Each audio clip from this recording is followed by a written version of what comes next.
Good morning, everyone. I would like to call to order this public hearing of the Committee on Judiciary and Public Safety.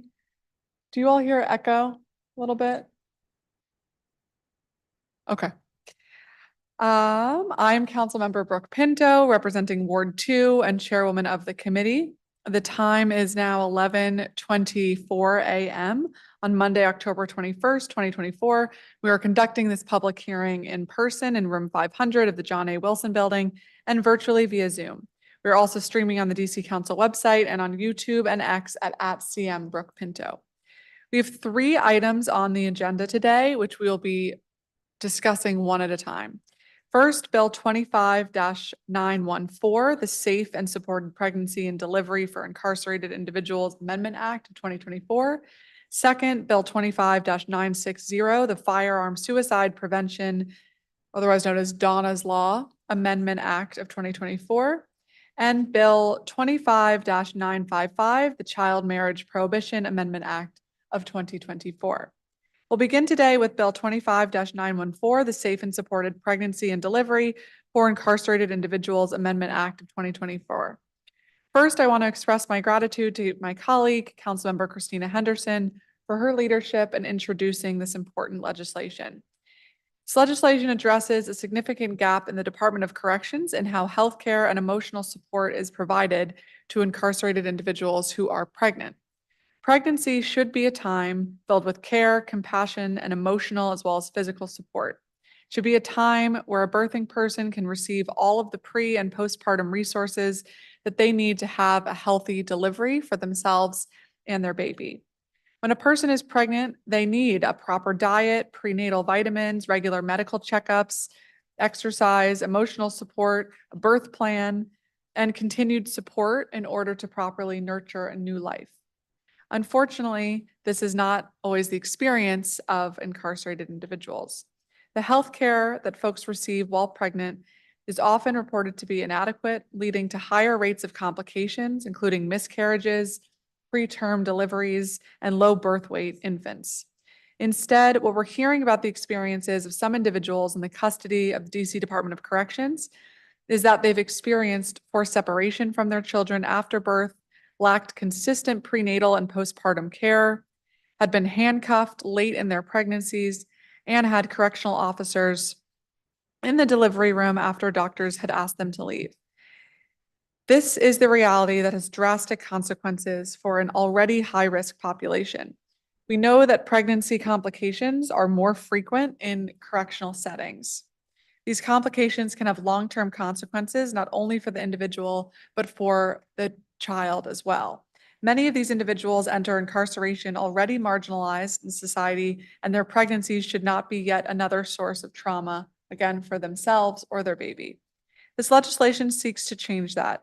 It mandates that the Department of Corrections significantly improve its resources and supports for pregnant and postpartum individuals in their custody. It is a simple, humane recognition of their dignity and right to receive appropriate medical care. And I am proud to be a co-sponsor of such an important piece of legislation today. I also want to note that we worked hard to collaborate with DOC on today's hearing to allow 2 individuals who have direct lived experience giving birth in DOC custody to be able to testify. Unfortunately, DOC was unable to accommodate our request. However, with the help of Washington Lawyers Committee for Urban and Civil Rights, we were able to receive written testimony from the 2 individuals and a representative from Washington Lawyers Committee who will read their testimonies on behalf of them and answer questions for the record. While I'm glad that we were able to hear from these residents in some capacity today, I'm disappointed that we are not able to hear live testimony, and I believe in a fair and equitable legislative process that we should endeavor to allow everyone, regardless of their location or carceral status, the ability to access and testify live at hearings, especially on a bill such as this, where someone's lived experience as a pregnant mother in DOC can and should directly inform the legislative process. I want to end by reiterating my dedication to working with DOC leadership to identify a sustainable and long-term solution that will remediate this issue, and I remain committed to ensuring that residents in DOC custody have the ability to speak on topics that directly impact them and be able to answer questions and provide additional context as needed. With that said, we are joined by my colleague and member of this committee at large, Councilmember Christina Henderson. Councilmember Henderson, I will now turn to you to make any opening statement you may have.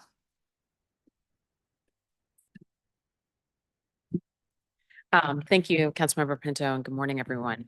Thank you all for being here. I want to express my appreciation to the chair for holding a hearing on this important bill.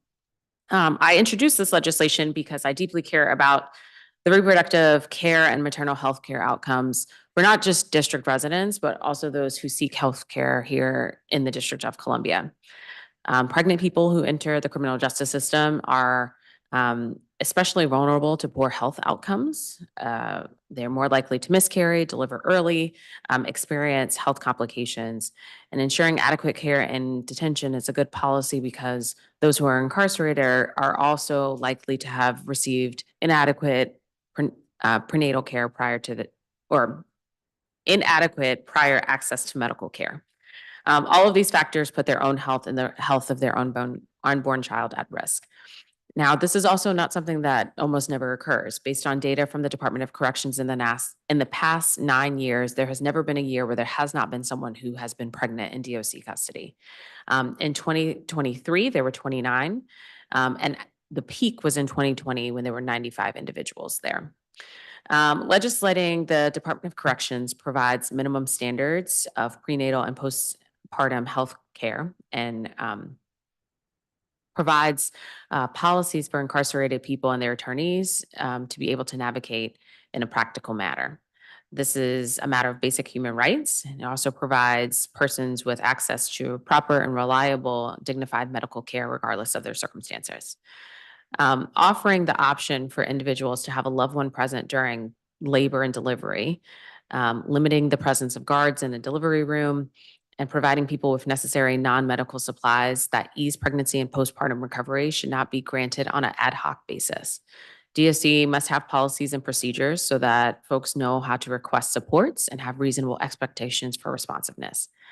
I also, Councilmember Pinto talked about our request that we made to have 2 individuals from DOC be able to testify, which I supported in that request. I think hearings are a great opportunity to provide feedback and gain guidance, not just from individuals who have lived experiences, but also from our agencies. I never think that any piece of legislation that we introduce is perfect. And so I do believe that agency input is necessary to ensure that we're striking the right balance to achieve the best outcome, but also to put forward a product that can actually be implemented. And so I just want to express my disappointment that the Department of Corrections declined to attend today's hearing to discuss this important bill. I think public hearings are most useful when the impacted agencies and members of the public are able to provide feedback and we can have conversation. I did send an oversight letter to DOC in advance of the hearing to better understand the agency's past performance and data about pregnant people in custody. There's already there's already a law in place with regard to shackling pregnant persons, for instance. And I hoped to be able to dig into some of their past performance and ask some questions about that today. But unfortunately, I do not have that opportunity because they are not here. I want to say for the record, I don't view oversight as an adversarial process. I think it's an opportunity for collaboration, but it also puts forth transparency for the public to know what is happening in some of our government agencies. And unfortunately, we don't have that ability to do that today. But I do want to thank PDS for being here and all of our public witnesses. Again, this bill came in part because of lawyers who contacted my office based on the experiences of women who are currently incarcerated at DOC. Learning about their struggles and challenges from their attorneys revealed that we need policies and not just an ad hoc continuum of care. And so I'm committed to ensuring that individuals going forward do not face the same struggles. And so thank you again, Councilmember Pinto, for holding today's hearing. Great. Thank you very much, Councilmember Henderson. And as a reminder, we are going to take each bill in turn. So we are going to hear from all of the witnesses first for this bill, the Safe and Supported Pregnancy and Delivery for Incarcerated Individuals Amendment Act. And then after we get through those public witnesses, we are going to turn to the Firearm Suicide Prevention Amendment Act, and then last to the Child Marriage Prohibition Amendment Act. We are going to follow our normal process and hear from all public witnesses first, starting with virtual public witnesses for this bill. Excuse me, starting with in-person public witnesses for this bill, then virtual public witnesses for this bill, and then we'll turn to our government witness who is here from the Public Defender's Service. All witnesses will have 3 minutes to present their testimony today, regardless if you are an individual or representing an organization. We are having some issues with the Zoom time clock. So if you're joining us on Zoom, you won't be able to see the time clock go down. So I'll ask for everyone testifying virtually for your help in trying to keep track of time. Once you get to 3 minutes, I'll have to interrupt you myself. So if you can try to help me along by timing yourself as you go, that would be very useful. Okay, we are going to turn to our first panel of public witnesses who are here in person. Chelsea Sullivan. Mia Robinson. Darby Hickey.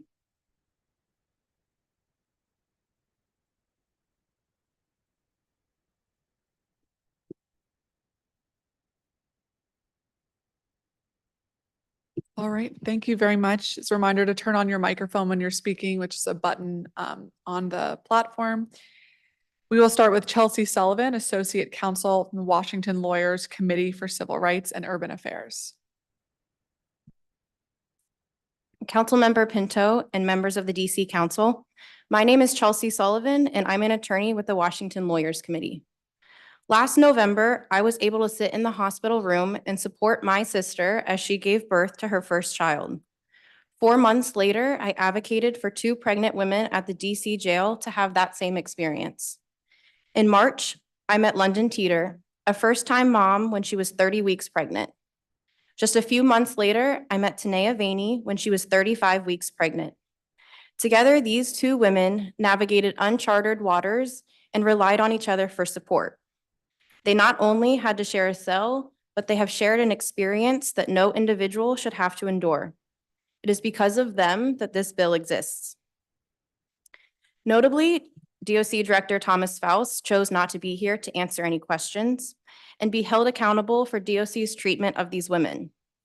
This bill does not include any private right of action to make this law enforceable, and DOC can choose to disregard it without any consequences.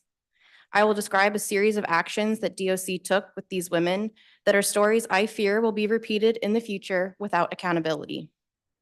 While at the jail, Ms. Vaney and Ms. Teeter received inadequate care. Although there is a policy that pregnant women should receive double food portions and a snack, DOC blatantly disregarded this and refused to give both women a prenatal tray until months into their pregnancy. Even though Ms. Teeter had a high-risk pregnancy and was supposed to be seen by an outside OBGYN twice a week in her 3rd trimester, she was not transported to these appointments consistently and often missed them. When Ms. Vaney's water broke on the floor of the DC jail, it took 45 minutes for her to be taken to an ambulance. She was scared she would have to deliver in her cell. From the very first time I met these women, they made it clear that they wanted to have support with them during labor and delivery.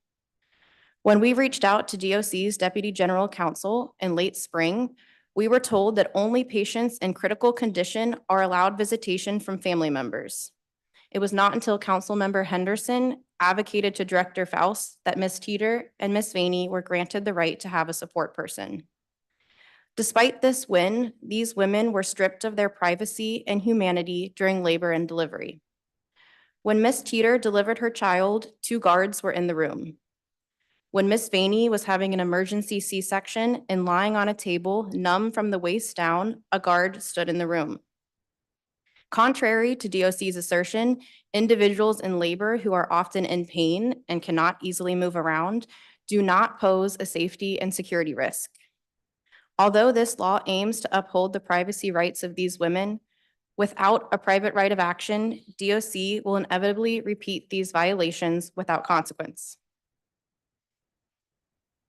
I just have a few more if I could just wrap up real quick. Ms. Vaney and Ms. Teeter share a deep commitment to improving the DOC and creating a better experience for any pregnant individual that comes into its custody. This bill incorporates the lessons learned from their stories, but needs a private right of action to hold them accountable when these experiences repeat themselves. It should not be left to DOC to make internal changes. Ms. Vaney and Ms. Teeter deserved better. Although it is too late for them, it is not too late for this council to pass this bill to support any pregnant individual that comes into DOC custody in the future. Thank you. Thank you very much, Ms. Sullivan. It's my understanding that you're now going to read the testimony from Ms. Vaney and Ms. Teeter. Yes, Okay, correct. great. As you referenced, they are not here because DOC chose to limit their ability to speak for themselves, but this is their words and I will just be reading it. Okay, great. And can you please state their full name for the record before you begin each testimony? Yes. So this first testimony will be from London Teeter. Councilmember Pinto and members of the DC Council, my name is London Teeter and I was pregnant and gave birth while being in custody of the DC Department of Corrections. When I came to the DC jail, I was not only 24 weeks pregnant, but had a high-risk pregnancy along with an autoimmune disease called ulcerative colitis, meaning I have ulcers in my colon. All of this meant I needed to be monitored more frequently to make sure my baby and I were healthy. When I came to the jail, I did not receive any correct information about my prenatal care, labor and delivery, or any postpartum care. As a first-time mom, words can never express the confusion, nervousness, or hurt I felt. I knew my glucose test was coming at 28 weeks, so I put in sick call slips to get my initial appointment. I also had to put in sick call slips to receive any results. Even after learning my results, I did not receive any explanation about what the results meant. I asked questions to correctional officers, medical staff, my case manager, and my former criminal attorney about my worries and concerns regarding me giving birth while in custody. Yet I still received incorrect answers or none at all. During all this sadness, frustration, and confusion, I was able to find and connect with the Washington Lawyers Committee. When I first met with Chelsea from the WLC, she went above and beyond. She was able to answer my questions and helped relieve some of my anxiety. I knew someone was on my side advocating for my care. My primary concerns were my prenatal care, labor and delivery, breastfeeding, and my postpartum care. With this being my first child, so many questions ran through my head, especially while being incarcerated. Was my daughter going to be born in my cell, or would I be taken to the hospital? What hospital would I be taken to? Will I only have COs in the room, or will Mia Robinson, my mother-in-law, be able to be in the room with me? Will male and female COs be in the hospital room with me? Prior to my incarceration and being a first-time mother, I did lots of research for my whole pregnancy journey. Being able to breastfeed was extremely important to me. I knew it was the healthiest way for my daughter to receive her food and nutrition, along with the bonding and connection. When I asked about breastfeeding at the jail, I was told I was allowed to and would receive a breast pump and a fridge. Yet again, I was told the wrong information and never told how and when my milk would be transferred to my daughter, the supplies I would receive, and how I would clean my bottles and pumping supplies. With all this being said and still understanding I am incarcerated, I would never want anyone to ever experience the confusion and hurt I went through. Not only us mothers, but our babies deserve the correct, adequate medical care and treatment. Women incarcerated while being pregnant deserve the right treatment, care, privacy, safety, and support. Although I would never go through this experience again, I am glad I can make a change for anyone who comes after me. This is the testimony in the words of Tanea Vaney. Councilmember Pinto and members of the DC Council. My name is Tanea Vaney and I am the mother of 2 daughters. This summer, I was pregnant and gave birth while in DOC custody. When I came to the DC jail, I was 13 weeks pregnant. I did not receive pregnancy food trays with extra portions and a snack until I was 35 weeks. I was also concerned about how I would go into labor and give birth while incarcerated. The correctional officers and my case manager never gave me any answers. I was only told that I would not be able to have a support person with me when I delivered. I was very confused and frustrated, I did not want to go through labor alone because having a child is a very important and special moment. Through London Teeter, I met with Chelsea Sullivan from the Washington Lawyers Committee. I worked closely with Chelsea to make sure that my sister could be in the room with me when I had to give birth. On June 23rd, 2024, my water broke while I was in my cell. It took the nurses 30 to 45 minutes to help get me dressed and ready for the ambulance to pick me up. I thought I was going to have my baby at the jail. Once in the ambulance, we drove into the intersection where I had to be transported into a different ambulance. I was confused because I didn't know what was going on while I was actively going into labor.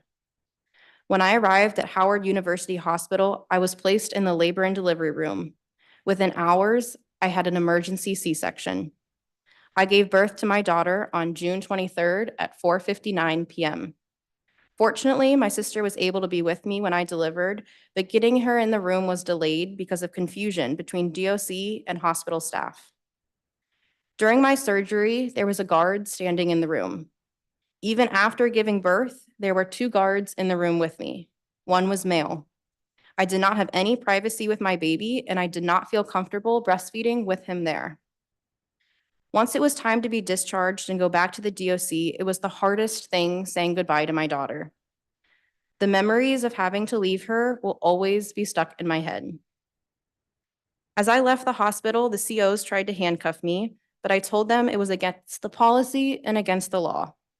The CO did not believe me, and I told them to call then Deputy Warden Vick, who confirmed I was correct. When I was back at DOC, I was taken to the medical unit where I shared a cell with London. Together, we breastfed in 30-minute increments and took turns using our pumps because we only had one socket to share while the other socket was used for the freezer. During visitation, I transported my breast milk in trash bags, and it would thaw by the time visitation was over. After 2.5 months, I chose to stop breastfeeding because of the limited recreational time while on the medical unit, and I felt like I was falling into a deep depression. I want this bill to pass because I do not think a mother or child should have to endure so much pain, and being incarcerated should not limit having a support person. Should no mom have to go through being alone while giving birth? That is more trauma added to not only me, but my daughter too. Thank you. Thank you very much. And thank you all for sharing your testimony and for reading it on their behalf. Really appreciate it. Next, we'll turn to Mia Robinson, public witness. Good morning, Councilmember Penso and members of the DC Council. My name is Mia Robinson, and I was designated as the support person for London Teeter during her labor and delivery.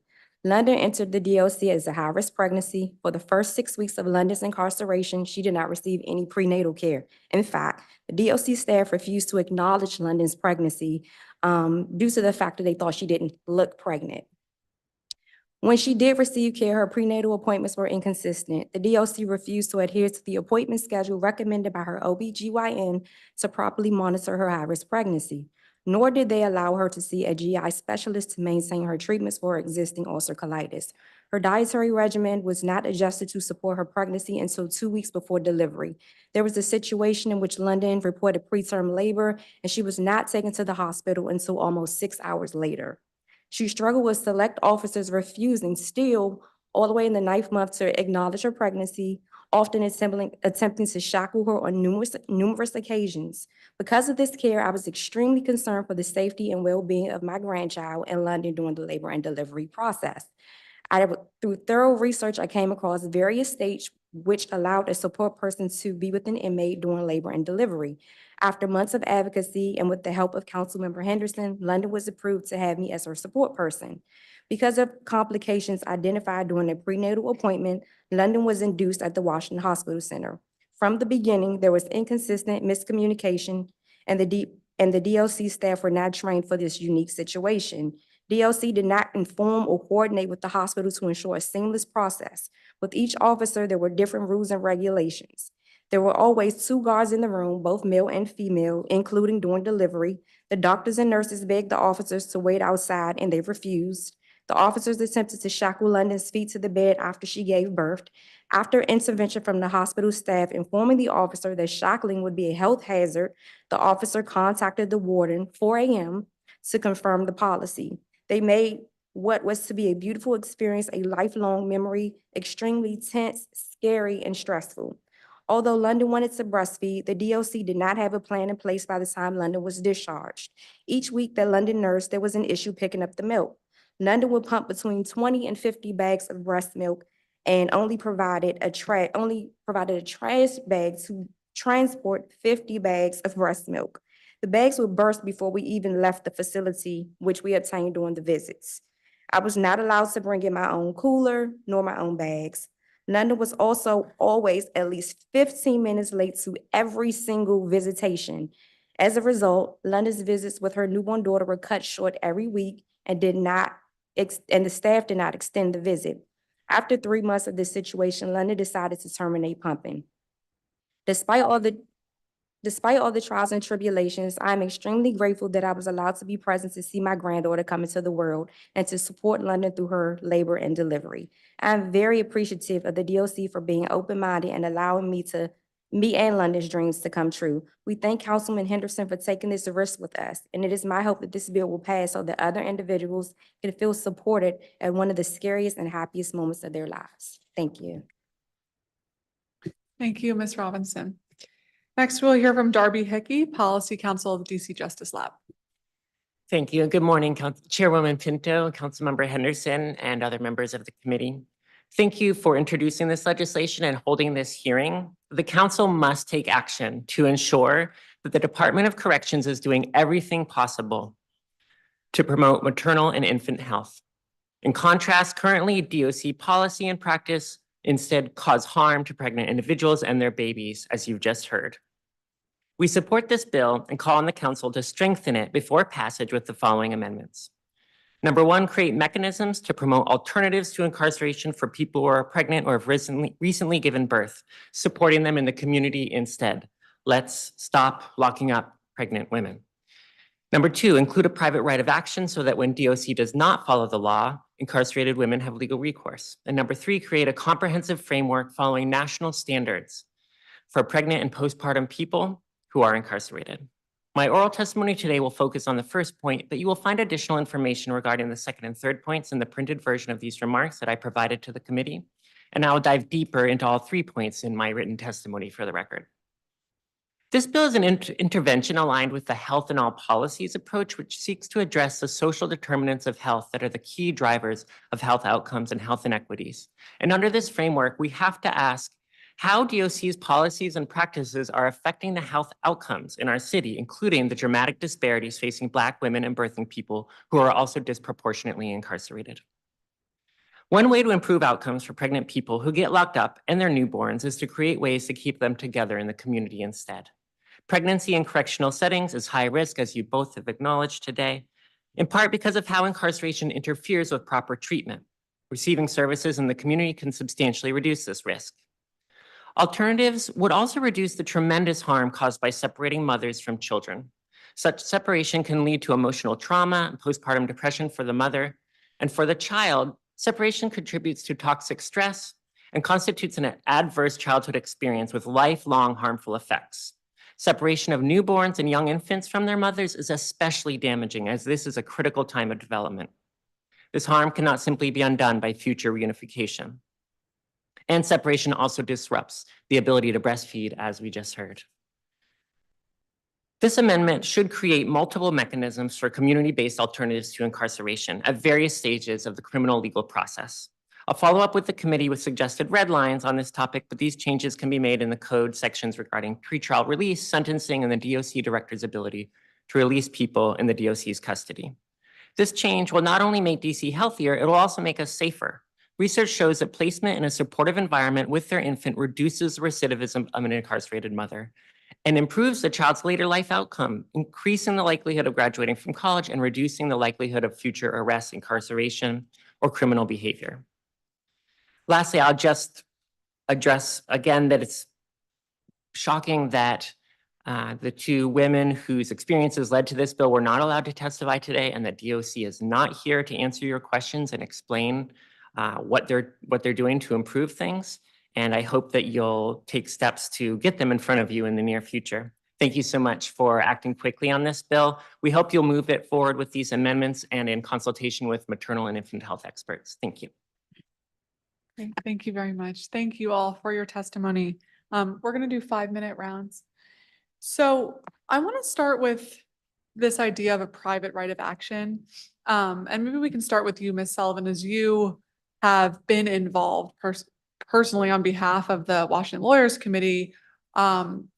What additional tools would that give an organization like yours to bring suit if DOC does not follow this law? And how is that different from the tools that you currently have to make sure that people's rights are advocated for?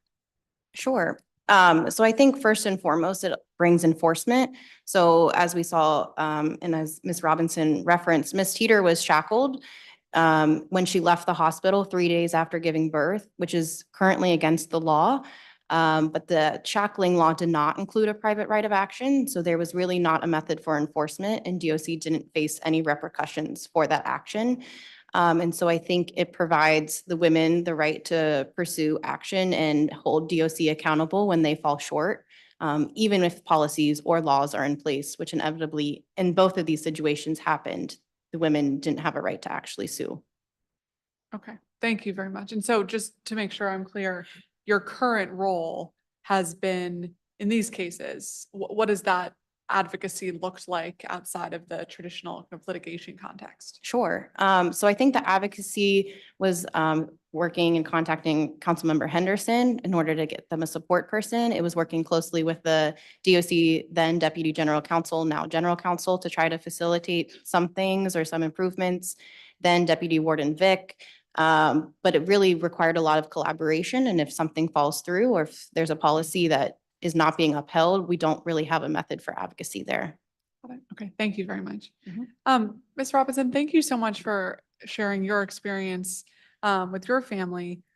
When we talk about this idea of separation and how traumatic that can be both for mother and the baby, what do you think a fair process would look like to allow for sufficient time to breastfeed, to visit with the infant, while also recognizing under our current system that the mother may be in custody? Well, I think it starts at the discharge. I think how we discharge the inmate and the baby, and there's, it should all be collective with the support person so that the inmate doesn't feel like they're giving their child away. Again, this is about collaboration. This is us, the family members trying to keep our families cohesive and coordinated. And so I believe it starts at discharge. We all should be able to be in one space and we should be able to say goodbye together. We should be able to put a plan in place for following visitations. And it would be great if breastfeeding would be a possibility during an actual visitation process. They do have private rooms and things of that nature. So that would keep the mother and the child bonded. That would also improve feeding and things of that nature.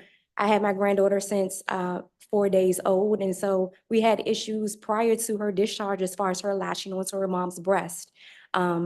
She had a tongue tie, she had a lip tie. So we weren't able to work through that process while she was still at the hospital because of the DOC correctional staff constantly interfering and not respecting the boundaries that the hospital staff was trying to enforce.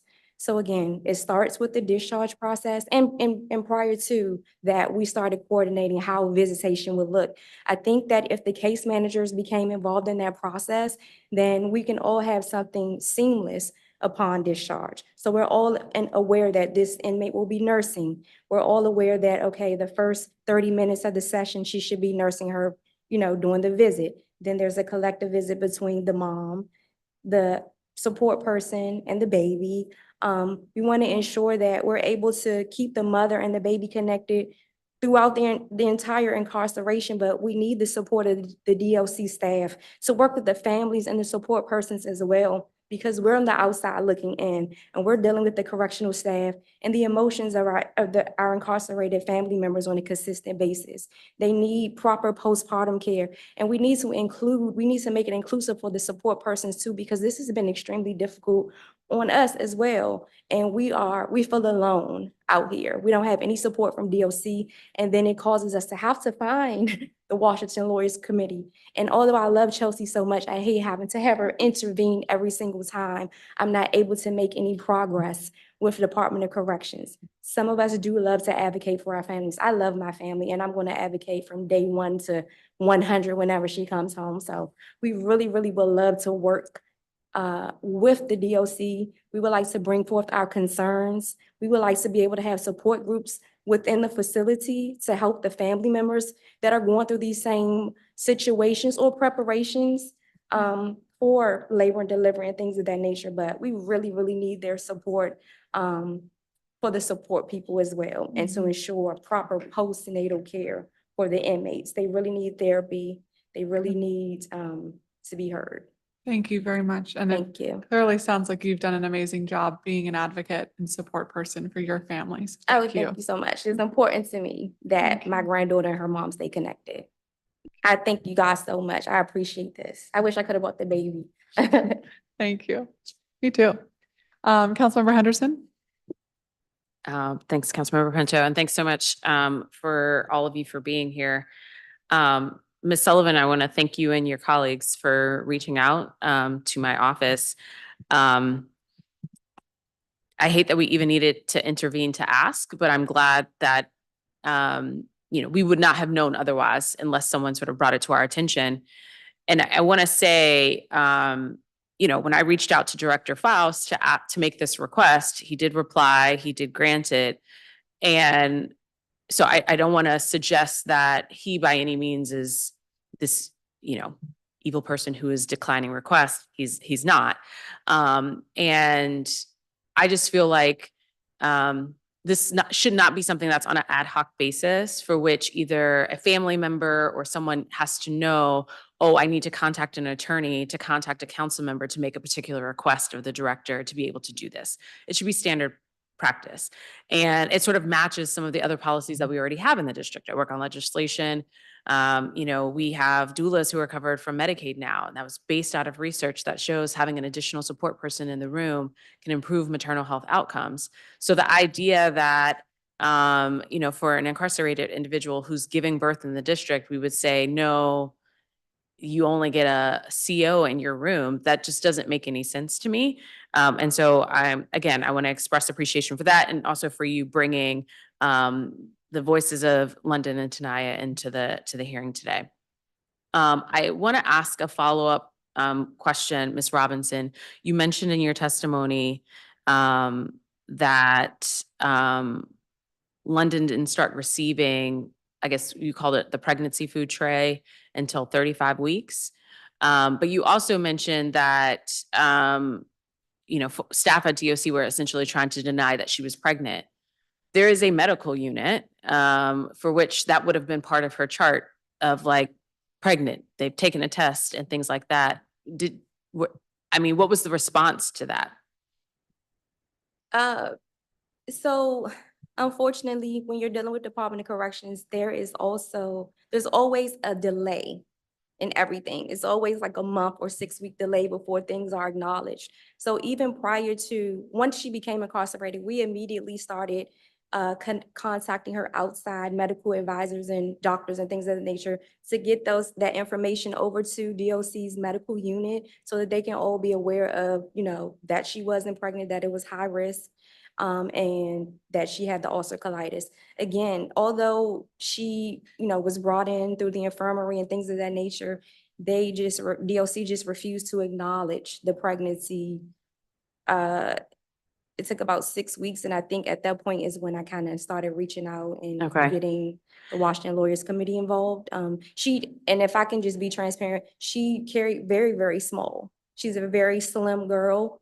And so looking at her, you would not think that she was pregnant. So did she look pregnant? No, but she was very pregnant when she entered that facility. Well, and just even in those early and we find this just in general, right? One of the things that we focus around on maternal health and for transparency as well, I chair the health committee, is that we have so many women in the district who do not seek prenatal care until their third trimester.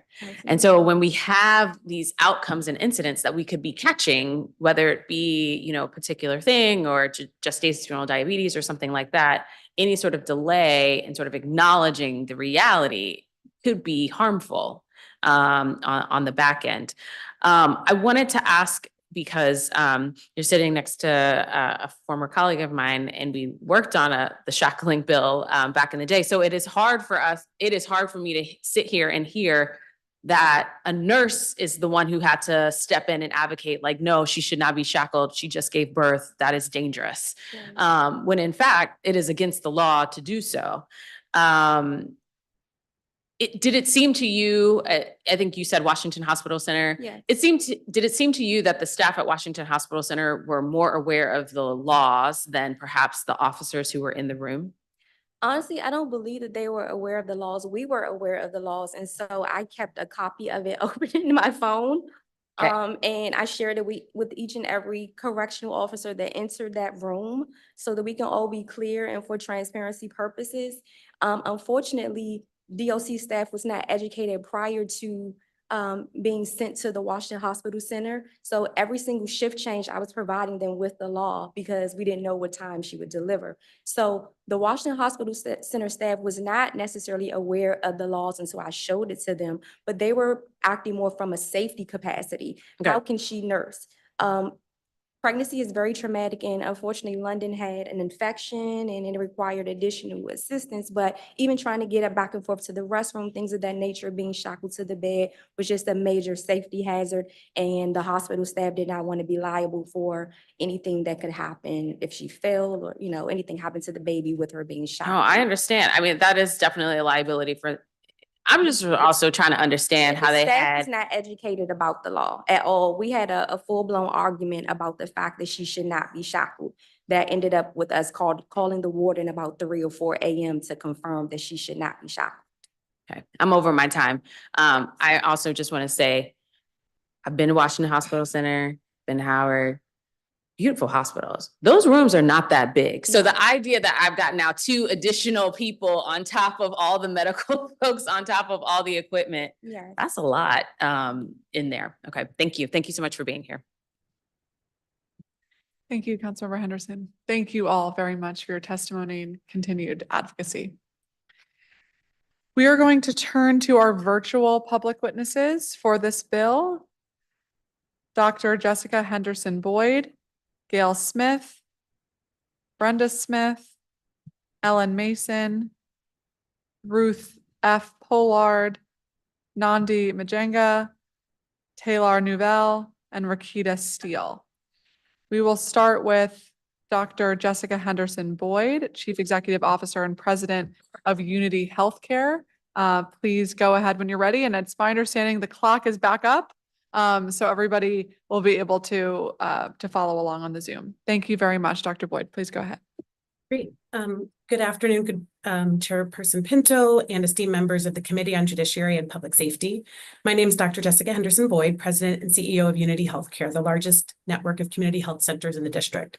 And we serve 1 out of every 8 DC residents. And in addition to serving as Unity's president and CEO, I'm also a practicing pediatrician in Ward 7 and 8 and really understand the impact that high quality prenatal care or the lack thereof can have on the health and well-being of mothers and their babies. And so I'm very pleased to be here today presenting testimony on behalf of Unity. And thank you for holding today's hearing on the bill Safe and Supported Pregnancy and Delivery for Incarcerated Individuals. And thank you to Councilmember Henderson for bringing this important issue to the forefront. I would also like to acknowledge our strong partnership with the Department of Corrections on these matters. As many of you know, the Unity provides the healthcare within the Department of Corrections and are really proud to be bringing that community-oriented model of care that's very similar to how we provide it in the community health centers into the jail. And the Department of Correction leadership and their staff are sensitive to and accommodating of the needs of pregnant mothers and their babies. As we all know, quality prenatal, intrapartum, and postpartum care are critical to birth outcomes. The experience of pregnancy and delivery may offer both joys and challenges. I think we heard some of that from the prior person testifying, and experiencing pregnancy and delivery during incarceration adds even further challenges and exacerbates the feelings of uncertainty and vulnerability. Unity strongly supports this legislation, which provides clear guidelines and expectations for expectant mothers residing in the DC jail, with the intent of best supporting these individuals. With that said, I'd like to share that Unity's current policies and practices provide comprehensive and compassionate care for pregnant individuals who are incarcerated. Our standard care incorporates the important clinical requirements set out in this legislation. And while the services under discussion today are specifically related to individuals who are incarcerated, these issues relate to healthy babies and reducing maternal mortality across the district. And it's really central to Unity's overall mission and work in the DC community.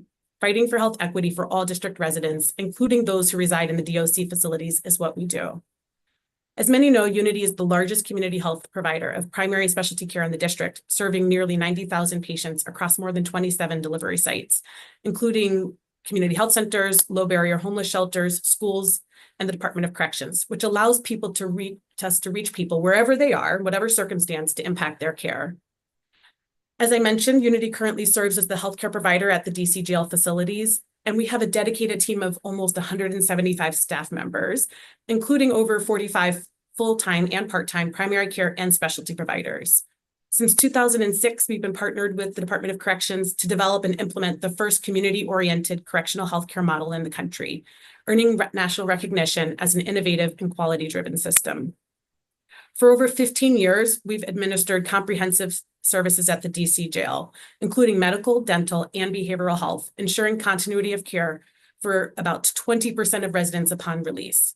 In 2023 alone, we provided high-quality care to over 5,800 patients in the jail. And the majority of the residents who live in DC's correctional facilities are temporarily displaced from the community and will return to their lives in the communities that Unity also serves. As part of this program, pregnant individuals who are released into the community can and often do continue their care with the same OBGYN or primary care provider they saw while incarcerated. And many actually go on to have their delivery experience at a hospital where Unity or Unity providers deliver. As part of intake requirements, every female resident who comes through at intake receives a pregnancy test. Any patient whose pregnancy test is positive is then seen by an OBGYN physician who offers prenatal care and options counseling. Unity supports the choice of the woman and has experience coordinating and caring for patients who have chosen an elective abortion or other services. In addition, pregnant women are also screened for HIV, behavioral health needs, and substance use. Unity provides all of the services to patients on site, including medication-assisted treatment for opioid use disorder, mental health and psychiatry, and infectious disease specialty care. And we're proud of our comprehensive and integrated care. Unity's current medical policies and practices support quality prenatal and postpartum care for DOC residents. The care provided to pregnant individuals within the jail meets community standards. It includes on-site care being provided, as well as access to external specialty care. In fact, the OBGYN physician who provides prenatal and postpartum care at the jail also provides care at our community health centers and serves as the head of our department. In this way, the clinical standards and high quality of care in the community and in the DOC are consistent. As I already noted, the prenatal and postpartum care are provided by an OBGYN specialist and a physician on site. Unity also Dr. has Boyd, I'm sorry to interrupt you. You're very over time. If I can ask you to summarize and wrap up. Sure. So we are providing this, and we just want to importantly say that our providers operate independently from the DOC officers and are able to provide their medical services, leveraging their judgment. And we think that's an important, critical part of the care that's provided. Thank you very much. I'm actually going to jump in here and ask you a question or two because of timing issues. And so, Councilmember Henderson, I'll offer that to you if you are interested in asking Dr. Boyd some questions.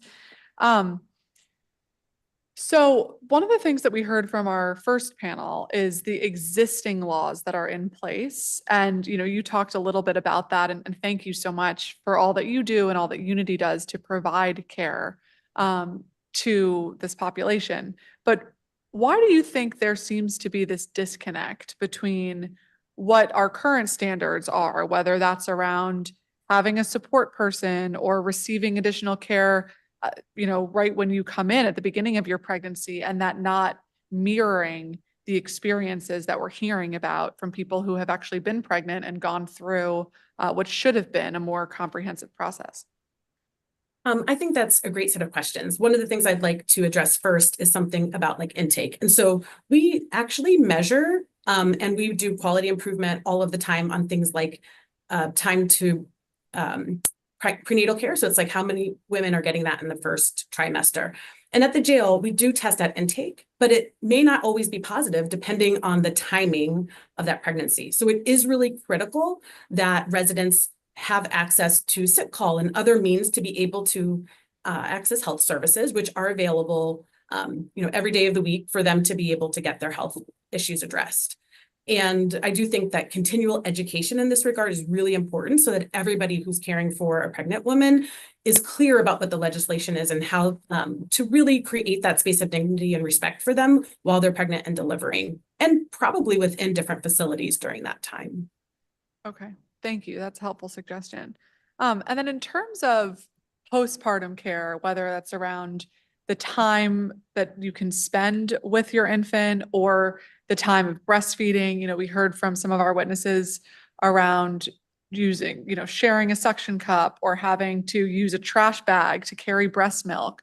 Like from a medical perspective, what is the standard that we should be demanding that every mother or birthing person has postpartum in a carceral setting?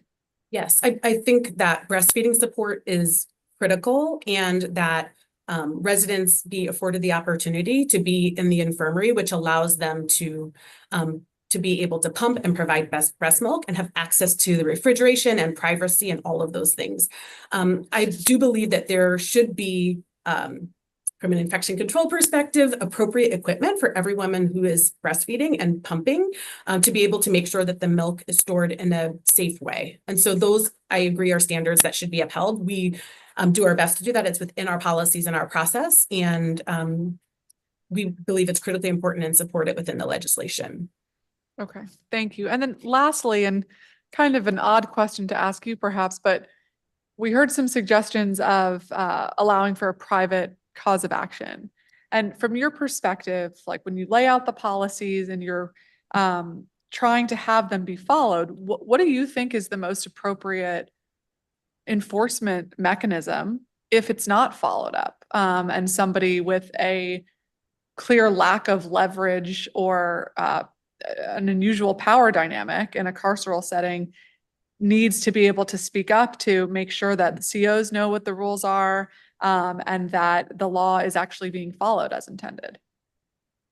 And I'm probably not, I don't work in the facility myself, but I do believe that I love hearing that there are advocates or people who can speak up on behalf of patients and with patients, amplifying their voices along the process. I think from a medical standpoint, we always want to have processes where the patients can provide us with complaints. And we have a process to evaluate those on a very quick basis. And all of our managers would want to know if there are any concerns and that the standard of care is not met. I know some of these are outside of our purview and with the officers, and really do recommend that there's continuing education and an opportunity for real-time escalation.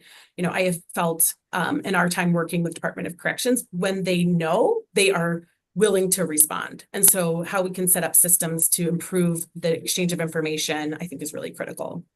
And is there currently a dual training opportunity between the medical care providers and the CEOs? I would have to get back to you if there is about pregnancy related care. I think on several items there have been, and during the pandemic, it's just been one of those great examples where we really needed to do cross education about infection control, but I will have to get back to the committee about how that relates to pregnancy care. Okay, thank you very much, Dr. Henderson Boyd. Councilmember Henderson. Thank you, Councilmember Pinto. It's good to see you again, Doctor. I wanted to ask in terms of so follow up from something that we heard from one of the public witnesses around the time from when a incarcerated individual goes into active labor or their water breaks to the decision to now move that individual to the hospital. I think in one of the testimonies said, her water broke while she was in her cell and it took about 45 minutes for them to move her to an ambulance. I'm curious from a policy standpoint, when an inmate does go into labor, are your providers on site alerted to this, or what are the procedures that happen there? Yes, from what I'm aware, our providers help to make a decision about when it's time for a woman to be transferred to the hospital. And we have physicians who are able to make these determinations on site 24/7 at the facility. Okay. Is it also, I mean, I guess in terms of procedure wise, would you all not transfer that individual to the medical unit while you're making that determination? Yes, often they would. Okay, so this seems to be an unusual situation in terms of what one of the women experienced, where they were just in their own cell for 45 minutes. Yes, I think so. And I don't have the details of the case to be able to Okay. look into it, but in general, they would be moved to a space where they could get that medical evaluation and triage. Okay. In terms of record sharing, or I guess I wouldn't even call it record sharing, but rather information sharing, you all would have the information to say, no, this individual is actually pregnant. To what extent is that shared then with either the administrative office or the nutrition office to ensure that that individual is starting to receive the right portions in terms of meal size? There are orders that are written like for the care of patients. And so likely the diet is ordered by the provider at the time that the pregnancy is, like at the onset, the first visits within the pregnancy, that should be ordered. I would have to, again, get back to you on the specifics of what information is shared when, because we do still maintain health information privately for the residents, although the orders and the care can be dictated through a process. So I will need to get more specifics to return on Okay. that. Thank you. I want to be mindful of time because I know you have other public witnesses, but thank you so much, Doctor. Great. Thanks, Councilmember Henderson. Thank you, Dr. Boyd. Appreciate it. Great, thank And my apologies to our other public witnesses. We will keep moving forward. Next, we will hear from Gail Smith, Director of the Children's Best Interest Project. Thank you. And thank you for the opportunity to address this hearing. I'm a lawyer. I worked for 28 years with Chicago Legal Advocacy for Incarcerated Mothers, providing family law services to incarcerated moms and their families, currently with the Children's Best Interest Project. In 2000, Illinois became the first state to ban use of restraints on pregnant women during labor, and required officers to be posted outside the delivery room, not inside. The law has been amended over the years to expand protection throughout pregnancy and 6 weeks postpartum, and to address conditions during pregnancy, diet, how high not more than 3 feet off the ground for their bed assignment, no solitary confinement, etc. In 24 years, there have been no reports of any pregnant person in custody who has escaped, harmed another person, or harmed themselves. So the ban on restraints has not been a problem here in Illinois. Second, we cannot overstate the importance of mother-infant bonding. Separating parents and children, especially in the first 2 years, harms children's mental and physical health. The CDC classifies parental incarceration as an adverse childhood experience, which imposes a lifelong risk of heart disease, COPD and asthma, liver disease, depression, alcoholism, smoking in childhood, suicide attempts, poor academic achievement, and poor work performance. Child's sense of time is different than an adult's. A week is a long time when you're a little kid. A month is forever. So I think we have to think about that. I've known young people, young adults who were separated from their mothers during childhood, who suffer from chronic depression and are unable to trust anyone, and that impedes them in their jobs and relationships. 1 was suicidal at age 10, 2 have died of drug overdose. Third, I want to talk briefly about the Children's Best Interest Act, which requires Illinois courts to consider children's needs when sentencing their parents. It recognizes that keeping families intact prevents the destabilizing impact of parental incarceration on communities and makes our neighborhoods safer.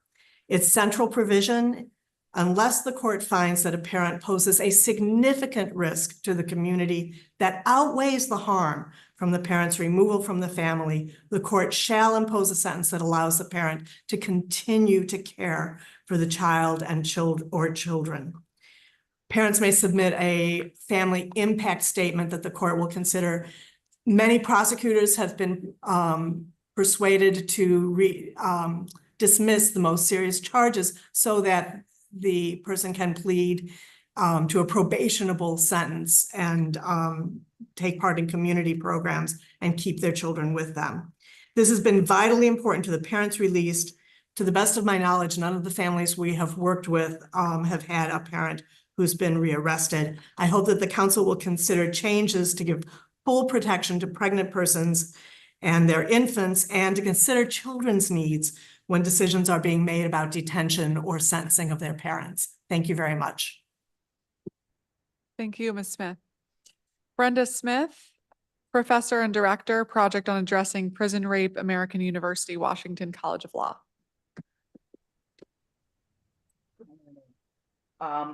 First of all, again, my name is Brenda Smith. I'm a professor at the Washington College of Law at American University, where I direct the Community Economic and Equity Development Law Clinic and the Project on Addressing Prison Rape. Though seemingly very different endeavors, they are germane to today's hearing. Many of the common sense practices that you are recommending for passage into the law are already the constitutional standard of care for pregnant women in the community and in custody. In particular, those related to the use of restraints, including shackling of women during labor and delivery. In my view, the most important intervention in this legislation is permitting women to have a support person during labor and delivery. While this practice is not constitutionally required, it is an evidence-based best practice and long overdue.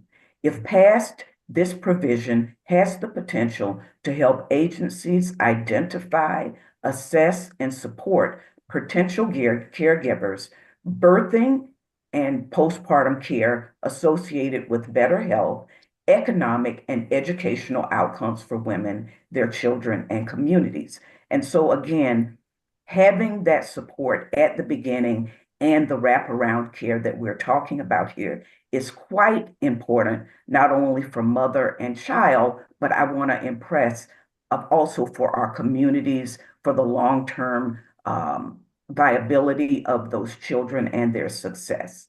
In addition to strengthening the bonds of support for incarcerated mothers, having a support person during labor and delivery is an evidence-based practice that can help ease women's fears during labor and delivery, thus redounding to the benefit of the mother and the newborn.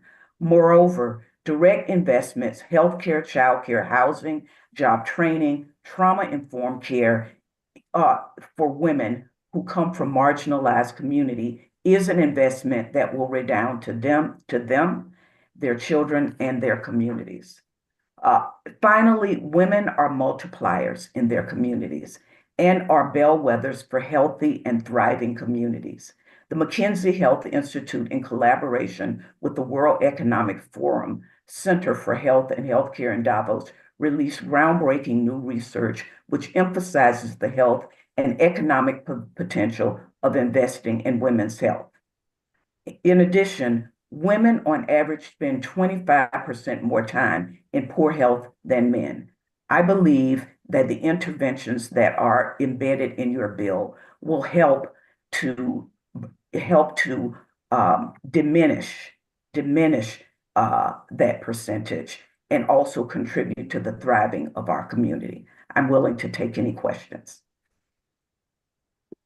Thank you so much, Professor Smith. Ellen Mason, MD, physician and core faculty member of University of Illinois, Chicago School of Public Health, Center of Excellence in Maternal and Child Health.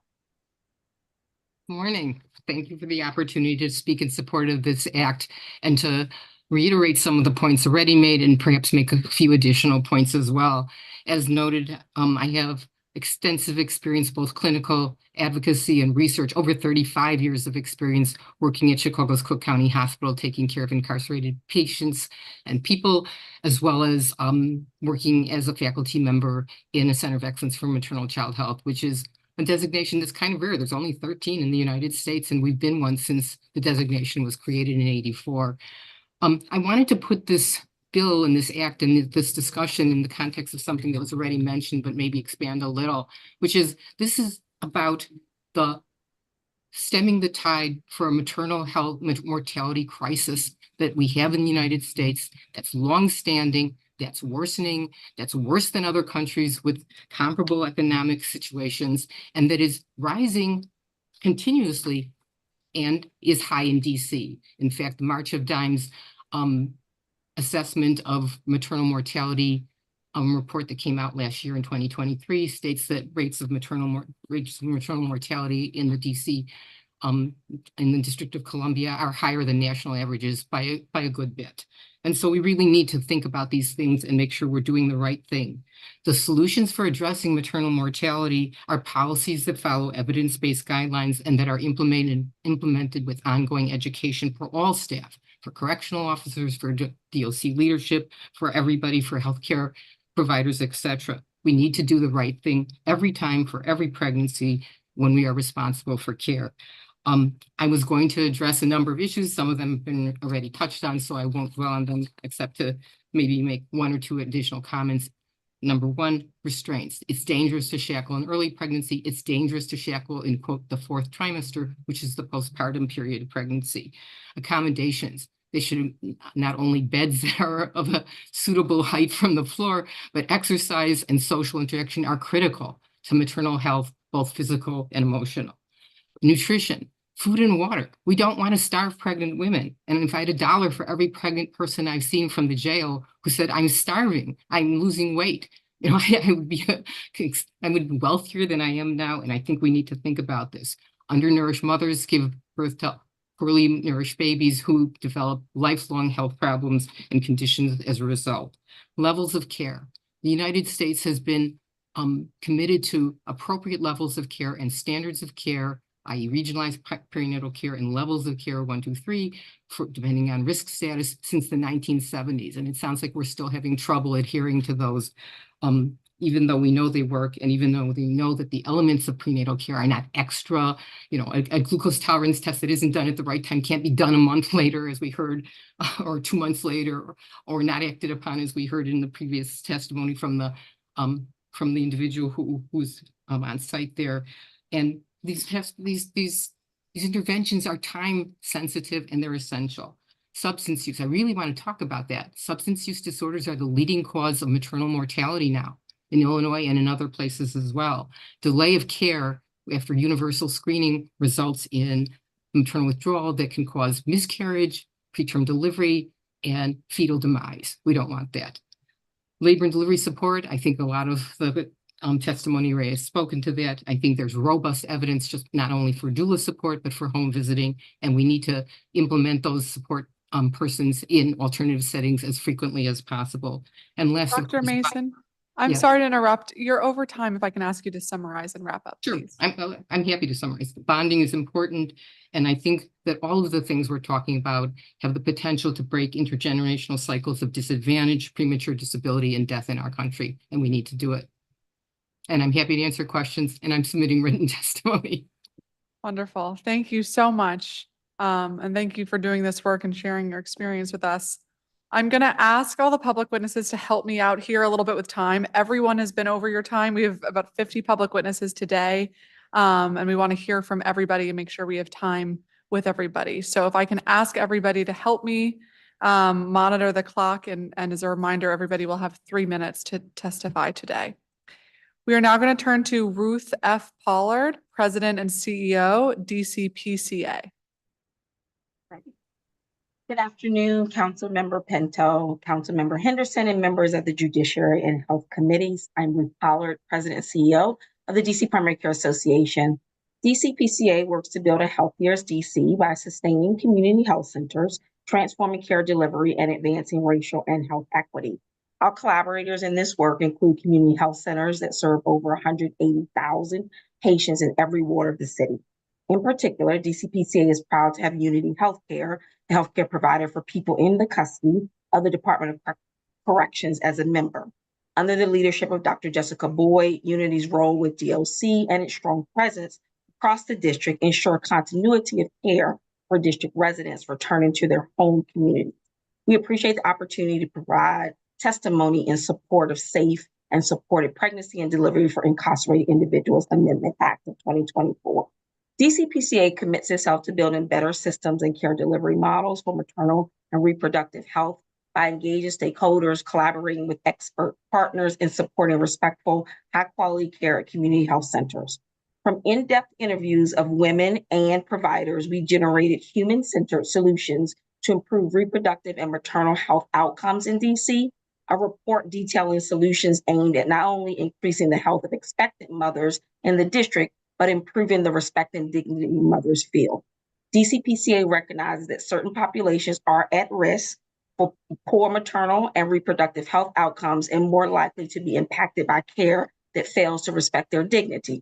Expectant mothers who are incarcerated not only face greater threats to health and well-being, but also violations to their privacy and dignity as human beings, when practices such as having guards in the delivery room but no support personnel are allowed to persist. While DCPCA acknowledges DOC's commitment to Unity's highest quality standards of care and independence in oral care decisions, we strongly support formalizing what has been an ad hoc process and removing barriers to enable expecting mothers to feel respected as humans and to uphold their dignity. Creating a formal process to enable mothers who are incarcerated to have support persons will improve their emotional being and has shown to potentially reduce the chances of post-birth PTSD among mothers. We also recommend that the council collaborate with advocates and the Department of Corrections to consider opportunities to protect and support breastfeeding options for birthing people who are incarcerated. At a time when DC Medicaid has requested federal authority to provide better care management to returning citizens, it is essential that DC take all possible steps to prepare people who give birth while incarcerated to return to their communities with the best chance at a healthy life. Thank you again for the opportunity to share. Thank you very much. Nandi Majenga, public witness.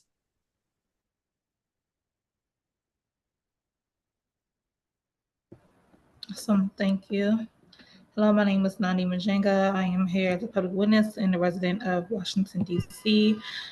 I'm here to express my support for the Safe and Supported Pregnancy and Delivery for Incarcerated Individuals Amendment Act of 2024. I am an active advocate in the community, and more importantly, I am an expecting mother and mother too. Throughout my life, I have witnessed the challenges faced by mothers who struggle as single parents in an unsupportive environment.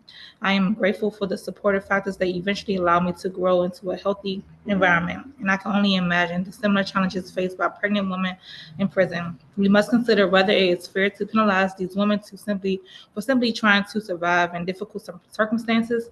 Should we deny them the opportunity to experience motherhood, which could potentially change their perspectives on life? Additionally, we need to think about the innocent newborn babies who deserve a fresh start in life, but are already facing significant challenges due to their parents' incarceration. Is it humane to subject them to such difficulties? As a society, we should strive to provide support rather than perpetuate further hardship, especially for those who are most vulnerable. Furthermore, should we subject innocent newborns who deserve a fresh start in life to the difficulties of having a parent incarcerated, especially during the crucial stages of their early childhood development? These are questions that I call for humane and compassionate responses. Pregnant individuals in prison should not be treated as bad mothers or neglected individuals. They deserve support during labor and postpartum, and their babies deserve the chances of experiencing essential aspects of early bonding, such as skin-to-skin contact and breastfeeding. Segregating our future generation based on the circumstances of their parents' past struggles is not the answer. As a mother, I can attest to the challenges of childbirth, and I implore you to consider the well-being of these babies and to avoid subjecting them to unnecessary trauma. May I ask, are moms offered baby Advils to prevent possibility of preeclampsia? Are birthers meals changed to support a healthy pregnancy? Are birthers meals changed if they are, or if they was to fail their glucose test? Glucose test is what you have to drink a drink to see if you have gestational diabetes. And sometimes we have to change our diet just in case we have gestational diabetes to prevent any unhealthy pregnancy to the baby. And do birthers have a better and more comfortable bed to support a healthy rest while pregnancy? As a pregnant woman, I would say beds that are in prison is not comfortable. I've never been to prison, but I would say that the beds that we have seen wouldn't be a comfortable place for a good bed rest for moms during pregnancy. And as someone who has been put on bed rest due to cramping and SPD and pelvic dysfunction, I would hope that birthers receive accommodations to prevent preterm birth or even death. My last question is the prison system created to torture people or to provide a place that removes humans from society as a consequence of their actions? New life is beautiful and renewing and should be treated as such. Thank you. Thank you. Taylor Nouvelle, Executive Director, who speaks for me.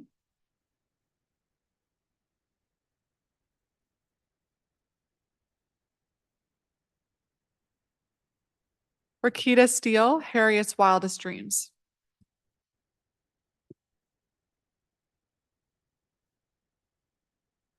Good morning.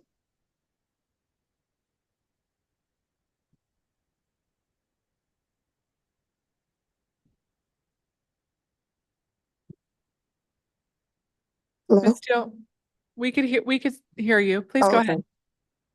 How you doing? Hello, my name is Rakita Steele. I'm a native DC resident and a mother of 3 boys and a community organizer for Harriet's Wildest Dreams. I'm testifying in support of Bill 25-914.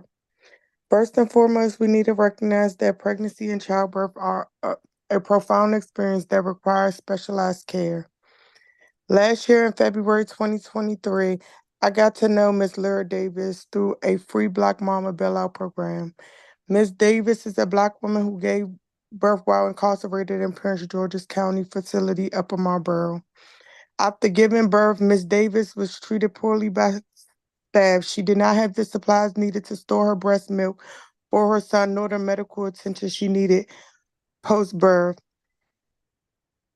Ms. Davis' experience is an excellent example of why there should be better care for pregnant and postpartum moms. Providing the supplies and the basic needs aligns with our compassion, fairness, and public health values. When we support the health of incarcerated pregnant individuals, we are not merely addressing their needs. We are also fostering healthier communities. Studies have shown that when mothers are treated with dignity and their health is prioritized, their children are more likely to thrive. As a society, we must invest in our future by ensuring that every child, regardless of their circumstances of birth, has a fair chance of a healthy start. Your consideration of these matters and solutions is very much appreciated. Thank you, council members. Thank you, Ms. Steele. And thank you to all of our witnesses on this panel. Ms. Smith, I want to start with you, if you're still here, about the experience that you've seen in Illinois. And you talked a little bit about this, of the lack of any issues or any altercations if somebody has not been shackled during pregnancy. Can you elaborate a little bit on, what that study looked like and how long your rules have been in place in Illinois? So at several points over the last 24 years, the law has been amended to improve it and to require stronger reporting. When we first brought this bill which was really narrow to just prevent use of restraints during labor, the Sheriff's Department came in with, the Sheriff's Association, State Sheriff's Association, came in with examples of, had nothing to do with pregnancy, but a woman who was going through a mental health crisis who had lifted a television and thrown it at an officer in the midst of a mental health crisis. And this was their reason why no one should ever not be put in restraints. Since then, at the various hearings, we've had 3 separate bills increasing the protection and preventing use of restraints throughout pregnancy and 6 weeks postpartum. No one has been able to come up with an example where anybody escaped or did any harm to any other person. So we're pretty confident between the Sheriff's Association and the Illinois Department of Corrections that they haven't been able to come up with an objection that's based in security concerns. Thank you very much. That's very helpful context. Director Smith and Dr. Mason, I'm curious if you can speak a little bit about your experience in research and if there are other pieces that should be included in this bill as we contemplate making sure that it is strong and going to be properly adhered to the best medical standards and practices for people who are pregnant and their babies.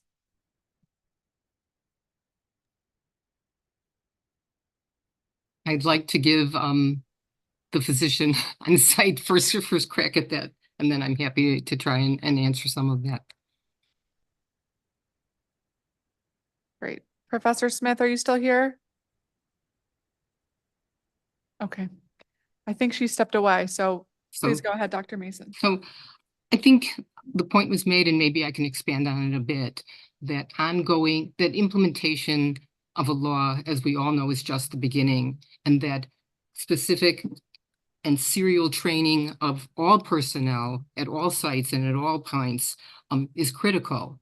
And it has to also include things that have been mentioned as well, which is discussions about the reality of care. For example, there's a study that I will include in my written testimony shows that 40% of correctional officers and leadership at departments of corrections think that medication-assisted treatment in substance use disorders is, quote, harmful for the baby. No, it's not. It produces much better outcomes. So that's an example of a part of education that has to be made, and then it has to be repeated serially, just as education around restraint, the harm of restraints has to be.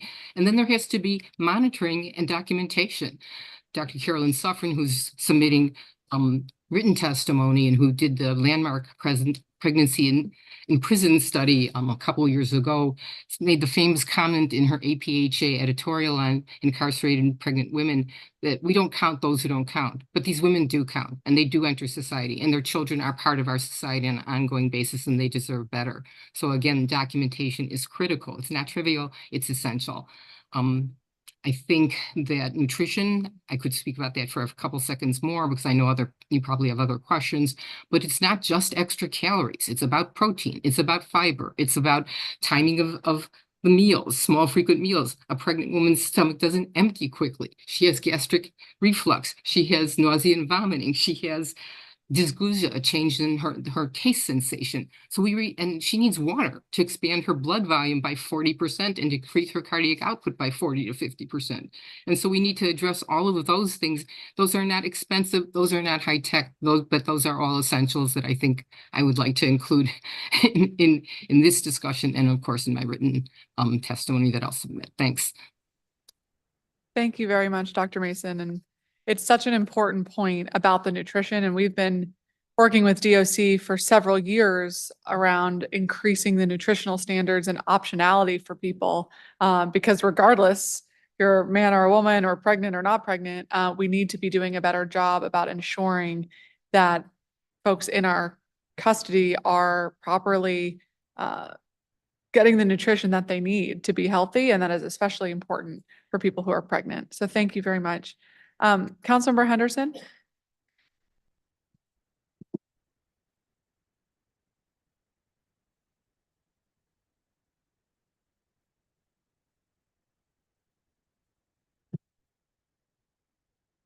Councilmember Henderson?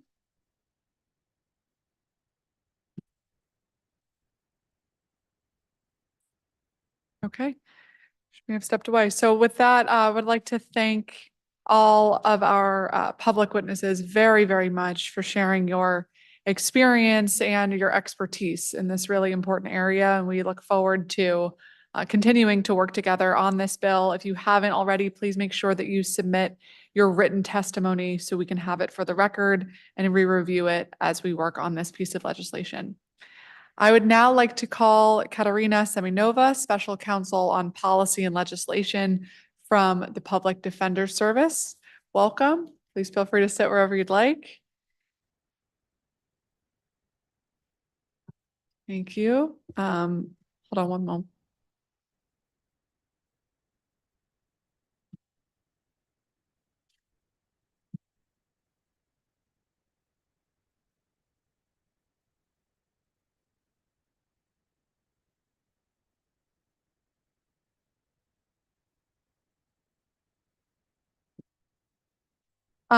Ms. Seminova, as you know, it is the tradition of this committee to swear in all government witnesses who appear before it. So we're going to ask you to raise your right hand.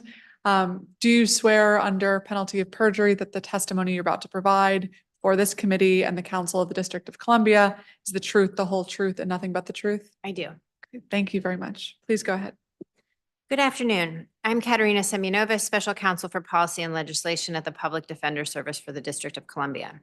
Thank you for the opportunity to testify on the Safe and Supported Pregnancy and Delivery for Incarcerated Individuals Amendment Act of 2024. PDS strongly supports this bill and urges the council to pass this legislation and also require further action by the Department of Corrections to protect pregnant DOC residents and to help residents and their children achieve the best possible life outcomes.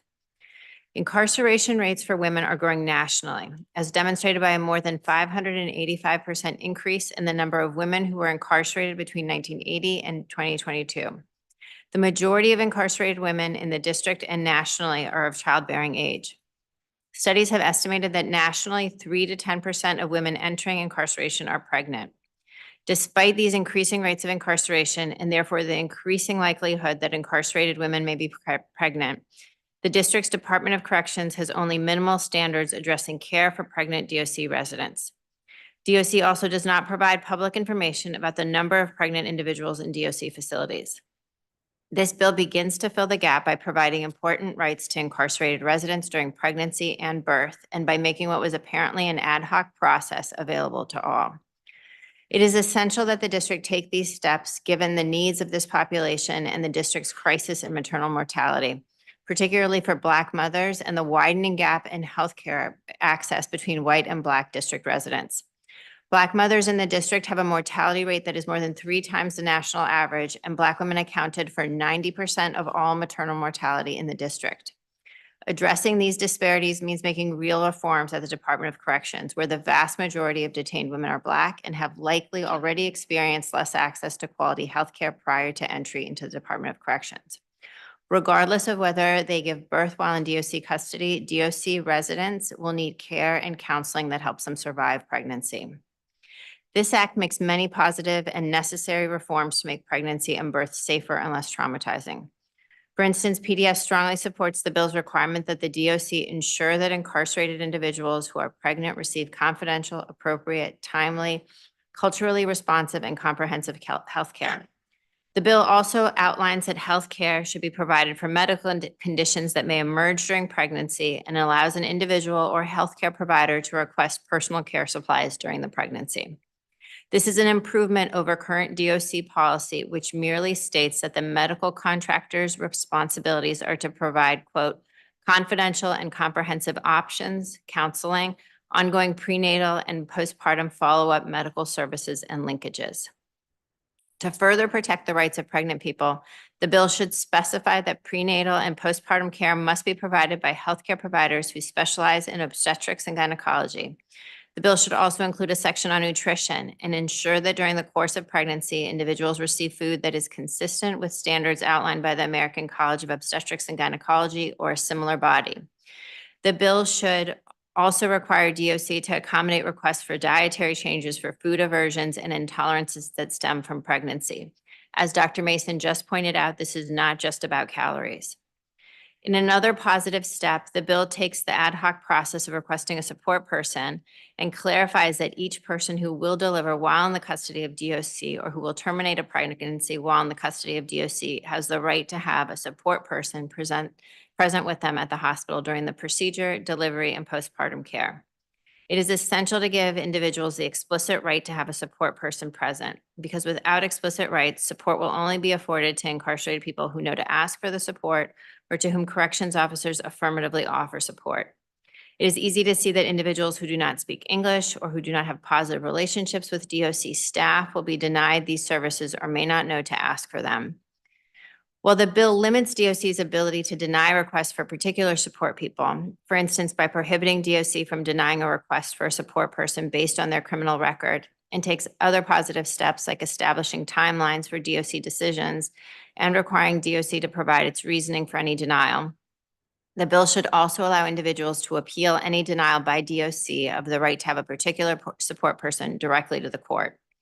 Without the right to appeal a decision, DOC residents will be required to follow the grievance process, which has 3 steps and allows DOC 50 business days before coming to a final resolution, only after which the incarcerated person can seek a judicial remedy. For many incarcerated pregnant residents, the grievance process will take far too long. The bill also provides that prior to delivery, an incarcerated person's case manager shall counsel the individual on options for feeding, placement, and care of the infant. It is a step forward that the bill recognizes the need for counseling on the complex circumstances faced by individuals who give birth while in custody. However, counseling should not be provided through a DOC case manager. DOC case managers are responsible for dozens of people, often cover multiple units, and do not have the professional training and expertise required to support incarcerated parents. Incarcerated individuals should have access to real therapeutic support from mental health professionals before and after the pregnancy, during the pregnancy, to manage the stressors of pregnancy during incarceration and help them navigate it. Finally, there's ample data demonstrating the importance of mother-infant attachment for infant development and maternal well-being. The immediate separation of infants from incarcerated mothers leads to higher rates of postpartum depression and trauma. This emotional toll is counterproductive to reentry, undermines the family, and adds to the deep trauma endured by returning citizens.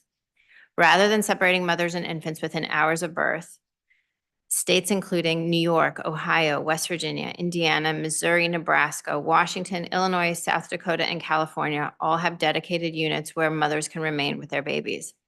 This allows mothers to nurse and care for their infants and decreases the trauma of separation and incarceration for the mother and child. Given the action of at least 10 states, this bill should not be silent on alternatives to incarceration for pregnant people and alternatives to separation of mothers and infants. The council should legislate a presumption that requires placement in an appropriate community setting where parents and infants can be together in the areas where the council has control in pretrial and post-sentencing on misdemeanors, absent compelling circumstances. There's no reason that the district cannot implement programs that keep mothers and infants together. Thank you for this opportunity to testify, and I welcome your questions. Great. Thank you very much, Ms. Seminova. And thank you for all your work on these important issues and making sure that these gaps are pointed out and can hopefully be remedied. One of the issues, and this isn't just with this bill or with DOC, this is every law we pass, we have a follow-up need to make sure that we're implementing the law as intended, and a question about what happens if it's not. And so under the current law, what is your understanding of what rights people are supposed to be getting when they are pregnant and incarcerated at DOC versus what they are actually receiving and where those gaps are? So I think the clearest indication that the council has is from the 2 individuals who testified through the Washington Lawyers Committee about what they are actually receiving. And that is, there's a stark disparity in terms of what DOC should be providing and what their testimony shows was received. The fact that the grandparent had to assert the right not to be shackled despite a 2014 law that was passed by the council that said that shackling is not permitted is incredibly problematic. I think one of the questions for Unity Healthcare is also what it's doing to train DOC staff on what DOC should be doing. So not only does DOC have this affirmative responsibility, but if Unity's patients are within DOC custody, then what is Unity doing to tell DOC that it cannot use restraints on those patients when they come, that they cannot use restraints in the ambulance, that they cannot use restraints in the hospital or postpartum? So there's that clear gap, as shown by that testimony. Thank you very much. And would you envision just practically affirmatively supplying people with what their rights are, like as soon as they're in intake, as soon as it becomes apparent that they're pregnant? Like, what practically do you think is the best way to share that information with the person? I think as soon as they come through intake, as posted on walls. I refer to this process generously, I think, as ad hoc. Hearing the steps that it took for support people to be present, that it took council member involvement, that's not ad hoc. That is extraordinary. And so I would say there's an extraordinary disconnect between what should be happening or what can happen with advocacy that rises to the level of council member advocacy, and then what is actually happening on the ground. And that is deeply concerning. Thank you very much. From your legal perspective, how would you describe the privacy concerns of an individual who is in the middle of giving birth and may have numerous folks present in the birthing room? I don't know that that's such a legal perspective, more than just a human perspective, as why are these individuals in the room? Why are corrections staff in the room during delivery? Why is there a corrections officer in the room during a C-section? I think the medical staff could really speak to it better, but I don't see it as a legal concern. I see it much more as how is DOC treating individuals who are in this incredibly vulnerable moment of their lives. Okay. And treating them with dignity and respect and everything that they deserve and need at that crucial moment. Thank you. It was raised earlier by the Washington Lawyers Committee, this idea of having a private cause of action. From PDS's perspective, like, what tools do you all currently have if you hear about those extraordinary circumstances where the law was not followed or somebody was having to over advocate for their basic requirements to be met? I think a right of action is an excellent tool. It is very difficult to advocate for changes within DOC for individual clients. So the options are to talk to general counsel, sort of what Washington Lawyers Committee outlined. There could be interventions at the more kind of case management level, though I think lawyers would say it's very difficult to reach individual staff members. You could reach out to Unity, you could reach out to general counsel. A client could file a grievance. At this point, there's still not a right to file a grievance on behalf of the lawyer filing a grievance on behalf of the client. And then the grievance process, if there's not an immediate resolution, is just incredibly slow. And so, more than 2 months of a pregnancy could tick by without resolution if the formal grievance process is the only way to resolve it.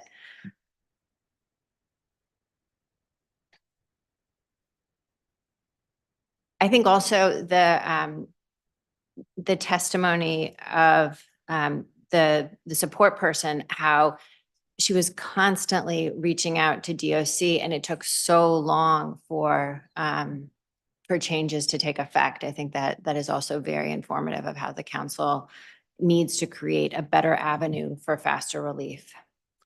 Are you seeing at the sentencing level the status, if somebody is pregnant or not, becoming relevant to sentencing decisions for your clients? I can't speak to that. I'm not sure. Okay. Okay, and this is a little difficult to answer because we don't have DOC here. I know you said it feels more like from a human perspective, but if there are any legal challenges raised, are there any ways that you can think of to mitigate those concerns so that we can maintain these protections that we're talking about? Are the concerns, sort of, this is hypothetically imagining concerns that DOC would raise about, About security, about legal issues, about anything that you, not to ask you to make their argument for them, but other gaps that we should be mindful of as we move forward with this bill? I don't see legal issues, or really, the experience of other states such as Illinois, I think would speak a lot to any argument that is made about security during birth, right? That they've had 25 years without, I think, or 28 years without incident. I think that's a really important place to look for evidence that would counter any hypothetical argument by DOC. And that testimony is really helpful from states who have been doing it for such a long period of time. Yeah, I agree. Thank you very much. Councilmember Henderson? Thanks so much, Councilmember Pinto, and good afternoon, Ms. Simonova. Sorry, I am toggling between a meeting with the Department of Behavioral Health at the moment.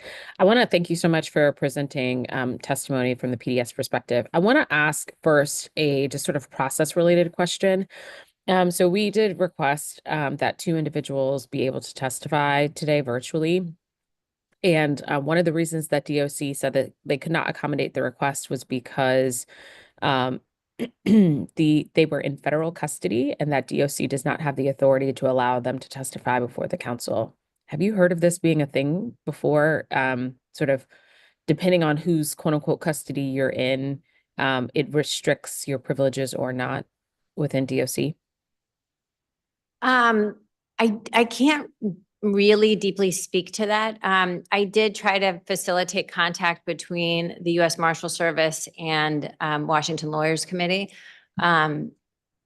So in that sense, have I heard of it being a thing? Okay, but I'm just curious, like, if this has come up before. I don't think it has come up before. I think some of the things that were shared about the logistics issues just really kind of stretch the kind of plausibility almost. Like there's no space, it's logistically impossible. There are legal visitation rooms. Lawyers can go into a legal visitation room. If they do not have if the facility won't let Wi-Fi be used, a lawyer can use their hotspot on a computer, participate by Zoom, get on the computer with Zoom with their client and participate. So it seems like a thing where if DOC wanted to facilitate it from a logistics perspective, it doesn't seem like it would be particularly difficult. Again, from a process issue or process standpoint, one of the things we heard from the witness testimony from earlier is that, as you mentioned, Ms. Robinson was talking about, they needed to continuously remind corrections officers who were coming into the room of like what the law was. Does this speak to a larger issue around training? Not just as it pertains to this particular, unique circumstance, but just overall. I know that DOC has had some staffing challenges, but I'm curious, is turnover now leading to sort of ineffective dissemination of what the policies and laws are? I don't know if it's just turnover or we had the U.S. Marshals report about the horrific conditions there, about DOC staff punitively denying food and water to individuals. So I do think that it's a training and culture issue. Definitely on the culture piece, I think we heard, or I don't know if Ms. Sullivan said it, but soon after we were told that they would not be able to accommodate the 2 women from testifying, we were also told by their lawyers that someone from DOC went to them and asked for copies of their testimony to review prior to giving it. And so it just seemed like I don't want to say a culture of intimidation, but I'm going to call it, right. It felt like that was what's happening here, to not provide some, I would say, sunshine and transparency on what has been happening. I think in your testimony, you brought up some really interesting points of some things that we should add. Again, I will say the whole purpose of this bill was to ensure that it is just standard.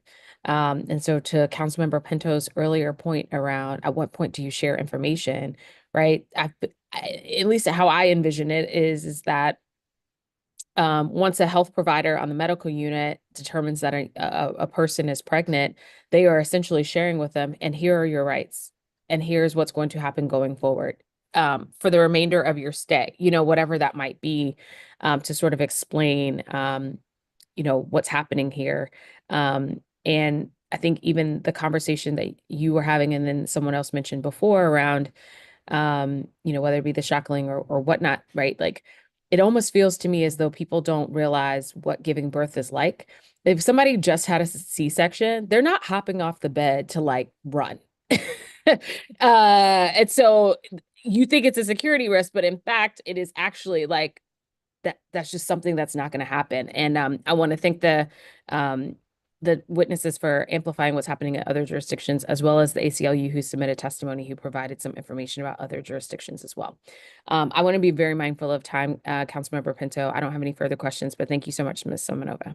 Can I just add also to sort of my answer about DOC and US Marshals? And I don't know if there is an impediment and DOC wants to encourage participation by individuals who really want to participate, then DOC has all those same contacts, has the ability to reach out and facilitate something where individuals, the lawyer involved, everybody wants to participate. So what can they do to facilitate it? Rather than saying there's this barrier, what can they do to make this happen for the residents in their care?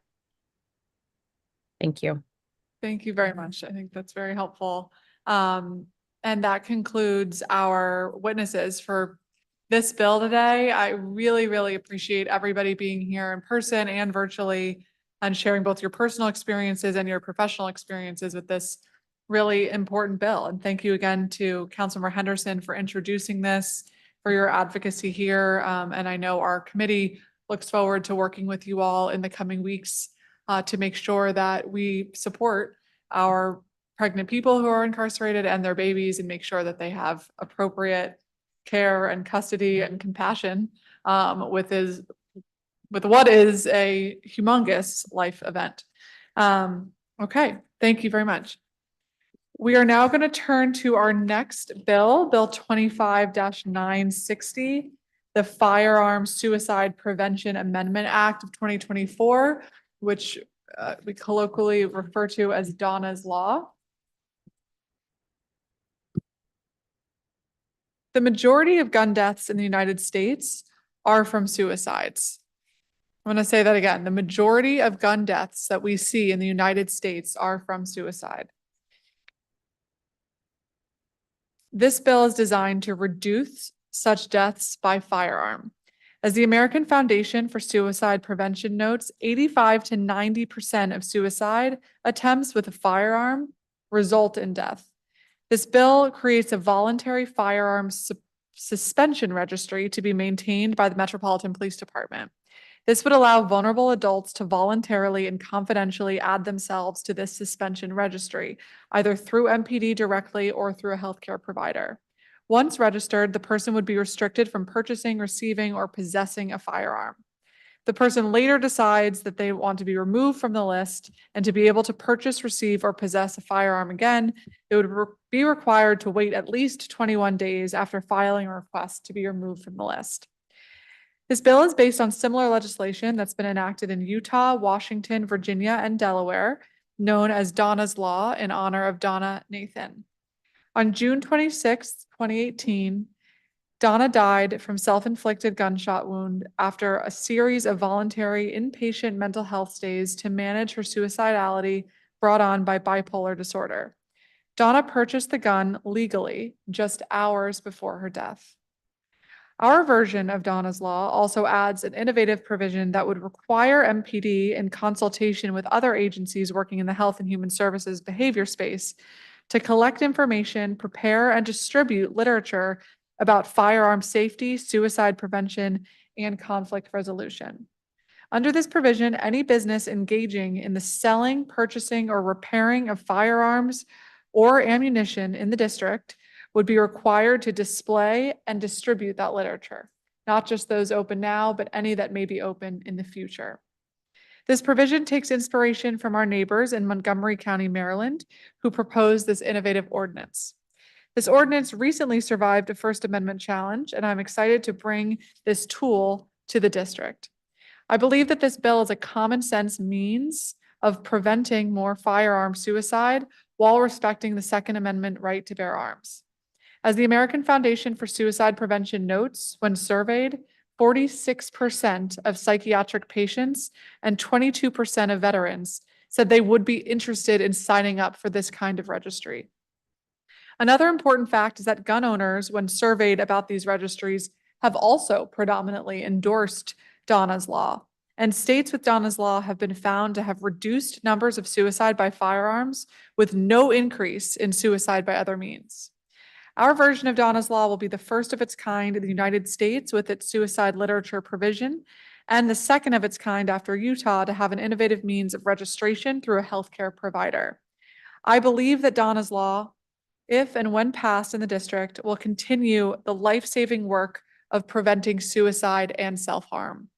We know that we have a major crisis in the District of Columbia with guns, access to guns, and harm done by guns, whether that be to oneself or to another. And every tool that we can think of together to make sure that those numbers go down is something that we all need to work collaboratively on. And so I am eager to hear from our witnesses today and to get this bill passed.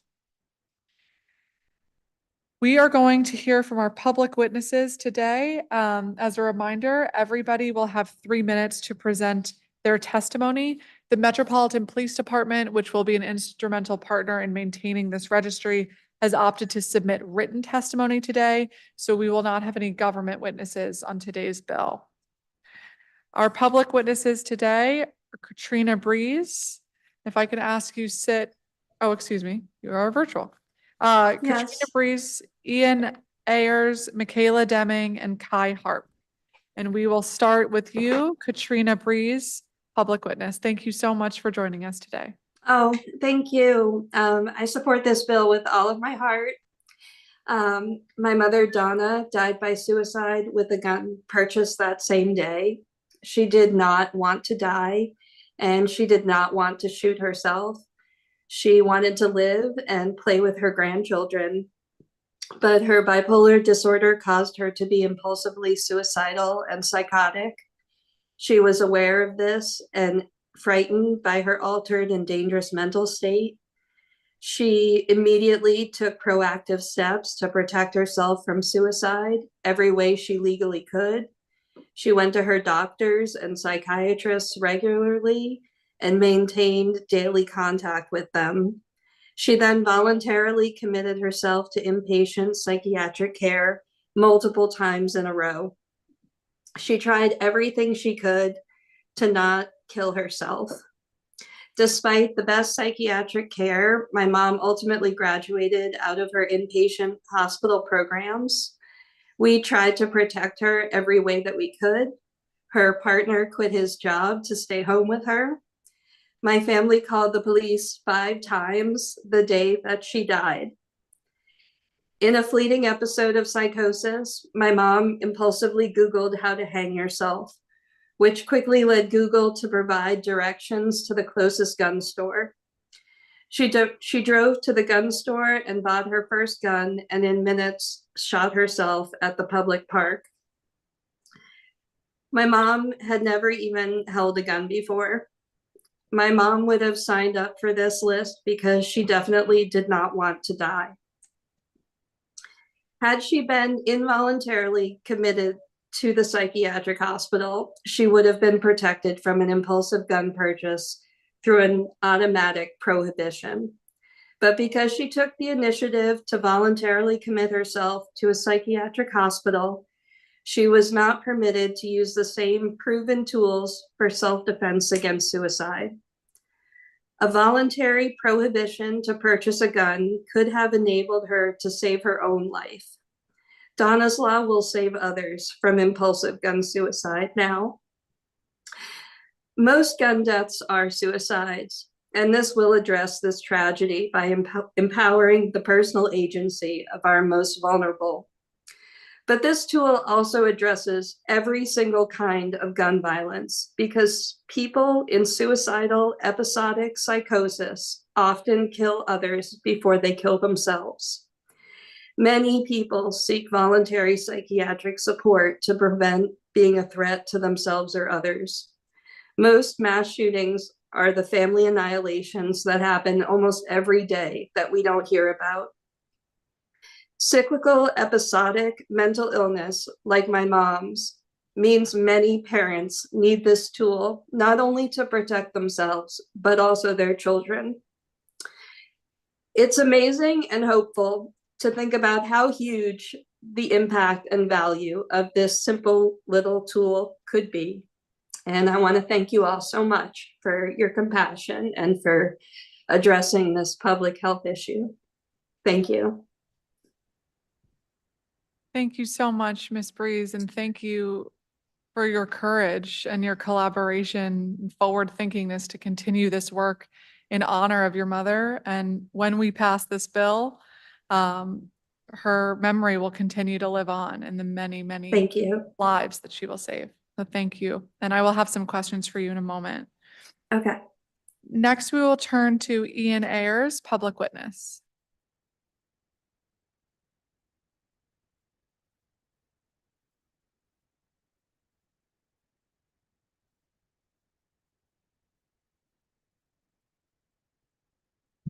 Ian Ayers, are you here?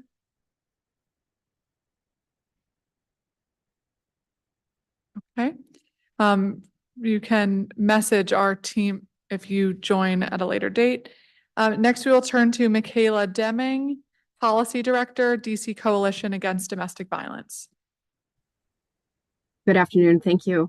My name is Michaela Deming, and I'm the Policy Director for the DC Coalition Against Domestic Violence. We are the federally recognized statewide coalition of domestic violence service providers here in the district, and that includes housing providers, counseling and case management services, legal services, and culturally specific organizations. Our member programs continue to report providing more services to more survivors year over year with no sign of that leveling off or decreasing. I'm grateful for the opportunity to speak today on the importance of considering domestic violence in these bills. I want to take just a moment to add a couple of thoughts to the bill that was just considered.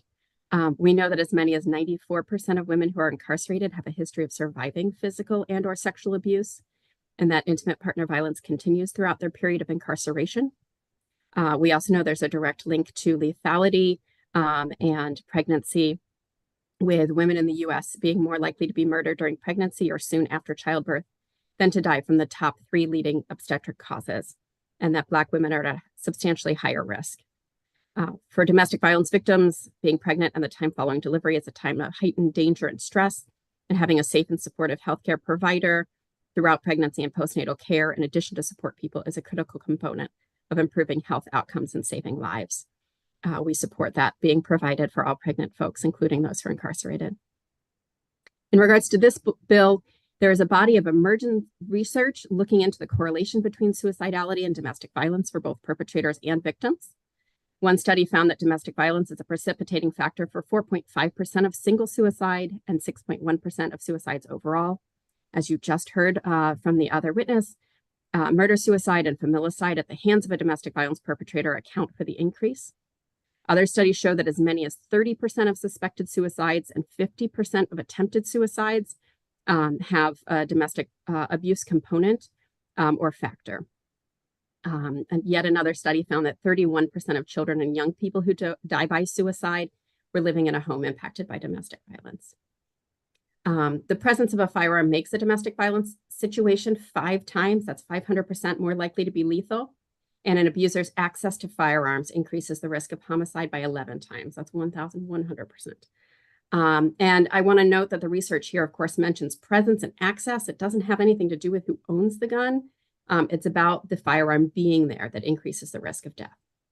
So turning to this bill, there is mention in section 1105 of suicide prevention literature. Several of the topics could potentially relate to domestic violence, but the information doesn't implicitly include domestic violence risk. In homes where domestic violence is being perpetrated, the firearm is often under the direct control of the person using the firearm to terrorize their family, and the standard safety information doesn't really apply. And so adding domestic violence as a specific consideration or piece of the topics that are listed would be particularly helpful in addressing the risk and co-occurrence of suicide and domestic violence for both the victim and the perpetrator. DCCADV stands available to support the collection and preparation of information for the purposes of this literature and any efforts to increase awareness of the lethal mix of domestic violence and firearms. Thank you. Thank you very much, Ms. Deming. Ian Ayers, and am I pronouncing your last name correctly? Yes. Oh, okay, great. Please go ahead, Ian Ayers, public witness. My name is Ian Ayers. I'm the Reebhausen Professor at Yale Law School, and along with... Ian, I'm sorry to interrupt. It is very hard to hear you. We'll make sure. Is your speaker uncovered? Yes. Okay. I'm not sure what's going on, but we can hear you, but I would just try to speak up as much as you can and as close to the speaker as you can. I will.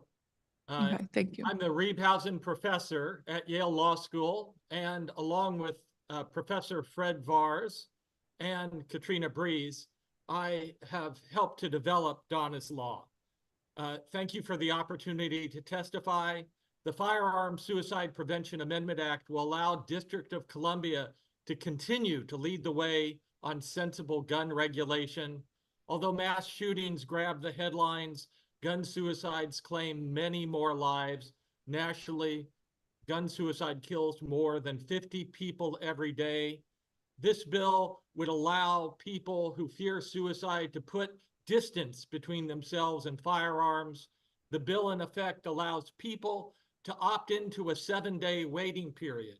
People who register have a means to reacquire their gun rights after just a few days, but this short delay can save lives, as it's well established that many suicides are impulsive. Taking away a preferred means for short periods has been shown to reduce self-harm. The great virtue of this bill is that it's voluntary. It only impacts those who opt in. The registry is a kind of pre-commitment device that allows people to take action to restrain their future selves from making irreparable mistakes. Like no gambling state registries, which allow people to stop themselves from gambling at casinos, Donna's Law gives people a new kind of freedom, the freedom to stop themselves from acquiring a dangerous weapon. Commitment contracts have been shown to help people with willpower problems to make progress on a host of behaviors.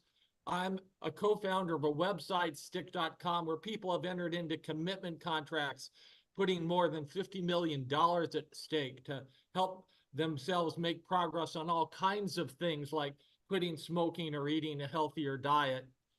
Donna's Law lets people make a commitment that can save lives.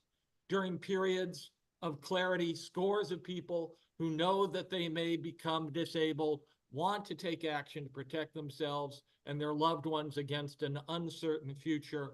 I strongly urge you to pass this 25-960. Give people who understand that they are at risk a chance to help themselves. Thank you very much for your time. Thank you very much. And last, we'll hear from Kai Harp, volunteer, American Foundation for Suicide Prevention. Hi, good afternoon. Thank you so much for letting me speak today. Like I said, I'm a volunteer with the American Foundation for Suicide Prevention with the National Capital Area chapter. Excuse me, sorry. I stand before you today because my family experienced an unthinkable tragedy that too many families across our country are forced to endure. On March 21st, 2024 of this year, 7 months to this day exactly, my older sister, Heather BC, died by suicide, and she used a firearm to take her life. It is difficult to find the words to describe the pain that follows the sudden, violent loss of a loved one. My sister was my best friend, fiercest protector, and one of the kindest people I've ever known. If it weren't for my sister's love and support, I wouldn't be here speaking to you today because I would have lost my own battle with mental health. She was someone who brought light to so many lives, and yet in a moment of excruciating pain and deep despair, she was able to access a firearm. This particular moment has left a hole in our family, and one that will never heal. The moment also left two little girls, only 4 and 6 years old, without a mother. Suicide is an impulsive act. Research shows that 90% of people who survive a suicide attempt do not go on to die by suicide later in life. This shows that how many people attempt suicide, especially in moments of emotional crisis, may not have wanted their lives to end forever. But firearms remove that second chance. They are lethally effective, and 85 to 90% of suicide attempts using a gun result in death. That's a staggeringly high rate compared to other means, such as drug overdoses or cutting, where survival is far more common. Each year in the United States, around 24,000 people die by firearm suicide. That's more than half of the gun deaths in our country. Here in Washington, D.C., the situation is dire as well, as previously mentioned. Firearms are the leading method of suicide in the United States, again, as the council member previously stated. And their lethality means that if someone in crisis has access to a gun, there's a much higher likelihood that their attempt will be fatal. For many families like mine, this is a painful reality that could have been prevented. The bill, the Firearm Suicide Prevention Amendment Act, would give individuals a chance to save themselves from impulsive, irreversible decisions. It creates a voluntary registry for those who wish to suspend their access to firearms, recognizing that moments of crisis are not permanent, but can be fatal if a firearm is within reach. In doing so, this bill respects the autonomy of individuals while acknowledging the need for responsible, proactive safety measures to prevent tragedies. By requiring the Metropolitan Police Department to develop literature about firearm safety, suicide prevention, and conflict resolution, and mandating that businesses engage in firearm sales display and distribute information, this bill ensures that people are reminded of the risks and have access to resources that could make a difference in times of crisis. I urge you to support this bill because it offers individuals the chance to protect themselves in moments of vulnerability. It gives families like mine hope that fewer lives will be lost to preventable tragedies. It's a tool to reduce the number of lives cut short and to prevent the ripple effects of grief, pain, and trauma that affect not just the individual, but their entire community. No family should have to experience what mine did. No one should have to experience the agonizing pain and grief that comes from a preventable death. No one should lose a sister, sibling, brother, child, or friend to suicide when tools like this can make such a difference.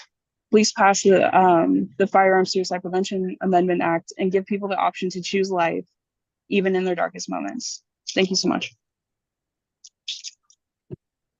Thank you so much, Ms. Harp, and thank you for sharing your story. And I'm so sorry for the loss of your sister. She sounds like a wonderful, special person. And I think is, incredibly powerful example that you talked about, the stats of people not necessarily going on to die by suicide after a first attempt, and that measures to get support to people who need it earlier can really save their lives. I want to start with you, Ms. Breeze, and maybe Mixed Airs, about what we've seen in other states in the work that you all have done, particularly in Virginia, Utah, Washington, and Delaware. How has that looked post-implementation in terms of the impact that we've seen, and other things that we can learn from those states moving forward with similar Donna's laws? Sure. So we haven't heard of any problems happening in any states. And I can't really tell you the data because it's actually so confidential that even I don't have access to be able to tell you whether, like how many people have signed up, what's happened with their process. That information is held by the FBI and the NICS system. It is very easy to sign up in a state like Virginia. People are able to just download a form and send it in. And this is a great first line of defense. When we look at different tools for suicide prevention, a lot of them come with horrible consequences. Like for my mom, being locked up in a psychiatric ward was highly traumatic, and she referred to it as jail. And her medications were often torturous and included horrible side effects. We have heard of no negative side effects, and this hasn't removed anyone's freedoms. But I don't have any specific other data. Thank you. Mr. Ayers? Well, and as Katrina Breeze said, there's been no evidence of people falsely registering someone else or people that have ex post had concerns that they needed to get their guns and were not able to within a reasonable amount of time. The two things that this proposed bill is really great about is about providing information and in providing ease of access. When the Washington statute first was passed, you had to file in person at a local courthouse, and that was really reduced the uptake. And so you making sure that healthcare professionals know about it to get the information out and making it easy to submit. Subsequently, Washington State has required electronic registration, but just this last week, I was checking in at various county clerk's offices, and a majority of them in Washington State still don't allow electronic filing, which is, again, in this day and age, something really important. And there haven't been any problems with mail-in or electronic filings, and it's a crucial aspect of what has been proposed. Thank you very much for that. And, you know, while the information is confidential, some of what we've been looking at is just the overall numbers of suicide by firearm decreasing in these jurisdictions without suicide increasing by other means. And so while not a comprehensive analysis of that efficacy, it gives us some demarcation of progress.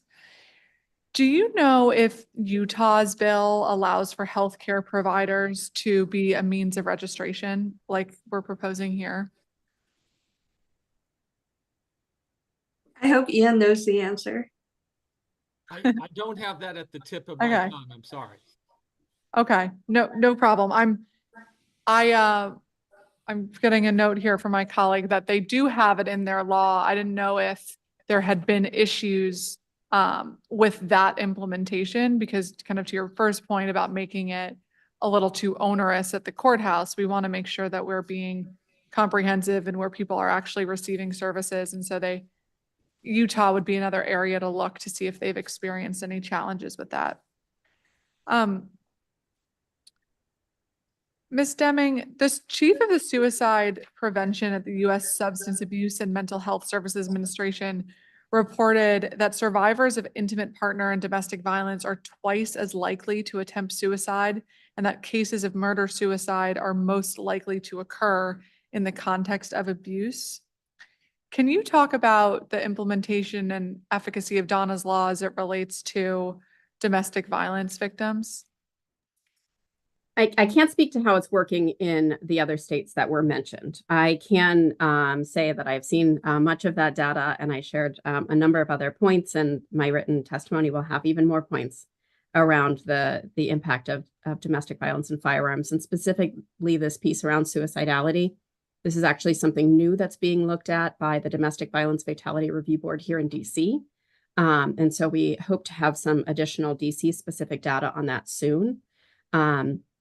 And so I've been focusing really in on this piece around what types of information is being provided under the bill language, because of the fact that the bill doesn't specifically speak to domestic violence. And we know that the ways in which information can be most helpful, tailored to this specific type of gun violence and suicidality, is often a little bit different than the type of information that we provide to folks who are concerned about firearm death and injury when domestic violence is not present. And I actually just presented on this topic to an international conference because of the fact that it's so different and really often not included in firearm safety literature and information. So hopefully with some additional information provided, that we might be able to have this law be even stronger here in DC as it relates specifically to that co-occurrence. Okay, thank you so much for that. That's certainly something that we'd love to work with you and others on through this legislative process to make sure the information that we're providing, whether that be in a store where you can purchase a firearm or bullets, but also in other settings where somebody may need to be exposed to information of where they can access support when they are being victimized or fearful of being victimized. So thank you for that. We saw in the federal case, United States v. Rahimi, that was decided in June, that the Supreme Court upheld federal laws barring gun possession from individuals subject to domestic violence restraining orders. And as you know and have worked on, the district has red flag or extreme risk protection orders that we refer to as ERPOs, which is a request to remove guns from certain individuals who pose these types of risks. Can you tell us a little bit about the existing procedures and protections for survivors of intimate partner and domestic violence when it comes to this kind of gun violence, and if you're seeing them be effective? Yes, thank you for the question. We also have a number of folks working specifically on these cases here in the district that are developing some really incredible protocols and information specifically on this intersection. ERPOs do not address all of the things that civil protection orders address. And so there are sometimes situations where a survivor may want or need both types of protection orders in order to get both the firearm removed, but also to get the rest of the protections that a civil domestic violence protection order, for example, would provide. Stay away orders, things like that improve safety as well. One thing we can say is that there are instances where it is working. It is also still a work in progress to actually get firearms removed under court order from someone who has them, who is particularly dangerous in a domestic violence situation. And so being able to get past evidence, testimony in court saying, I don't have any more firearms, when they might actually have the firearms, and being able to actually go in and follow the additional processes that are required to physically get the firearm under an ERPO is something that is continuing to be looked at. There are also efforts right now to look at the process for surrendering firearms under a civil protection order or domestic violence protection order. Similarly, even with the law that was upheld in the US v. Rahimi case, that talks about a gun prohibition. And what is not included in that federal law or here in DC code is removal of the firearm, actually getting the gun away from the person who's not allowed to have it anymore because of the qualifying protection order under a domestic violence civil protection order. And so we are looking at ways to really close loopholes and improve actually getting the firearms away from folks who cannot have them to improve safety in that manner. Okay. Well, thank you so much for raising that really important work. And we would love to work with you in the next couple of weeks to see if there are ways that we can marry those two missions to try to protect more people here. So thank you very much. Mixed Harp, thank you again for engaging in the really important work that you do and for sharing about your personal loss. I'm wondering if you have any other thoughts on how to strengthen this bill and make sure that we can save more lives. For sure. Thank you so much for asking me and including me in this conversation. Honestly, my work, I'm a fresh volunteer, so I'm very new to this area again because my loss is so recent. But from my academic background, I have a bachelor's in sociology, a master's in international development and things like that. And the main thing I know is that like strengthening things through like mutual aid, community, and like access through like two important resources like mental health protections, providing resources and things like that are really, really big, important like determinants in deciding whether or not like suicide rates increase or not. So just making sure that people's basic needs and their like where they're at, meeting people where they're at are like the biggest things that I think will have a much like stronger impact, especially in terms of like bills like this. I'm not sure if that answers your question, but that's kind of like my knowledge and like from my background and things like that. Okay, no, it does. And thank you. And I think it's a really important reminder for all of us when we pass these bills and make these legal requirements, we also need to be ensuring that we're getting information to people where they actually are. And that is not always the same environment. So when we talk about the information flow at a establishment that sells firearms, trying to expand that to healthcare providers and trying to expand that to other community resources, maybe that should include libraries or rec centers or community centers. And so I really appreciate that, and we'll continue working on that in the coming weeks as well. Thank you. Thank you.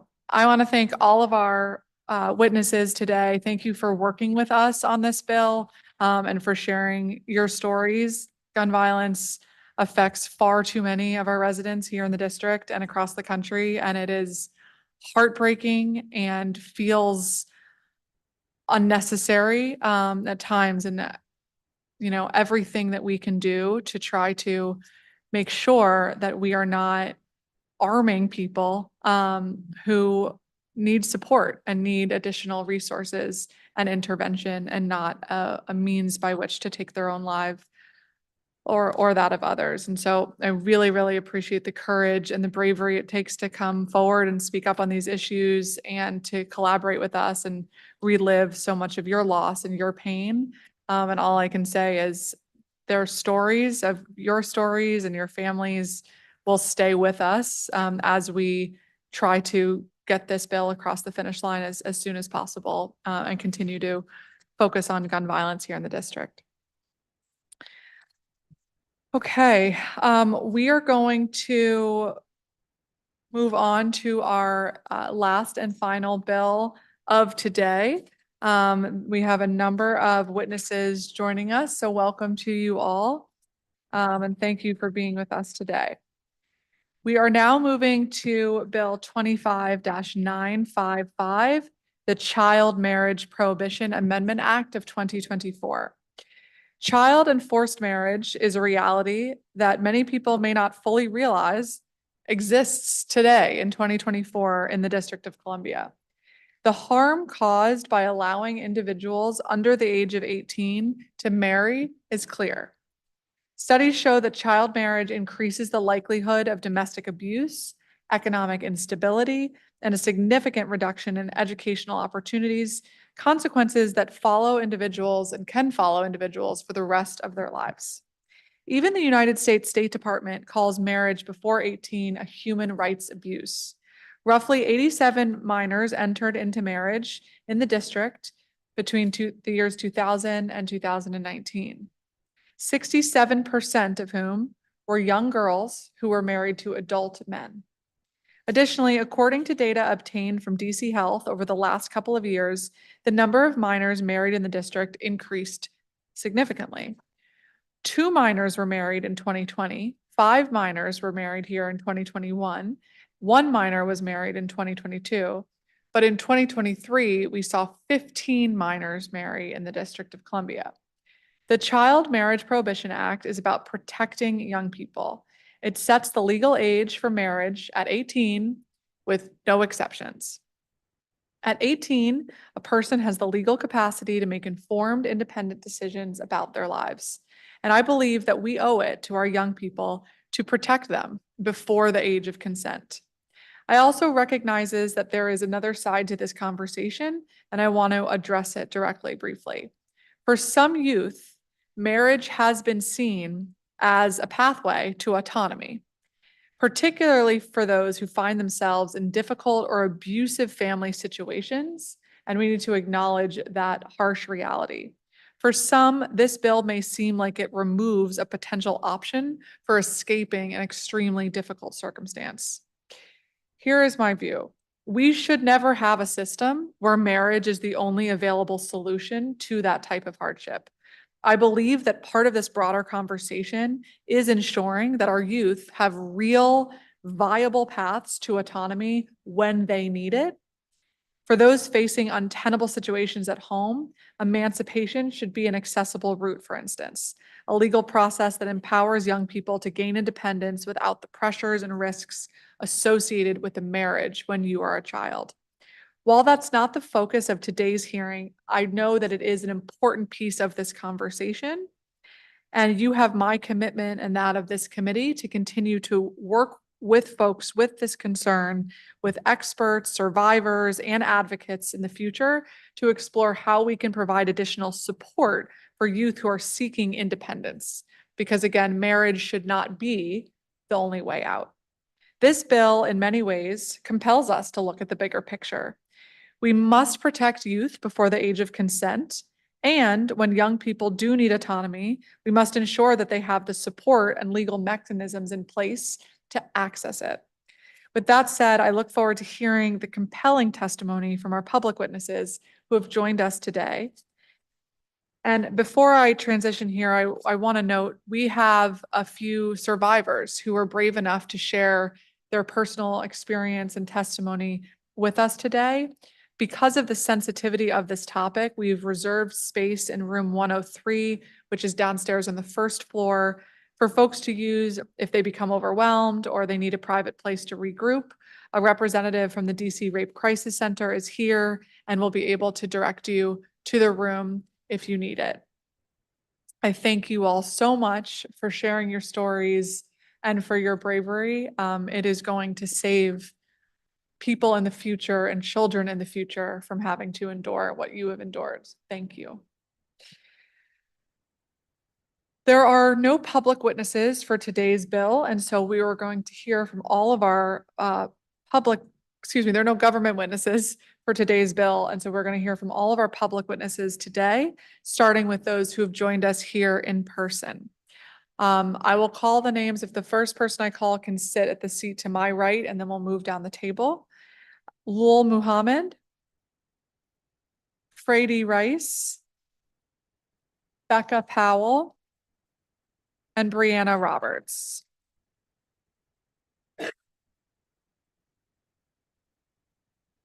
Thank you very much. And as a reminder to please turn on your microphone when you're speaking, just the red button on the platform. Everybody will have 3 minutes to present your testimony. We'll begin with Lul Muhammad, the Executive Director of the Person Center. Thank you, Chair Pinto, members of the committee and staff. My name is Lul Mahmoud once again, and I'm the Executive Director of the Person Center. And I'm here to voice my support for the Child Marriage Prohibition Amendment Act, or B25-955.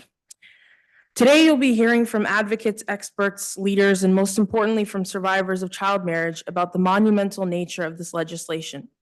In addition, you will see a clear and powerful showing of support today from the DC Coalition to End Child Marriage. This coalition, led by the Person Center and the DC Rape Crisis Center, powered by local grassroots action and aided by national support, made this very hearing possible because of this coalition and the commitment of Chair Pinto and her staff. And because of that, we're here today. Today, we want to bring to this committee and the public the importance of ending child marriage here in the district and raising the age to 18 with no exceptions. Today, you'll hear from subject matter experts who will describe the reality of child marriage in the district and the well-documented impact this practice has on victims, their families, and their communities. You'll hear from advocates across violence response and prevention, child welfare and safety, and legal and social services, to name a few, and get the clearest picture of why this decision is in the best interest of our most vulnerable. Today, you will also hear from our courageous, thoughtful, and outstanding survivor advocates who may have preceded many of us in the work or are new in this movement, serving as a voice for the many survivors who have yet to be heard. Our survivors are the beating hearts within this movement. They have visited many of you here in your offices, joined you on calls, and guided the coalition every step of the way. Today, I'm also representing the Person Center, a community-based nonprofit serving survivors of domestic and sexual violence in the African immigrant community in DC for over 10 years. TPC adopted a public health approach to violence response and prevention, and a critical element of violence response prevention is addressing systemic causes and factors contributing to the continuation of cycles of violence that not only affect the individuals, but sends a rippling impact on families and communities for generations. TPC is a service provider working with Black immigrant survivors. We know Black and Brown and immigrant girls are disproportionately affected by gender-based violence, including domestic and sexual violence, and too often, their victimhood is unseen, unreported, and unaddressed. For girls in the communities we serve, they are at continued risk of trafficking and exploitation without access to adequate support or advocacy. The possibility of marriage further isolates and disempowers these already marginalized survivors. And if the loophole of child marriage is not closed in the district, our least visible victims will continue to experience the lifelong effects of this crisis. And this is not limited to the life of the individual survivor, but the effects of child marriage is cyclical, placing our children and the generations to come at risk. We serve survivors in our community with children of their own who fear their abusive partners will make use of the current loophole in place to regain control of their children or retaliate against a partner who dare to walk away from abuse to protect themselves and their children. Survivors in the district want to know that their children are safe and that by closing this loophole, we can get survivors the reassurance they need and offer their children the protection they never had. I want to thank you all again for making this a priority, and I'm urging you once again to support the passage of the Child Marriage Prohibition Amendment Act to raise the age to 18 with no exceptions. And I thank you again for your commitment to staying at the table to find solutions for our youth victims who are in need of additional assistance. Thank you. Thank you very much. Brady Rice, founder and executive director of Unchained at Last. Thank you. I am here as a forced marriage survivor, so this is very personal for me. Also here as an advocate for my experience. I founded Unchained at Last, which is working to end forced and child marriage across the United States, including here in DC, through both direct services and systems change. And I'm here as an expert. My research and writing on this issue have been published extensively. I want to talk first about the danger of what we call parental consent, the idea that one parent can enter a 16 or a 17-year-old into marriage right now in DC with nothing more than a signature. The sad truth is that when someone is forced to marry, their own parent almost always plays a crucial role in facilitating it. So basically, what we are seeing is a law that does not require any input from the teen and does not provide any recourse for a teen who doesn't want to marry. We have worked with girls who showed up sobbing at the clerk's office begging for help. In that scenario, there is nothing the girl can do, nothing the clerk or anyone else can do. The parent signs the form and that child is married off. And another very dangerous aspect of the current law as written is that it incentivizes and legalizes the trafficking of minors under the guise of marriage. Right now, the federal government does not set any minimum age to petition for a foreign spouse or fiance or to be the beneficiary of a spousal or fiance visa. Instead, it defers to state law. And that means that right here in DC right now, a girl age 16 or 17 can legally be trafficked for her citizenship, forced to marry an adult man overseas so that he can get a visa and a path to citizenship. That is perfectly legal because marriage at 16 is legal in DC. And the reverse is true. A man in DC can legally import a child bride of age 16 or 17 from another country. It is legal because marriage at that age is legal. And this is a widespread problem, according to the US Senate Homeland Security Committee. A report issued in 2017 showed that almost 9,000 minors were trafficked in this way in the 10 years leading up to that report. And almost all of them girls married to adult men. The simple common sense solution is to set a marriage age of 18, no exceptions. That's when a minor can enter into a marriage without their parents signing the form so they can make that decision on their own. And that way, the legal trafficking of minors under the guise of marriage would no longer be allowed in DC. Thank you, Chair Pinto, for bringing this important bill and leading the way. And let's end child marriage today in DC. Thank you very much. Becca Powell, Director of Advocacy and Outreach, Unchained at Last. Good morning. I'm here today to talk about why it's so important to set the marriage age at that kind of magical age of 18 in line with the legal age of adulthood. And this has nothing to do with maturity. I think we all know that a minor doesn't magically wake up on their 18th birthday with some newfound wisdom or ability to make good decisions. But what they do wake up with that's so crucial is all of the rights of adulthood they didn't have even the day before they turned 18. Even the most mature 17-year-old can't run away from home to avoid a forced marriage or to escape from an abusive spouse. If a minor runs away 3 times, they can be classified as a habitual runaway or a person in need of services. But even if they did somehow manage to open the door and get away, there's really nowhere for them to go. Domestic violence shelters across the US routinely turn away unaccompanied minors, and youth shelters, unfortunately, are not a solution in this case. They typically only allow a 21-day stay for that that minor, their say is not confidential, and their main goal is to reunite that minor with their own parents. So this wouldn't be a solution for a minor in this situation. And an adult in this terrifying situation might be able to retain an attorney to help them figure out their complex legal needs, but a minor can't easily retain an attorney because most contracts with minors, including retainer agreements, are voidable. And they're also not allowed to independently bring a legal action, and most disturbingly, are not even allowed to file for divorce. And even though a minor is automatically emancipated upon marriage, you'll hear a little bit more about that later, unfortunately, this doesn't help. They only receive some limited rights of adulthood, and unfortunately, those rights arrive too late to prevent a forced marriage. After the minor has, potentially undergone the trauma of a forced marriage, which in our experience can typically mean being pulled out of school, raped on her wedding night, and a complete loss of sexual and reproductive rights. And that trauma can't be undone just by stamping emancipated across a girl's forehead. But as I mentioned, those rights are only limited, and the DC Code doesn't even explain what additional rights, if any, an emancipated teen can access. In our experience, for example, domestic violence shelters across the US will routinely turn away even emancipated minors. And for all these reasons, the UN Office of the High Commissioner on Human Rights considers all child marriage to be forced marriage because a minor just simply doesn't have the rights that they need to navigate a contract as serious as marriage. And unfortunately, when girls have reached out to Unchained and have learned of their limited legal rights, we've seen some turn to self-harm and even suicide attempts rather than be entered into what has been called a Kafkaesque legal trap. And that's why I strongly urge you and the rest of the committee to vote yes on B25-955. And I thank you so much for your leadership and your continued support on this issue. And let's set the marriage age in the district at 18 with no exceptions. Thank you very much. Thank you very much. Brianna Roberts, Tahira Justice Center. Hi, thank you. Good morning, Chair Pinto and members of the committee. My name is Brianna Roberts, and I'm with the Forced Marriage Initiative. I'm the Forced Marriage Initiative Associate with the Tahiri Justice Center, and I'm a resident of Ward 5. I'm asking you to end child marriage in DC today. The Forced Marriage Initiative is a national program serving individuals with lived experiences of forced marriage. We serve individuals regardless of their background, religion, identity, or age. In my role with the Forced Marriage Initiative, I provide direct case management services to individuals facing or fleeing from a forced marriage. Unfortunately, several of my cases involving providing services to minors facing a forced marriage, minors who have already been forced to marry, and adults who are forced into marriage as children. Child marriage has devastating lifelong consequences, including a greater vulnerability to sexual and domestic violence and increased serious medical and mental health conditions.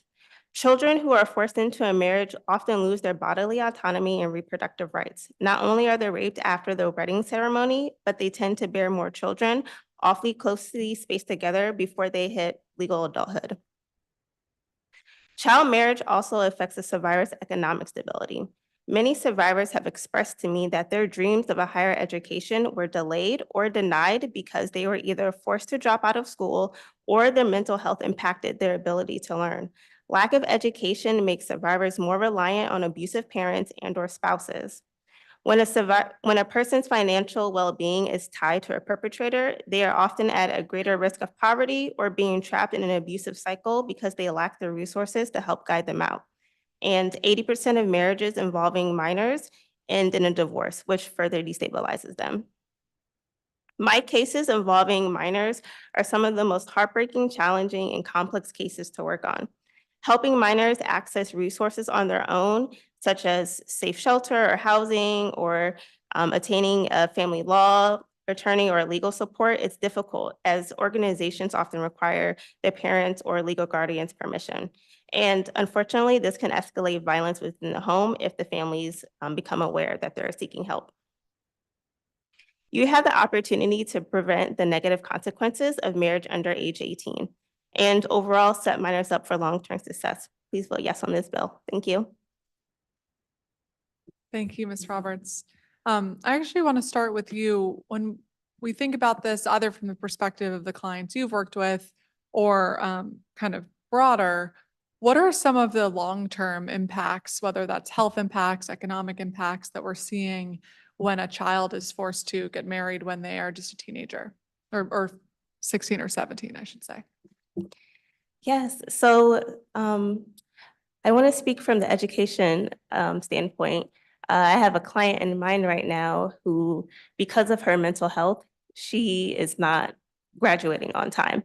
And now she's stuck in her family home, and she's already married.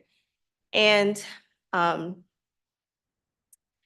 it just continues this cycle of being reliant on abusive parents, abusive spouses, and sorry. Yeah. That's okay. Thank you very much.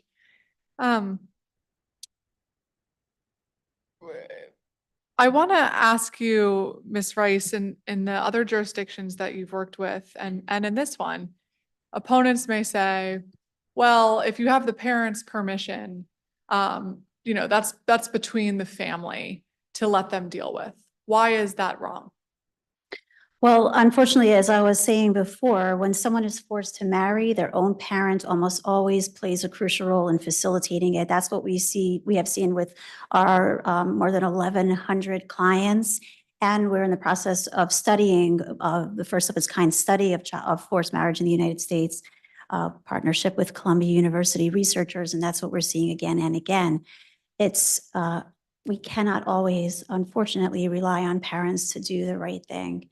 And if there is an option for a parent to marry off a child, there are various incentives that we have written into the law, like the trafficking of minors under the guise of marriage. So some lucky guy overseas can get a visa. There are, unfortunately, too many incentives for parents not to do the right thing for their children. Thank you very much. And Ms. Mohammed, hopefully we will move forward with this bill quickly and take away exceptions for 16 and 17-year-olds to get married. Excuse me. Thank you. Do you have any other ideas about how we can support young people who are being victimized without getting married as a tool to escape from a situation like that under current law, or whether that needs to be a new legal protection? I'm grateful for the question because it's really important for us to start thinking about what happens after this. I think it really is necessary for us to explore defining emancipation through means of responding to survivors that are in need of additional support and protection. Just as it could include us also looking into different child protective laws as well as procedures that are in place through agencies that are focused on ensuring child safety, and seeing how we can apply that to ensure that 16 to 17-year-olds who may appear to be adults to those, but are still not entitled to the rights that they would have at 18 and above, ensuring that, if there are, for example, documented signs of abuse or harm in a family, and there's a pattern of that, if there's abuse in the home, being able to ensure that we're able to utilize the agencies we have in place to either investigate those cases and to work with those individuals as survivors of family violence and be able to identify opportunities for those children. Many of them also, if they are pregnant, includes additional risks and threats, not only to their well-being, but the well-being of their child if they choose to have the child, and the decisions that they'll be making after that. We know that marriage being the only option for folks outside of finding additional help was resulting in just ping-ponging between abusive households. And we know that through the long-term effects of child marriage on the physical and mental health and well-being of that individual, we know that that can result in cycles of homelessness, of additional issues, and the list goes on. And so finding ways to include in the agencies we already entrust with ensuring the safety and well-being of our children, being able to ensure that they have the methods and procedures and set in place to support our teenagers who have experienced either long-term or short-term forms of abuse or violence, finding ways for them to receive support and benefits through potentially a process of emancipation that should be explored. Okay, I really appreciate that. Thank you all very much for being here today and for their very important work. Really appreciate it. We're going to call our next panel, Alex Goyette, Indira Hennard, Allison Gill, and Sonia Bakersville. Let's Goyette. Great. Okay, welcome to you all. As a reminder to turn on your microphone when you're speaking, we'll start with Alex Goyette, Public Policy Manager, Jahira Justice Center. Thank you to Chair Pinto and members of the committee. I'm Alex Goya, Public Policy Manager with the Forced Marriage Initiative at Tahirih Justice Center, based out of our Greater DC office, and we co-lead the DC Coalition to End Child Marriage. I'm testifying in enthusiastic support of the bill today. The fundamental truth that children are more legally vulnerable than adults is why Tahirih and our partners take a legislative approach to this issue and ask legislators like you to end child marriage by setting the minimum marriage age of 18 without exceptions. We know, as the chair already mentioned, that child marriages are happening in DC. Since 2000, over 100 minors have married in the district. About 2/3 of these were underage girls marrying adult men. Since 2016, a movement to end child marriage, led by survivors themselves, has swept the country. The origins and heart of this movement are located right here in the National Capital Region. In 2016, Tahirih led a campaign that made Virginia the first state to take action on this issue with a law that limited child marriage there. Since then, 35 states have passed a law to limit or end child marriage, and 13 of those have done what we're asking you to do today, ending child marriage entirely. This wave of reforms is strongest in the Mid-Atlantic and the Northeast. Delaware was the first state to end child marriage entirely in 2018, and many of our regional neighbors have followed suit since then. In fact, 10 of those 13 states that have ended child marriage entirely are in these regions. And from DC, you would have to go south all the way to South Carolina or west to Illinois before you hit another state that hasn't taken action on this issue in the last decade. Heading north or east, you'd never hit one. Every state from Maryland to Maine has passed a law on this issue. This is great news for kids in the region, but it does leave DC at risk of becoming a destination for exploitation. We know from our case experience and from the stories of survivors that perpetrators who are determined to marry a child will seek out a way to do that, even if it means taking the child across state lines in search of laws that are more permissive. Current law in DC is wide open to what we call policy shopping like this. We have no residency requirement, so a 16-year-old from any state can marry here just as easily as a resident of the district. And we know this is already happening in the region. In 2022, Maryland passed a reform that limited child marriage and importantly prohibited out-of-state minors from marrying there. And as the chair noted, in 2023, we saw a large uptick in the number of children marrying in DC. Earlier this year, Virginia passed a new law that ended child marriage entirely. That law only went into effect in July, and so we don't have data on it yet, but this has likely already triggered another increase in children marrying in the district. As more states move on this issue every year, and 3 more states, including Virginia, have ended child marriage just in 2024, perpetrators will increasingly turn their eyes to the jurisdictions that have not passed a reform yet. That's why it's so important for you to take action now to end child marriage in DC, not only for our own resident minors, but also for the minors who live around the region and will remain vulnerable as long as DC doesn't take action. I ask you to pass this bill quickly and to ensure its expedient implementation. Thank you. Thank you, Mr. Goyette. Indira Hennard, Executive Director of the DC Rape Crisis Center. Good afternoon, Chairwoman Pinto. Great to see you. I will be submitting a full testimony for the record, but wanted to share some brief remarks with you during this time.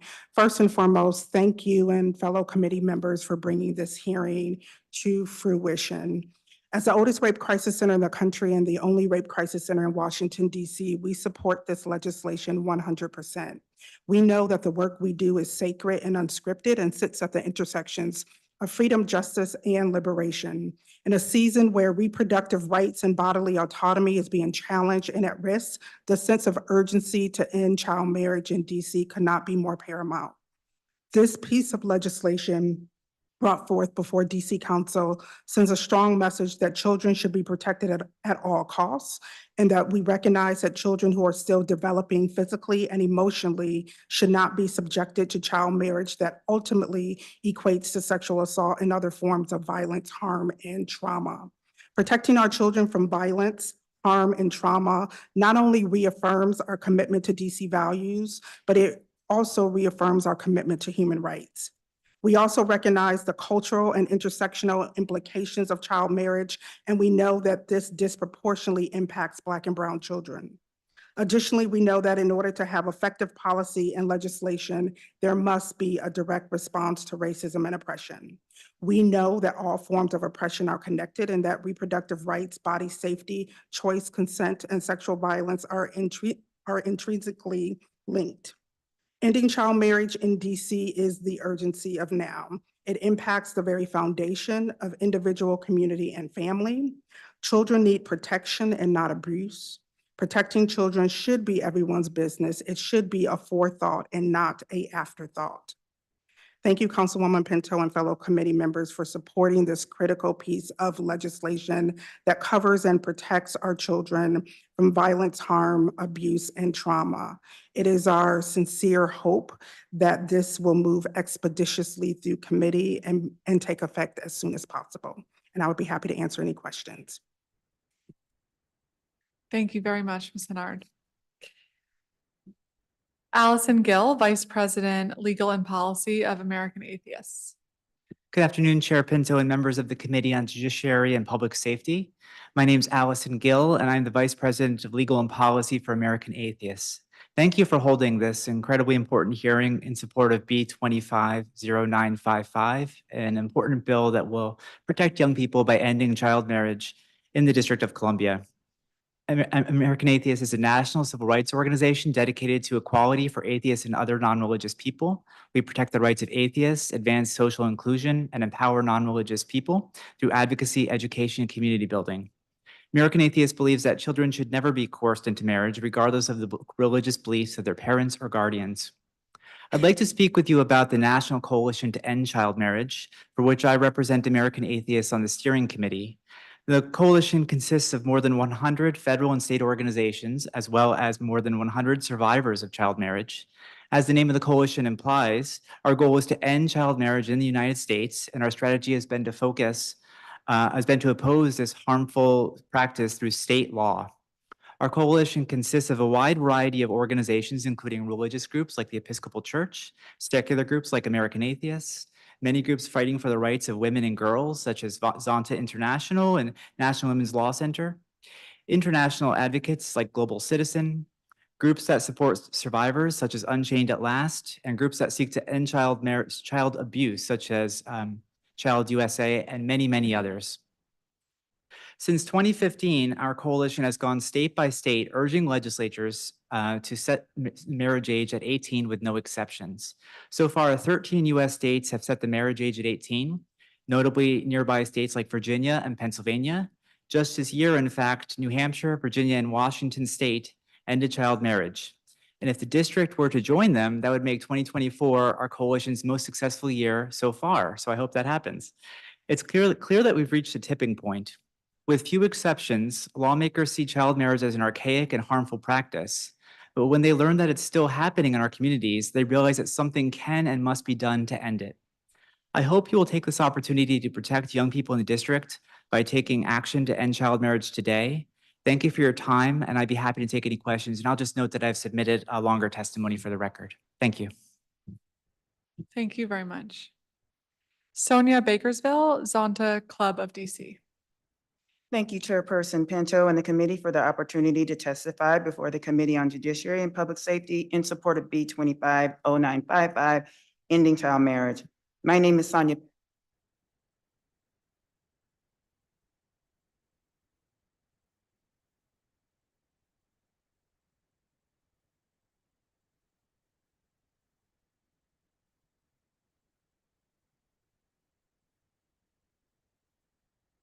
Excuse me, Ms. Baker, I'm sorry to interrupt you. Could you turn on your microphone?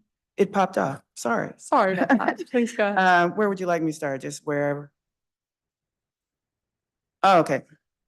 Zonta International was founded more than 100 years ago, envisioning a world in which women's rights are recognized as human rights and every woman is able to achieve her full potential.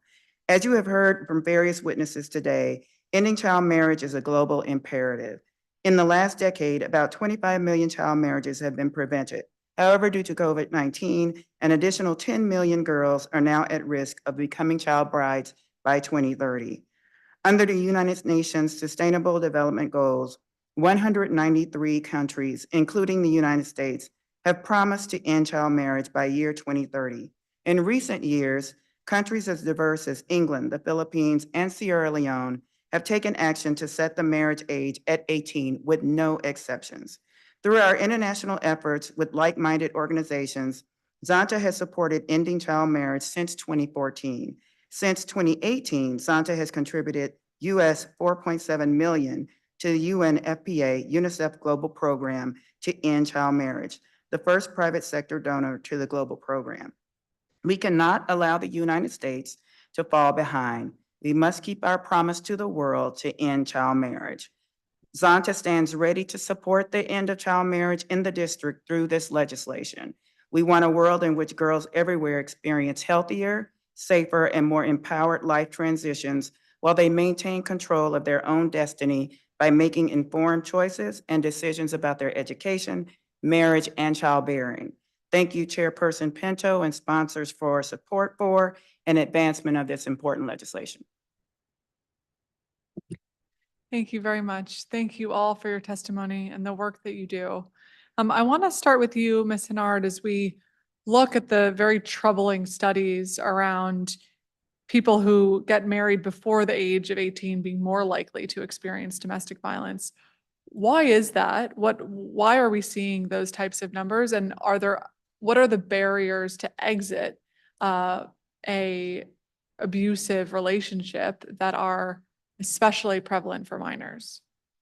Yeah, well, I think it's layered and I think it's complex. I think that we have to look systemically at what our children are facing right now. We have to look at what's happening in the schools. We have to look at what's happening in the homes. We even have to look at how certain nonprofits in our city that are set up to support those populations, are they given the necessary resources in order to move out in the community and bring awareness to this issue? So I do think it's layered. I think that when you are stuck in a home environment that is filled with violence and trauma, it can be extremely challenging to exit that.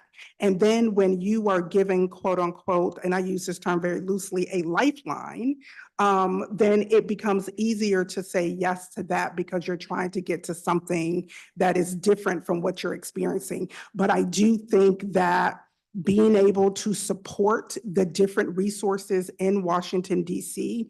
for our children is of the utmost importance. And it's not just our kids that are in school or are in after school programs, which are very limited. We also have to look at our kids who are in foster homes and who are in the system in general, because that also impacts. So how are we putting forth holistic resources that will give our kids multiple choice gates so that they have different options and they don't fall into those pits that we tend to see?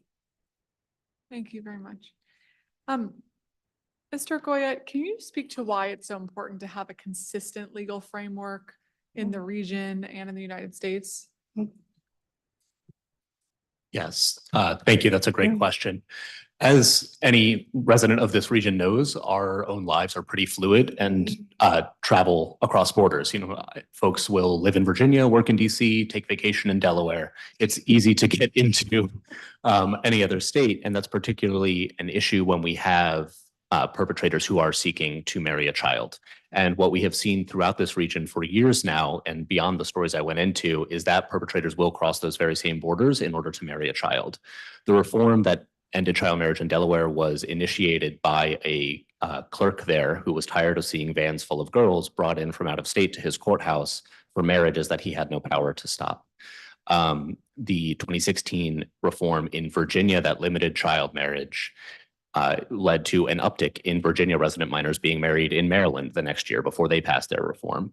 And so as we see other states who have ended child marriage, Virginia, Pennsylvania, New York, New Jersey, Delaware, all the way up and down I-95, eyes are going to be shifting more and more onto DC as the place where these minors can be brought for marriage unless we do something about it. Thank you very much. And I think that speaks to the time-sensitive nature of getting this protection passed as soon as we can. Thank you all very much. I really appreciate your testimony and your work in this space. We're going to call our next panel of public witnesses, Reed Maki, Maniza Habib, Anjali Kokar, and Brigitte Combs.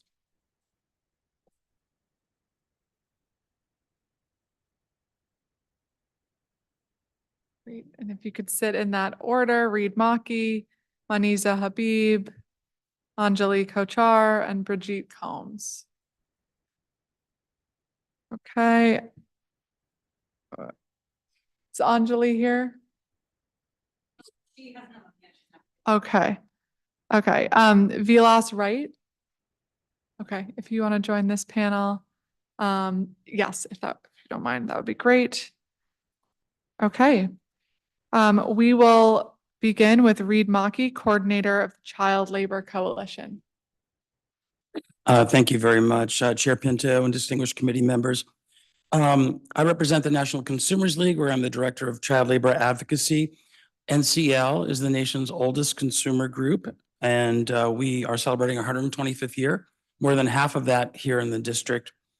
And I also coordinate a group called the Child Labor Coalition, which works on reducing child labor, child trafficking, and child marriage. We have 35 members, and they include the nation's largest union, National Education Association, Human Rights Watch, UNICEF USA, a lot of great groups working collaboratively.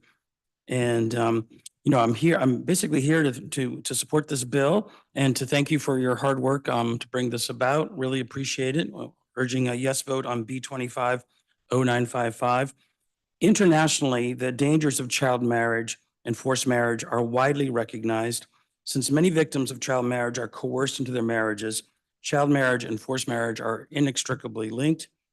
According to the anti-slavery organization Walk Free, in 2023, an estimated 22 million people were living in forced marriage on any given day in 2021. That estimate appears to be somewhat conservative. UNICEF estimates that globally 650 million women and girls were married before the age of 18. 3/4 of these victims were forced to marry by their parents. As you noted in your opening notes, the U.S. State Department in 2016 declared marriage before 18 to be a human rights abuse that produces devastating repercussions for a girl's life, effectively ending her childhood and forcing her into adulthood before she is physically and mentally mature. The International Labor Organization, Walk Free, defined 15.4 million individuals as being who are in forced marriages as being victims of modern slavery. And 84% of these victims were women and girls. 6 in 10 victims of forced marriage are children. While child marriage and forced marriage impacts both boys and girls are especially vulnerable. And one of the reasons is that girls are disproportionately seen by their parents.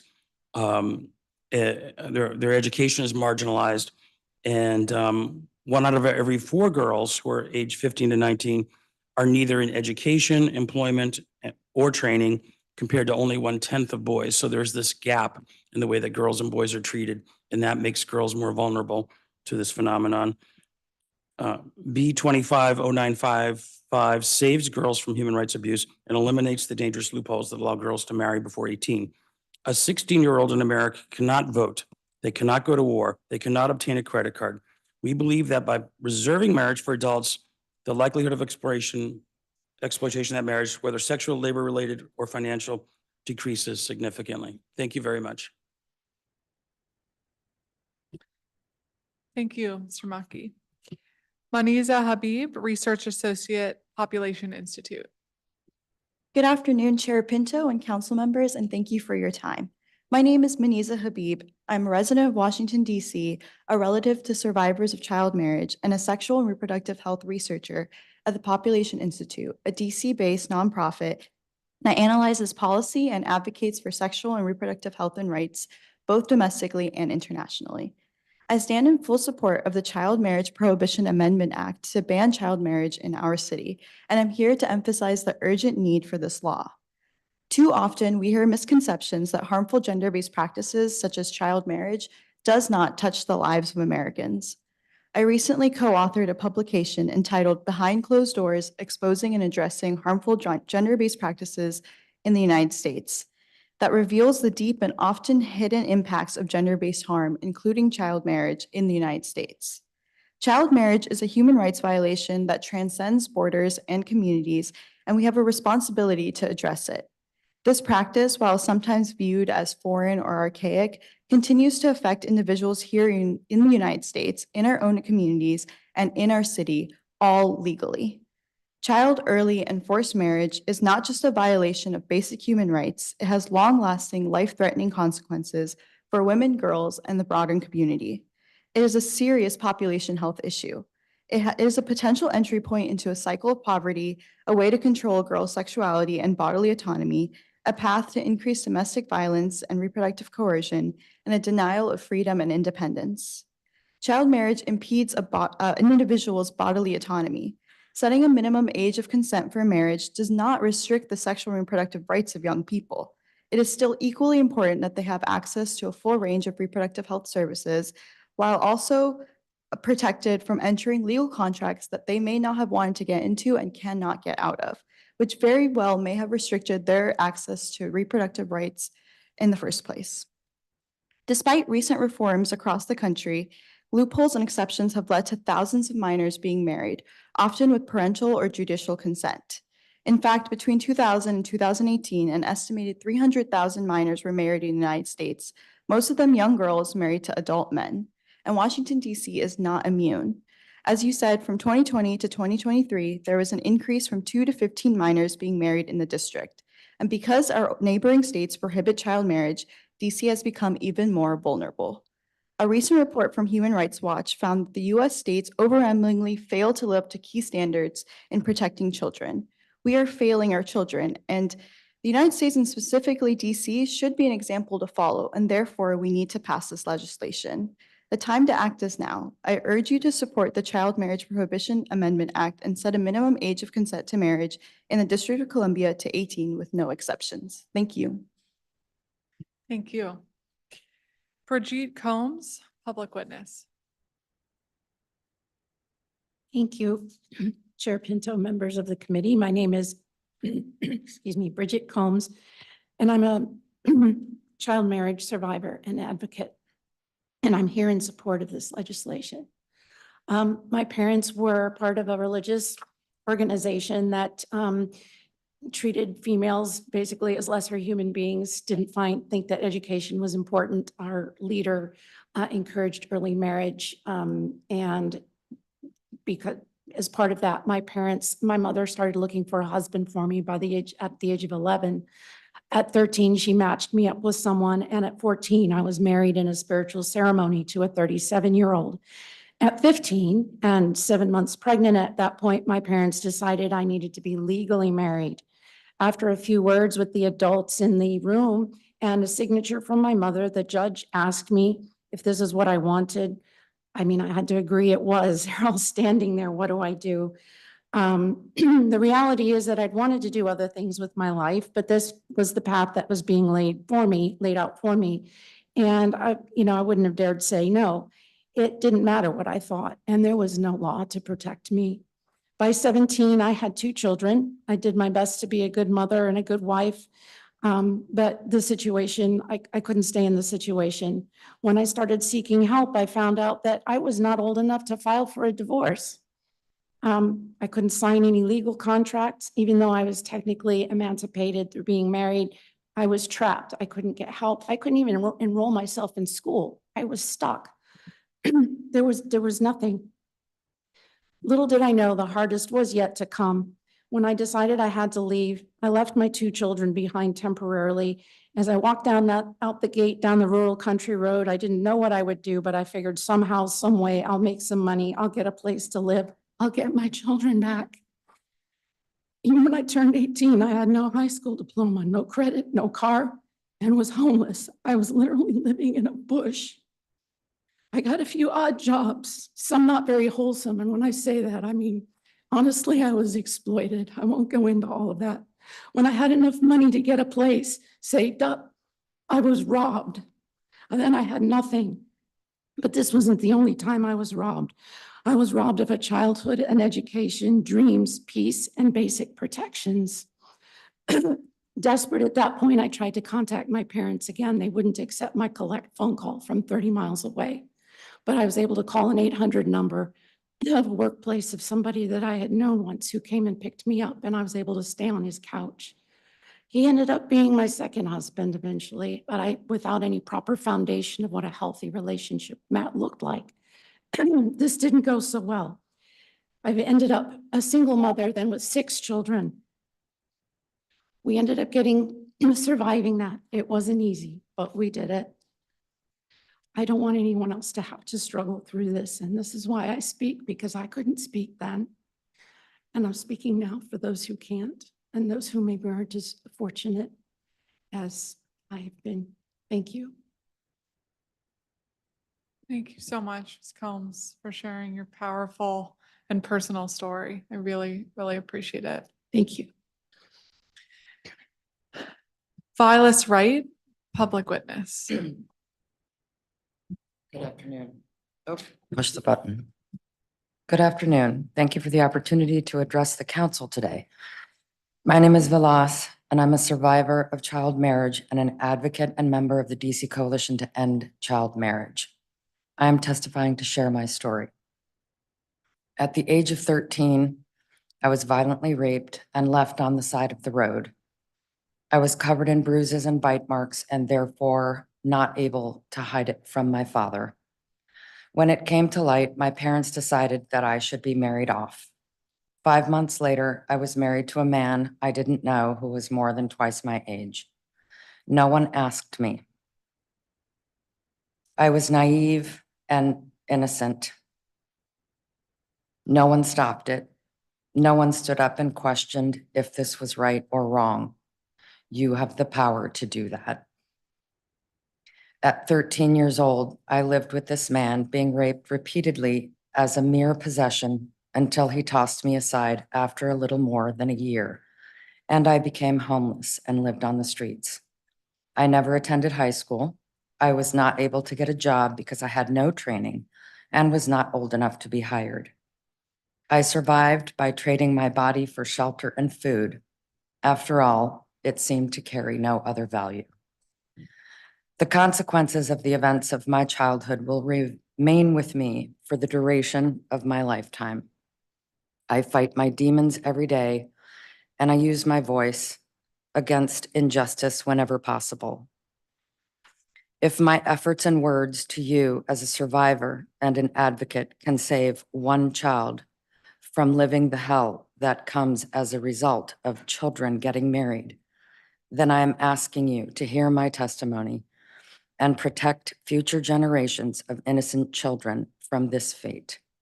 You have the power to do that today by making the minimum age to marry 18 without exception. Thank you. Thank you very much to all of you for your testimony, and thank you for sharing what you've been through. I'm so sorry for what you've experienced and the bravery that you've used that experience to advocate for others is going to make a huge difference in children's lives in the future, and you have our commitment to that. I want to ask you both, what would you go back and say to yourself now as a child, knowing what you know now? And I ask because we're trying to figure out how we can better reach young people who may be in these situations earlier, and knowing kind of how this has played out in your own lives. What would you go back and say to yourself? I would encourage society in general to acknowledge that girls and women have a voice and need to be heard. It's time that we start listening to women and girls and stop letting patriarchy dictate. I mean, the fact that this whole entire courtroom is filled with women is extremely wonderful and relieving to me, because it means that we are starting to be heard and we're starting to step up in our own defense. But as time progresses, I see that we are listening more, and that wasn't happening back in the day. If you complained that you were raped, did that really happen? What were you wearing? Were you drunk? These questions are hopefully going away soon. But as we tell women and girls that their voices matter and that they can speak and be honored for what they say, they will feel more likely inclined to speak because they won't be shunned. and they won't be tossed aside. So I'm seeing it happen, but I feel like we have to say it out loud and acknowledge it and say it out loud. Women and children's voices matter. Listen to them. Thank you. I honestly don't know what I would say to myself, like to change it, because when I think back, I had no idea. I didn't know I had rights. I didn't know I meant anything. I didn't, I had no idea. I had dreams, but I kind of just didn't really think maybe they were going to ever happen. So what I would have liked to have had happened then, if it happened then, if there had been some kind of a law in place that says, hey, we can't do, this marriage can't happen. Or then perhaps even, there may have still been the dysfunction in my life from other things, but I would have not lost, my parents still would have had some legal responsibility for me. And if need be, if the state or whoever had to get involved, they'd be like, wait a minute, this is a violation. There would be some kind of protection.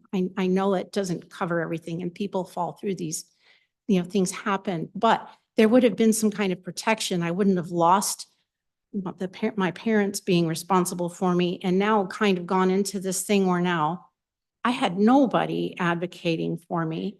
And then I was stuck in a contract, but I wasn't old enough to get out of a contract and to get help. So if that could have just been eliminated, may not have made everything a piece of cake. I'm sure I'd still be working through a lot of trauma, but that piece wouldn't have happened. And that's where some legislation like this, I feel, could make a world of difference.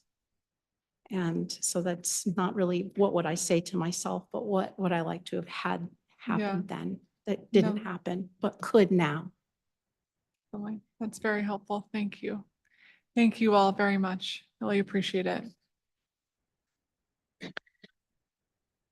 We are going to now call our next panel of witnesses. This is our last panel of in-person public witnesses.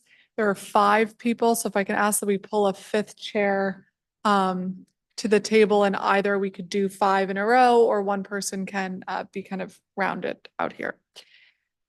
Abigail Rittenauer, Lourdes Venice, Ginbogish Manisha, Jennifer Bradbury, and Anastasia Law. Thank you very much. Okay.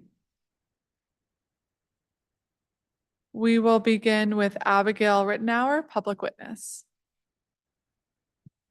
Hi, Chair Pinto and members of the committee. My name is Abigail Rittenauer, and I am the daughter of a child marriage survivor. I am here today in support of Bill 25-0955.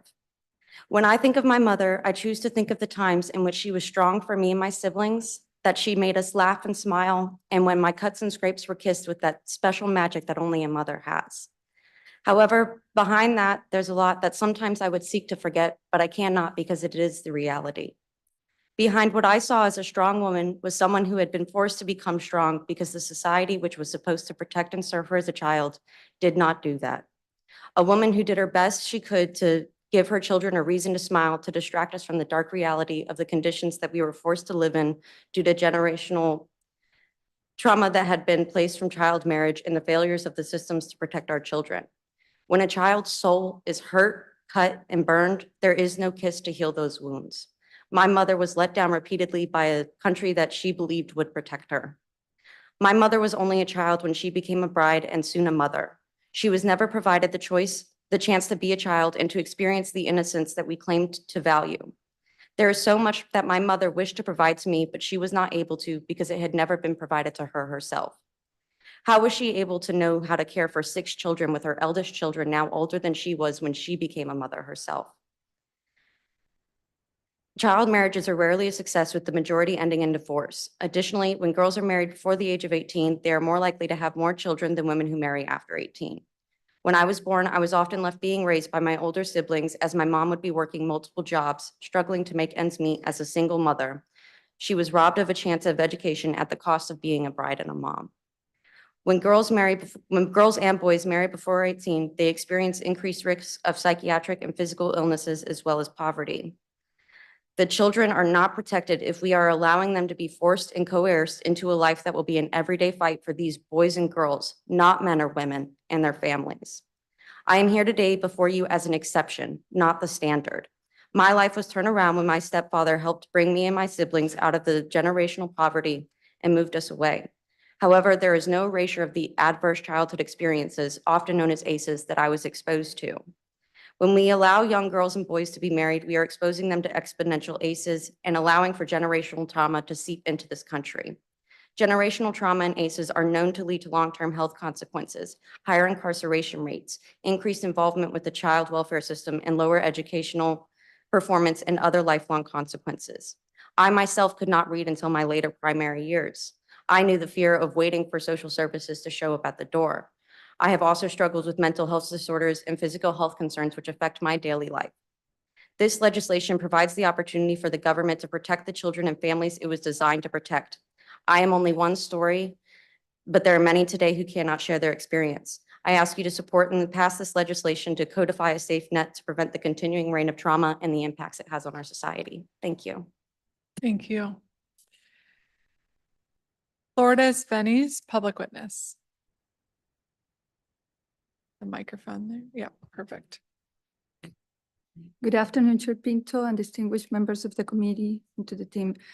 I'm Lourdes Vines, and I speak on a personal capacity, but also on behalf of SONTA International, SONTA Club of Fairfax, and the District 3 of SONTA International, a global organization founded in the US over a century ago, dedicated to empowering women and girls.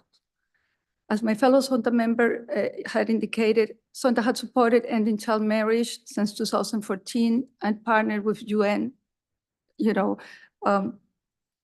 with the United Nations Population Fund and UNICEF to end child marriage in Africa and Asia. But since 2016, SONTA started working in various coalitions to end child marriage in the US, because by that time, 50 states allow it.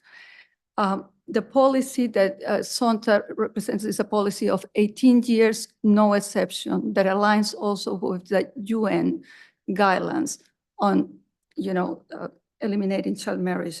It's recognized as, it had been said, as a human right violation, and 193 countries, including the US, recognize it as a human rights abuse and had pledged to eliminate it by 2030. But they had already assessed that more efforts need to be done to meet that goal. And there is a UN resolution for that effect, encouraging comprehensive policies. The United Nations report of the Secretary General on the issue of child, early, and forced marriage recommends several policy-related measures, not just legislations, and calls upon the states and relevant stakeholders to ensure a comprehensive approach to legislation to address child marriage, including by setting the minimum age of marriage at 18 years old. This commitment aligns with the Sustainable Development Goals and Sustainable Development Agenda, including Goal 5, Target 5.3, which refers the goal to achieve gender equality and empower all women and girls, and Target 3, it includes elimination of all harmful practices such as child, early, and forced marriage. And this agenda, this development agenda, is rooted in the Universal Declaration of Human Rights and other international human rights instruments. The many negative impacts had been already expressed, so I'm not going to elaborate more on that, but they are serious and severe and long-lasting.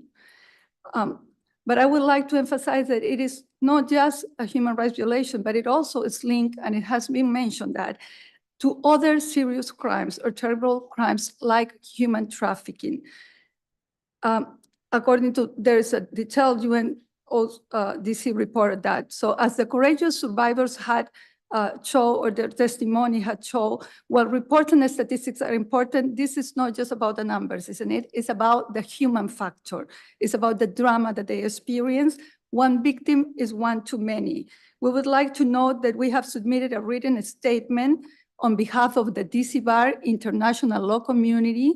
It's on the record, supporting Bill 25-955, and we thank you for submitting it, and we support the rule of law, human rights protections, and empowering women and girls. Therefore, we join the coalition plea and respectfully urge you to approve this bill. Thank you. And end child marriage. Thank you. Thank you very much. Gibogish Manisha, public witness. Am I pronouncing your name correctly? Yes, Okay, thank great. you so much. That's okay. Okay, thank you so much for allowing me to present my testimony. After all these facts about gender-based violence and all the information, it's difficult to speak. Now, today I'm here to testify in support of the B25-955 Child Marriage Prohibition Amendment Act. My name is Gimbogish. I'm from Ethiopia. Child marriage is critical and issues affecting millions of women. In low-income countries like Ethiopia, the girl child in low-income countries, circumcised, infibulated, early marriage, domestic violence, everything. Then after that, even the fistula case, and end up in destitution and poverty. It's really amazing that this happens in high income earning nation in America, including Washington, DC. It's shocking for me and heartbreaking. Patriarchy continue, gender-based violence. Child marriage is a gender-based violence, as you heard from all the speakers. It is higher risk of maternal mortality, increasing child pregnancy, cycle of poverty. This bill helps not only to prohibit child marriage, it empowers girls.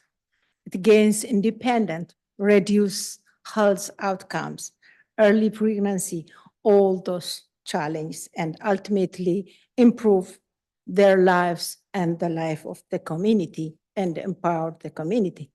My personal story is testimonial to impact this legislation. I came from the generation of women forced into marriage as a child. At the age of 14, my grandmother, my mother, my older sister married and suffered all the domestic violence. And my grandmother has 12 children, my mom 11, my older sister 9. They suffered all the challenges and now they are not living. I was also forced to marry at 14, but I escaped. That allowed me today to pursue my education. I have a master's degree in gender and development studies. For 15 years, advocate for human rights. DC, as it is a large population, immigrant population, child marriage is more prevalent. So I strongly support to amend this law. Thank you very much. I thank Person Center, even though I escaped all those violence. Here in America, I faced another domestic violence, and I'm here because of the Person Center, helped by them. That is the life of women in the world. The world is the same for women, wherever. Thank you so much. Thank you so much. Thank you for sharing your experience with us. Jennifer Bradbury, public witness. Good afternoon, and thank you. My name is Jen Bradbury, and I am a child marriage survivor. I grew up in poverty, abuse, emotional, sexual, physical, whatever you can think of. It was pretty horrendous. I prayed that the state would find out and they would find me a better home every day. When I was 14, a friend of my father's began grooming me. By 16, actually, my father found out and he tried to kill me. So my stepmother hid me in a closet for the night until my mother could come get me. After I moved back to my mother, my abuser followed me and he would visit. He began to do things for my family, like provide us with a phone or pay for some heat so we wouldn't be cold in the winter. He became my rescuer. He would send little packages and help me. When I was 16, I accidentally got pregnant, but it was tubal. It was ectopic, and I had to go alone to the ER, and I had to lie and tell them I didn't know who the father was. And I went to surgery alone and scared. And my mother told me it was my fault. It was the bed that I had made and I should lie in it. I was depressed after. The school told me I couldn't go back. I'd missed too many days. I'd have to start over. I was in the beta club. I was going to be valedictorian of my class, and instead, I had nothing. So my mother forced him to marry me. I was from Tennessee. He was from Louisiana. We got married in Florida. State lines didn't matter. We drove to the courthouse. It took about 10 minutes. I honestly don't remember much of it. No one asked me anything. They just looked at it, signed it. We stopped at a thrift store on the way home, and we picked up a used wedding dress. And I was married that afternoon in my grandparents' living room to my 44-year-old abuser. I left that night, was taken across state lines, and I became a wife. I became the manager of his business. I ran everything. I tried to go to school. They made him sign as my guardian. I was not allowed to sign myself into school. He had to report me tardy when I showed up late. I was pregnant 5 times between the ages of 16 and 20. I have 2 living children from that relationship. Somewhere during my 3rd miscarriage, I got a phone call from a family member, and she begged for my forgiveness, and she told me that he'd been molesting her too. And I realized that I was not special. I was just another little girl in a chain of victims, and it broke me. Eventually, I joined the US Navy to get away. I had to leave my children behind with a predator. But I did escape. I'm not okay. I'll never be okay. It's just the truth of it. I have a very small ask. It's just that let our stories be the last ones. I don't like doing this. I've been doing it for years now. I cry every time. The nightmares come back every time, but it's important. It's important. So as someone who's been through this, please help us stop it. Thank you.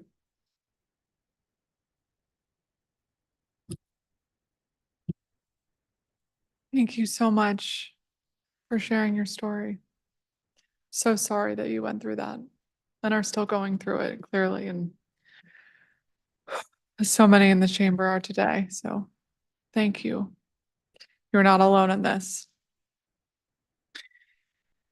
Next, we will hear from Anastasia Law, Program Officer for North America Equality Now. Thank you for the opportunity to present testimony in support of B25-955. My name is Anastasia Law, and I'm the Program Officer for North America at Equality Now, an international human rights organization established in 1992, working to protect the rights of all women and girls around the world. For over 30 years, Equality Now has partnered with international and civil society organizations to strengthen laws and policies to advance gender equality and combat violence against women and girls, including sexual violence, sexual exploitation, and harmful practices like child marriage. Child marriage is recognized internationally as a violation of human rights, a form of violence against women and girls, and a harmful cultural practice that threatens lives, well-being, and futures of girls and adolescents around the world. International law, including the International Covenant on Civil and Political Rights, which the United States has ratified, requires the free and full consent of both parties to marriage. Since minors lack the capacity to provide free and full consent, child marriage is incompatible with the United States' obligations under international law. In this respect, in October 2023, the Human Rights Committee, the committee charged with overseeing compliance with the ICCPR treaty, urged the United States to further adopt measures at all levels in order to prohibit marriage under the age of 18 years. Eliminating legal loopholes that allow child marriage is also essential to achieving the Sustainable Development Goals. Target 5.3 of the SDGs specifically calls for the elimination of harmful practices, including child marriage. By passing the Child Marriage Prohibition Amendment Act of 2024, the District of Columbia has the opportunity to position itself as a leader in the United States in aligning local laws with human rights standards. The only foolproof way to protect children from the negative effects of child marriage is to prohibit all marriages below the age of 18 without exceptions. Such laws recognize that a child under 18 is too young to make decisions of whether to marry and also lacks the other legal rights given to an adult. They protect children from harmful decisions, often imposed by family members, and at the same time preserve a child's autonomy to decide on their own if, when, and whom to marry after they reach the age of 18. DC law currently permits child marriage with parental consent, but this does not adequately protect children. In many cases, consent laws facilitate coercion, with families pressuring minors to marry for cultural or economic reasons. This is especially likely where the law is set up as it is in DC, requiring the written signature of just one parent with no additional safeguards. Equality Now strongly supports the passage of B25-955 to eliminate the parental consent exception to the minimum age of marriage for the District of Columbia, bringing it in line with global standards and better protecting the rights of all women and girls in DC. Thank you.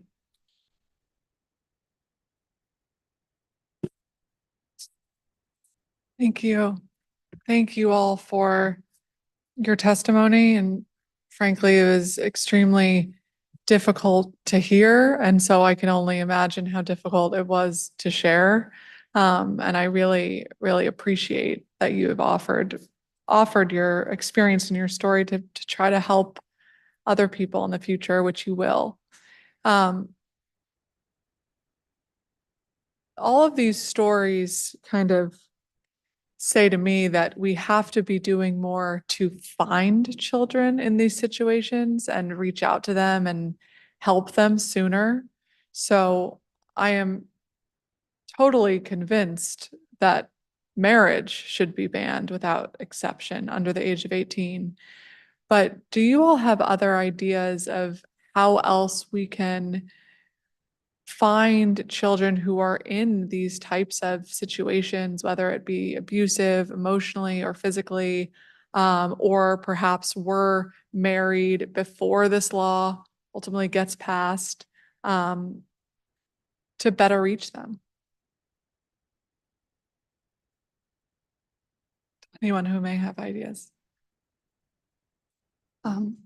Thank you, Chair, for your question, because something that has been kind of an issue in mine has been the fact of the comprehensive policy is not just about the law, because a lot of these situations happen even without a legal marriage.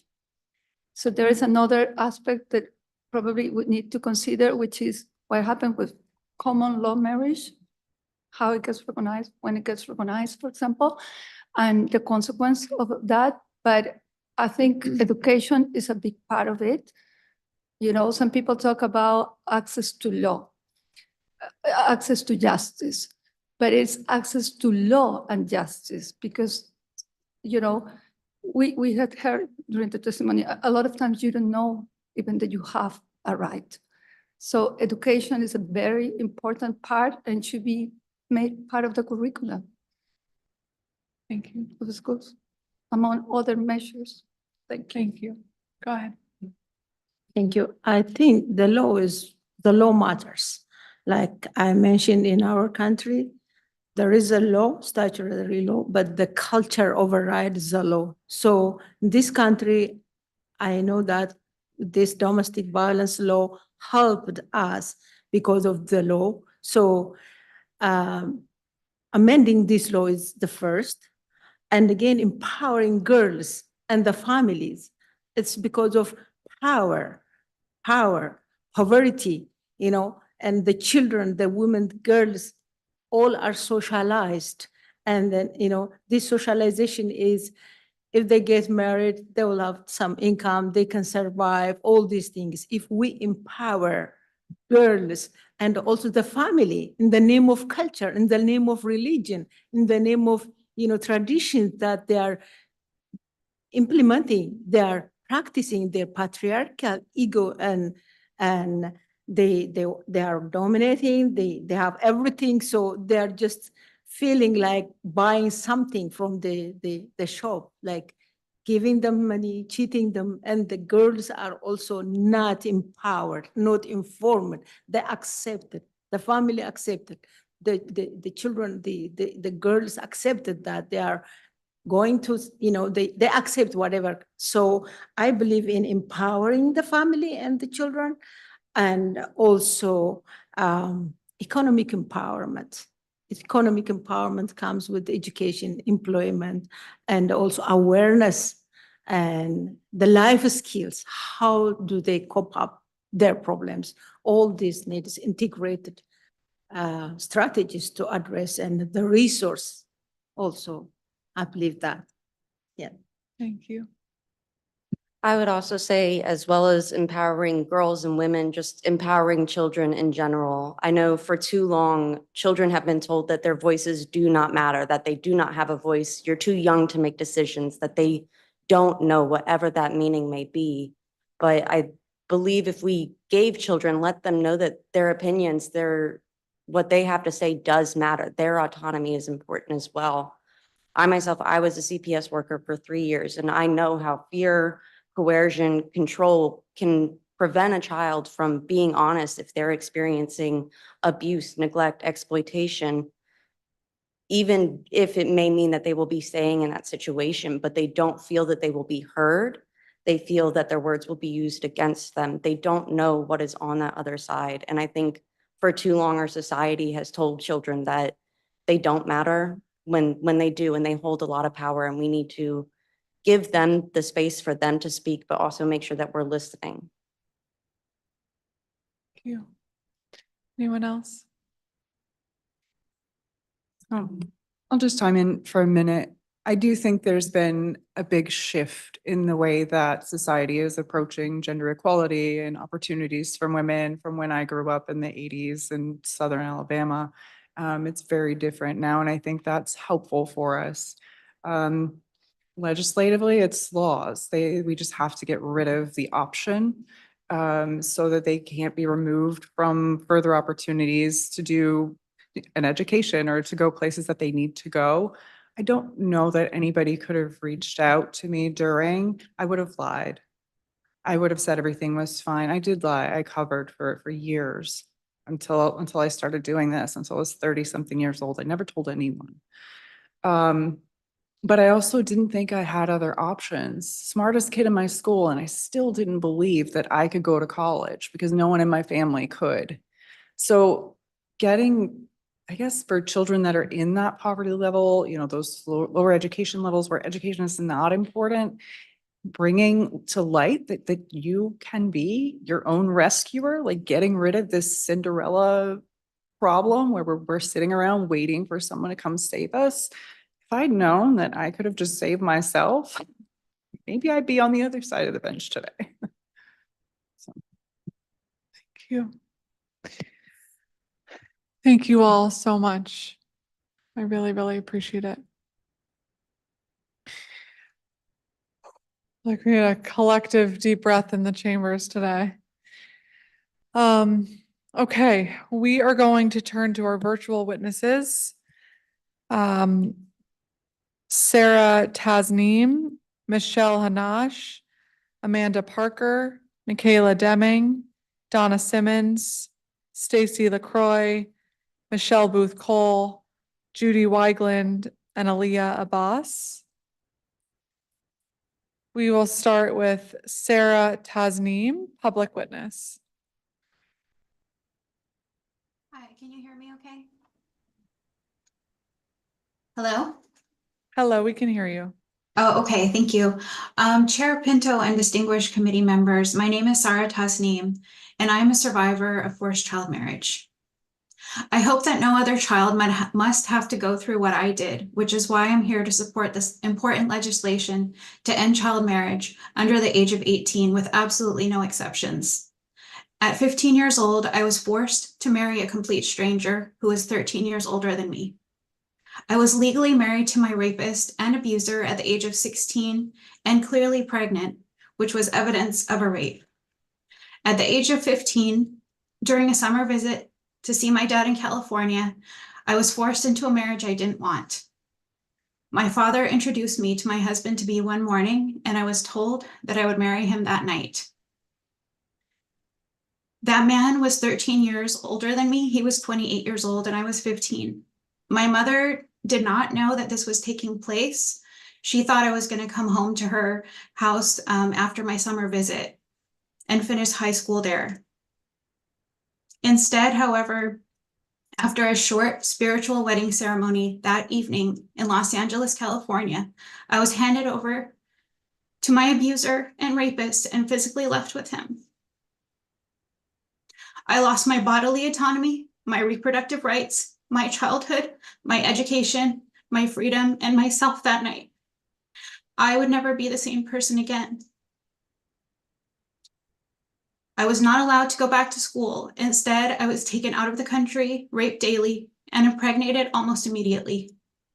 My opportunities were stolen from me, like so many other victims of child marriage who you have heard today on your panel. 6 months after our spiritual ceremony, we returned back to California. I was legally married at the age of 16 and pregnant in Reno, Nevada to my rapist, where at the time it only took one signature from my father. He didn't have to be there present. He just signed on my behalf. My mother still did not know I was being married off to a child rapist. My pregnant belly should have alerted authorities to a rape instead of rubber stamping my marriage certificate. I was never advised my rights or even asked if I wanted the marriage. None of it felt like a real marriage to me. It felt more like a prison sentence after our legal marriage. It took me 7 years of surviving my abusive relationship and overcoming extreme and enormous obstacles to separate and file for divorce. It then took 3 years for me to finalize my divorce. As a minor, if I would have tried to leave, I would have been turned away from domestic violence shelters. No attorney would have taken my case because a contract with a minor is voidable. I would have even just been returned to my house if I had stepped out of the door and been found by a policeman. It has taken me years to recognize and address the severe impacts of child marriage that has had on me and my children, including PTSD and recovering from the financial, sexual, and emotional and physical abuse. There are so many reasons why child marriage is harmful to minors. Respectfully, I cannot think of one good reason why the District of Columbia would want to continue these harms and expose minors to a human rights abuse. Thank you. Thank you. I'm so sorry for what you've been through. Michelle Hanash, Director of Policy and Women's Programs, the AHA Foundation. Oh, okay, thank you. Amanda Parker, Interim Executive Director and Chief Financial Officer, the AHA Foundation. Chair Pinto and distinguished council members, thank you for the opportunity to testify today. Thank you as well for sponsoring this important legislation. I'm here to testify in enthusiastic support. As you just mentioned, I'm Amanda Parker. I'm Interim Executive Director of AHA Foundation. AHA Foundation is a survivor-founded nonprofit working to end harmful practices like child marriage. We are also contacted by those asking for help to flee child marriages. I want to talk to you today in a little more depth about the dangers of automatic emancipation upon marriage in DC. We've heard from incredibly brave survivors today that these dangers are not hypothetical. Teens are no longer considered minors once they are married and likely lose their parents' financial obligation to them regardless of the teen's level of financial independence. This automatic emancipation through marriage without regard to any financial maturity or financial status can force a minor to become financially dependent on their spouse. And financial dependence is both a risk factor for domestic violence and a common reason abuse survivors feel they cannot leave an abusive home. Automatic emancipation can lead to teen homelessness, especially since 70 to 80% of marriages before the age of 18 end in divorce. If that minor is financially dependent on their spouse and the marriage ends, where is that minor supposed to go? Automatic emancipation based on marriage also creates a powerful incentive for a parent to force their child into marriage so the parent can evade child support obligations or to avoid child custody battles, thereby unilaterally terminating the other parent's parental rights.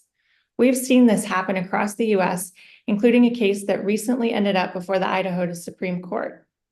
A woman's estranged ex-husband allegedly paid a man to marry their 16-year-old daughter so he could get out of the custody battle that was keeping him from moving out of state. The mother found out too late because in Idaho, similar to in Washington, D.C., only one parent's signature is needed for a child marriage. She fought it all the way to the Idaho Supreme Court and lost. The court said the teen was married and emancipated. They would not undo what had already been done. She never got her daughter back. As an organization on the receiving end of heartbreaking pleas for help from minors faced with this abuse, we know firsthand the nightmare child marriage causes, and we urge you to end child marriage now without exception. Thank you.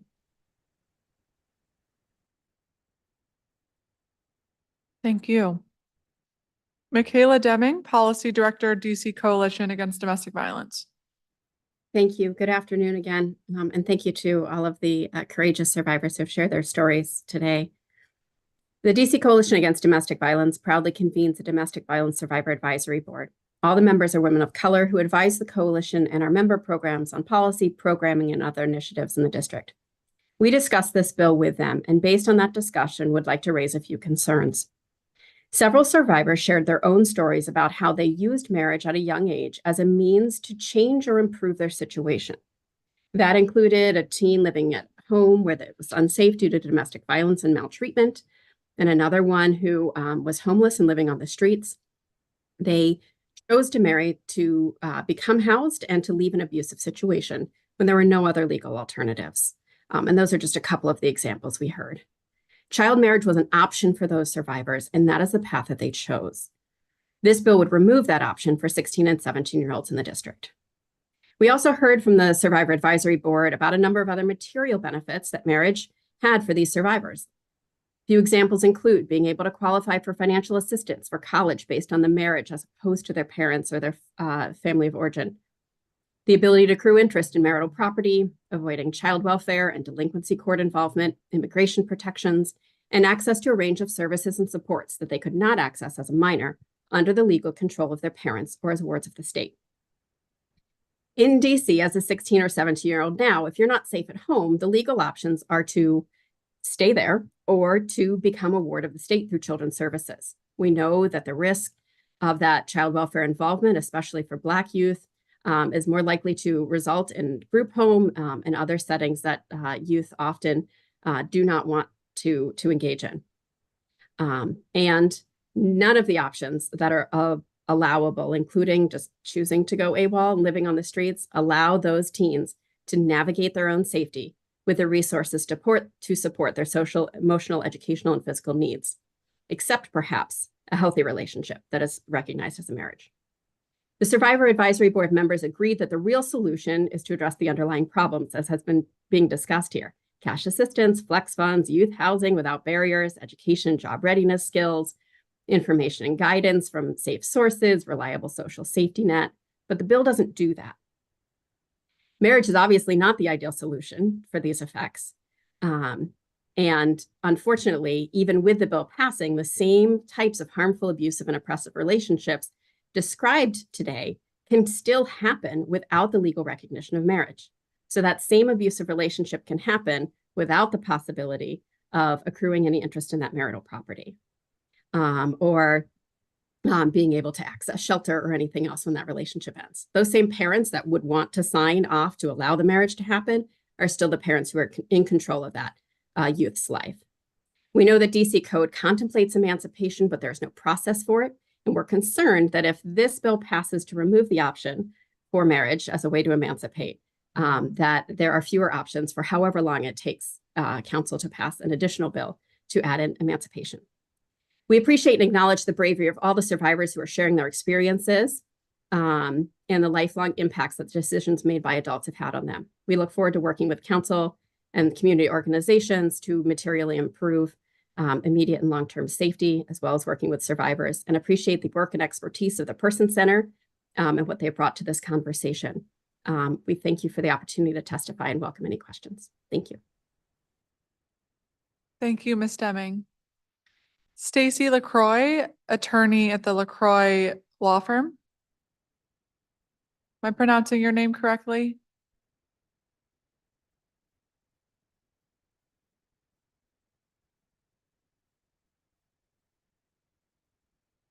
Ms. LaCroix, you're still muted.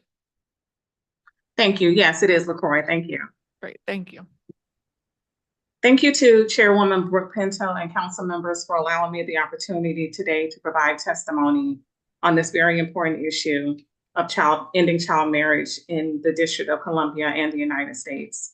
I have submitted my written testimony as well. My name is Stacy LaCroix. I'm a family law and victims' rights attorney and advocate admitted to practice in DC, Maryland, and New York. As you may or may not know, New York also ended child marriage in 2021 when it raised the legal age to marry to age 18. I have dedicated my career to representing victims and survivors of sexual and domestic violence, which includes forced marriage and sex trafficking. Although recently we have begun to hear more stories of male victims, the majority of reported victims of sexual and domestic violence continue to be women and girls. I first learned of child marriage in 2019 when I worked briefly for the International Center for Missing and Exploited Children, or ICMEC, in Alexandria, Virginia. However, I was not aware that the same practice that happened in other countries of children as young as 10 years old being allowed to marry adult men was also happening in the United States. Since then, I have purposed to work with organizations like those today to end child marriage in the United States. In addition to my private practice, I have, as I stated, worked with many of these organizations. And as an attorney, I have personally seen the negative impact on women who were forced to marry without their consent. One such client I represented was raised in a religious cult and forced to marry. I was able to help her get a divorce, get temporary alimony and child support for her 2 children. However, the most rewarding part of helping this now 29-year-old woman was seeing her joy return to her. She told me that for the first time in her life, she had hope for her future and her children's future. And in no time, she had gotten a job, her own apartment, and was looking forward to dating for the very first time, like other young women typical of her age. Although the Asian majority in the District of Columbia is 18 years old, children aged 16 to 17 may legally marry with the consent of just one parent or guardian. However, the family courts in which I operate in DC have no provisions mandating or even permitting a judge to consider that one spouse entered into a marriage as a child. A girl who was married at the age of 16, who then turned 17, cannot even get an annulment unless she can prove that she was forced to marry against her will. As you've heard, the majority of child marriages are not teens marrying other teens, but teens, specifically teen girls marrying adult men. To get a divorce, they have to navigate a family court system with limited education, limited financial resources, and often small children to support. My clients who are seeking a divorce from forced marriage come to me mainly from the organizations you see here represented today. Without our help, they are often faced with the threat of losing custody, because they cannot financially support their children. Many are homeless, living in domestic violence shelters.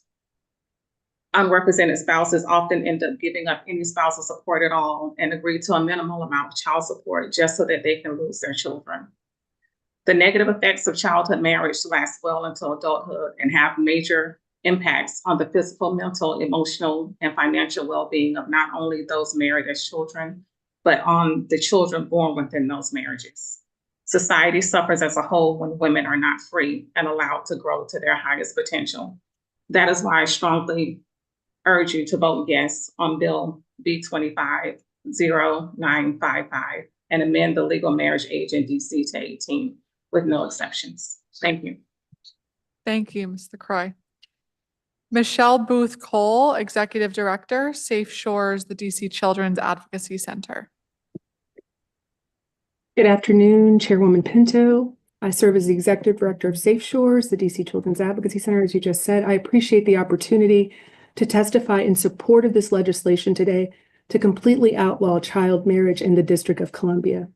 In addition to the powerful moral, psychological, health, and physiological reasons against child marriage discussed today, I want to offer a scientific perspective grounded in the latest research on brain development.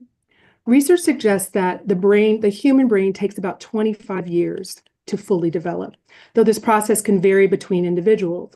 And in this testimony, I'm speaking of neurotypical individuals. While the brain reaches its full size during adolescence, the most essential developments, those related to decision-making, impulse control, and long-term planning, occur primarily within the prefrontal cortex and continue well into one's 20s. The prefrontal cortex, often called the brain's judgment center, is responsible for executive functions like reasoning, impulse control, and assessing consequences. This area of the brain is precisely where the capacity to make sound, long-term decisions resides, and it is still maturing during the teenage years. Please allow me to break it down just a little bit more. The frontal lobe, where our prefrontal cortex is housed, is responsible for a range of critical functions that include reasoning, social understanding, executive functions, learning, and memory. The importance of these functions cannot be overstated. They are foundational to the responsibilities and complexities of marriage, which involves long-term commitment, financial planning, emotional regulation, and navigating social dynamics, among other things. For young people, especially those under 18, their brains are simply not ready to take on these adult responsibilities. The science is clear. Adolescents are not equipped with the cognitive tools necessary to make such a life-altering decision as marriage. The brain's judgment center is still under construction, and marriage requires skills like impulse control, abstract thinking, and long-term planning that teenagers have not fully developed. This is why allowing minors to make is not Ms. only risky. LaCroix, excuse me, Ms. Booth. Ms. LaCroix, you're not on mute. If you can make sure to turn yourself on mute. That's a good note for all the other witnesses joining us. Sorry to interrupt. Thank you. Please No go ahead. worries.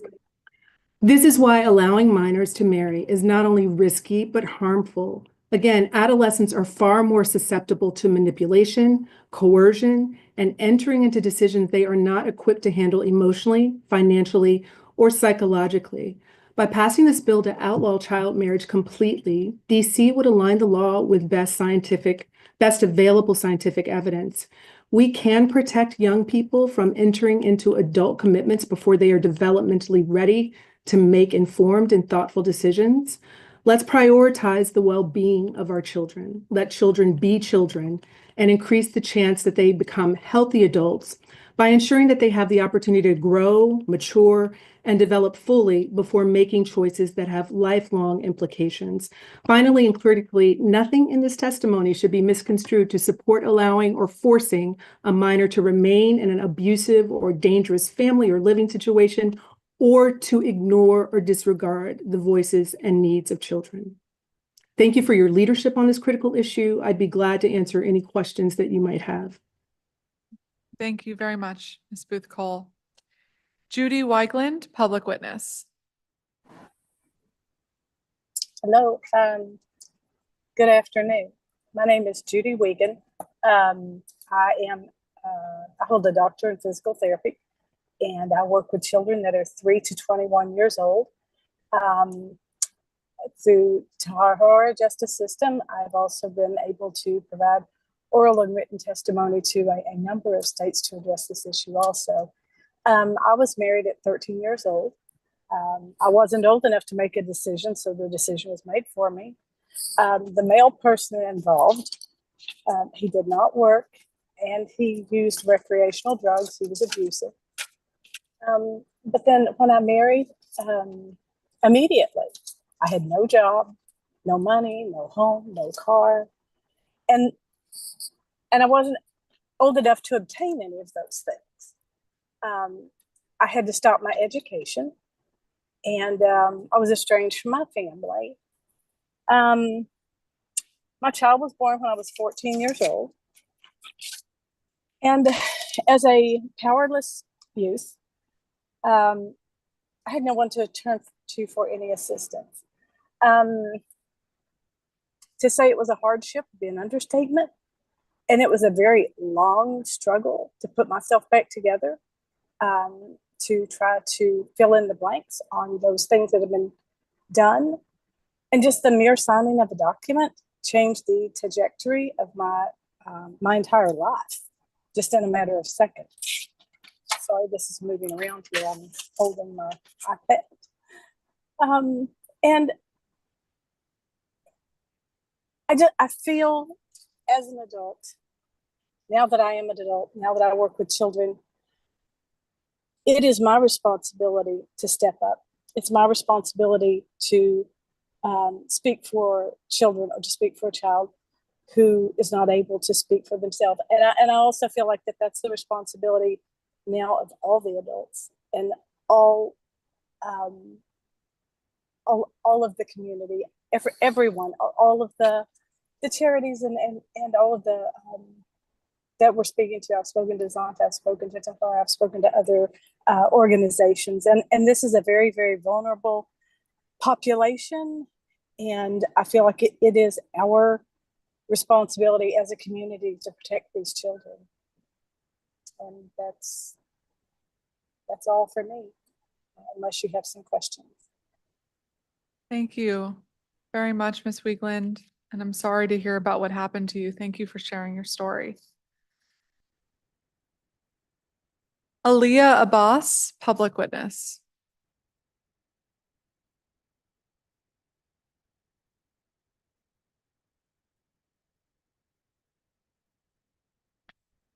Aaliyah Abbas, are you here?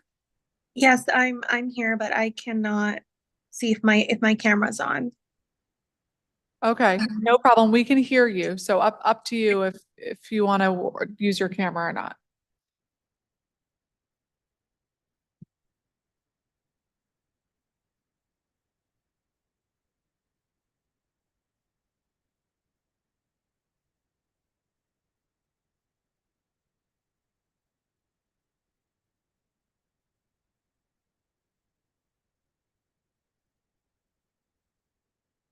Nothing's appearing on our end. Would you like to proceed with your camera off? We can hear you okay.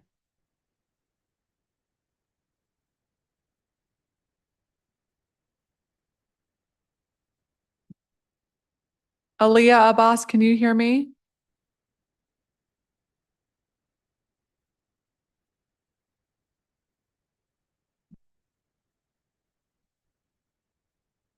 Okay, well, we will move on if you. Can you guys hear me? Oh, yes, we can hear you. Yes, I just wanted to thank you guys for giving me the opportunity to speak. I'm not going to repeat everything that has already been said.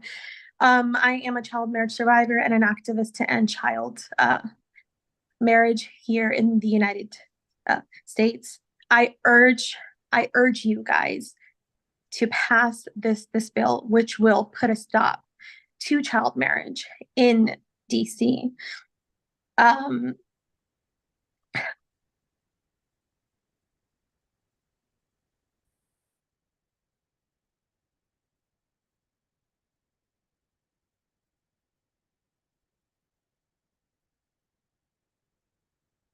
Aaliyah, did you have anything else to share?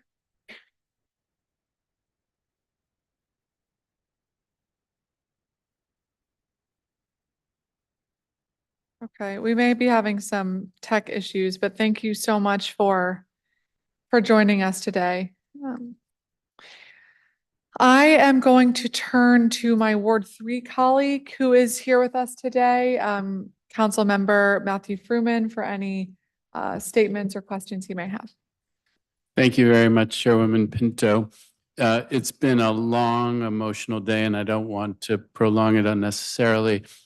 I have been listening to the emotional testimony around the child marriage issue, have met with activists in this area. I am so grateful as a father and of daughters and a grandfather to granddaughters for the work that you all have been doing, for your willingness to share the pain of your experiences, to try to avoid that happening to anyone else. I'm proud to be a co-introducer of this legislation, and I want to express my gratitude to Chairwoman Pinto for her leadership on this issue, and hopefully we can make a positive difference. And thank you for all the work that you've been doing. Thank you so much, Councilmember Fruman, for all of your support and for being here today.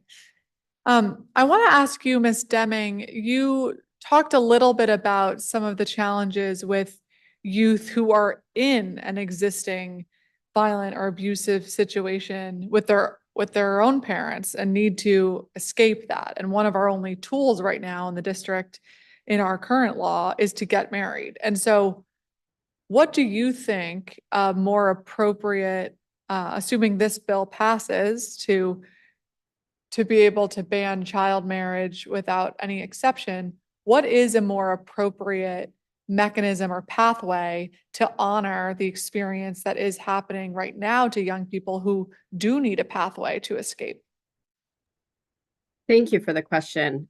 So some of the things we discussed with the Survivor Advisory Board include all of those things that I said in the testimony, things like improving our prevention efforts, increasing the availability of material supports for our young folks. Sounded like some of the other testimony also and answers to questions also pointed to the need for additional educational opportunities, access to job training, and financial security for folks.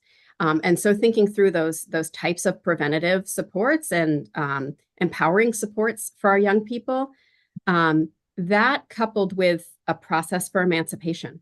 We hear pretty frequently from folks that the child welfare system is not seen as a positive intervention in a lot of families' lives. The data continues to show grossly disparate outcomes for families of color and Black children specifically.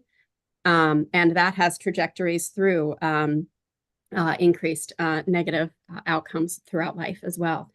And so providing an alternate pathway for folks to really make their own decisions at 16 and 17. And while their brains are not fully formed yet, obviously, someone else is making decisions for them that is not necessarily doing so with their best interest.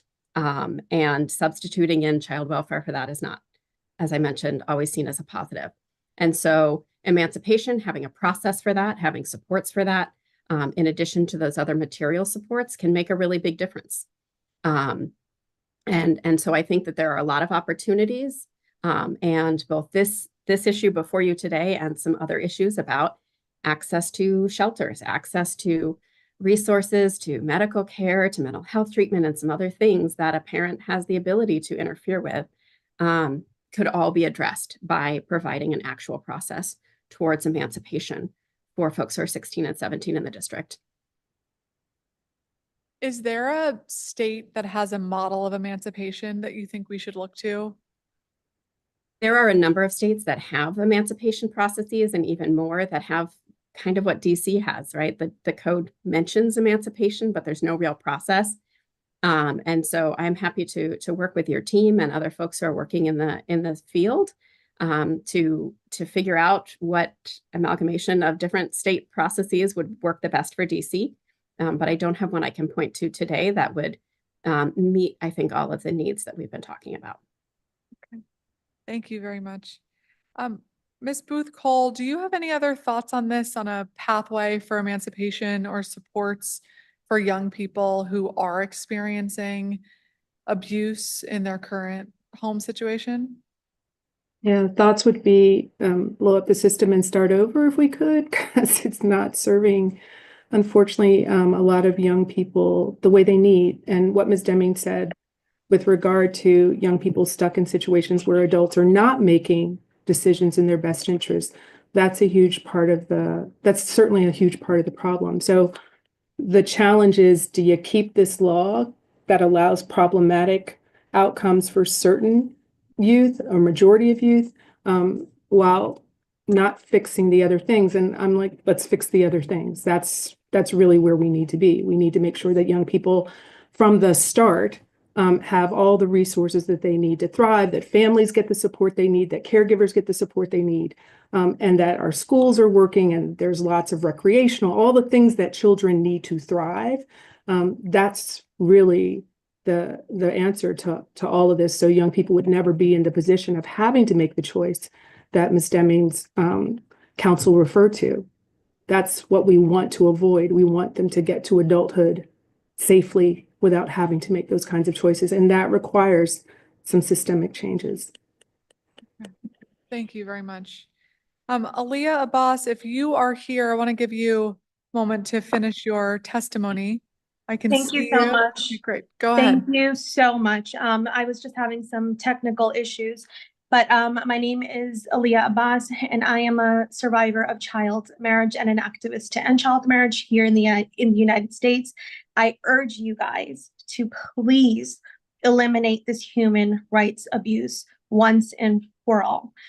The dangerous loophole where parents can coerce their child into marriage is very dangerous. It endangers the child. It totally disempowers the child, and it subjects that child to a lifetime of trauma and a nightmare, having to live through a nightmare each day. I'm not going to reiterate all of the implications, of child marriage, nor the stats and the data. You guys have heard it all, but I am going to say something. I've taught myself how to survive, and 21 years later, I'm still going in between survival mode. But while teaching myself how to survive, I've taught my children not only how to live, but to thrive. And I don't think anybody can imagine how hard that is.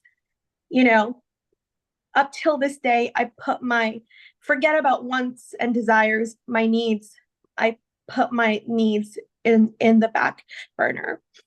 My mental health, I focus on my children's well-being and their mental health. I always have to be strong, right? I always have to be strong because I don't want this to impact my children. As much as I can do to, save them from, having to, excuse me. I don't want another child to have that choice, to choose every single day to put themselves last, their mental health last. It's really hard. It is really hard. Please, I urge you guys to end this, to end child marriage in DC. It's going to save a lot of girls. Thank you.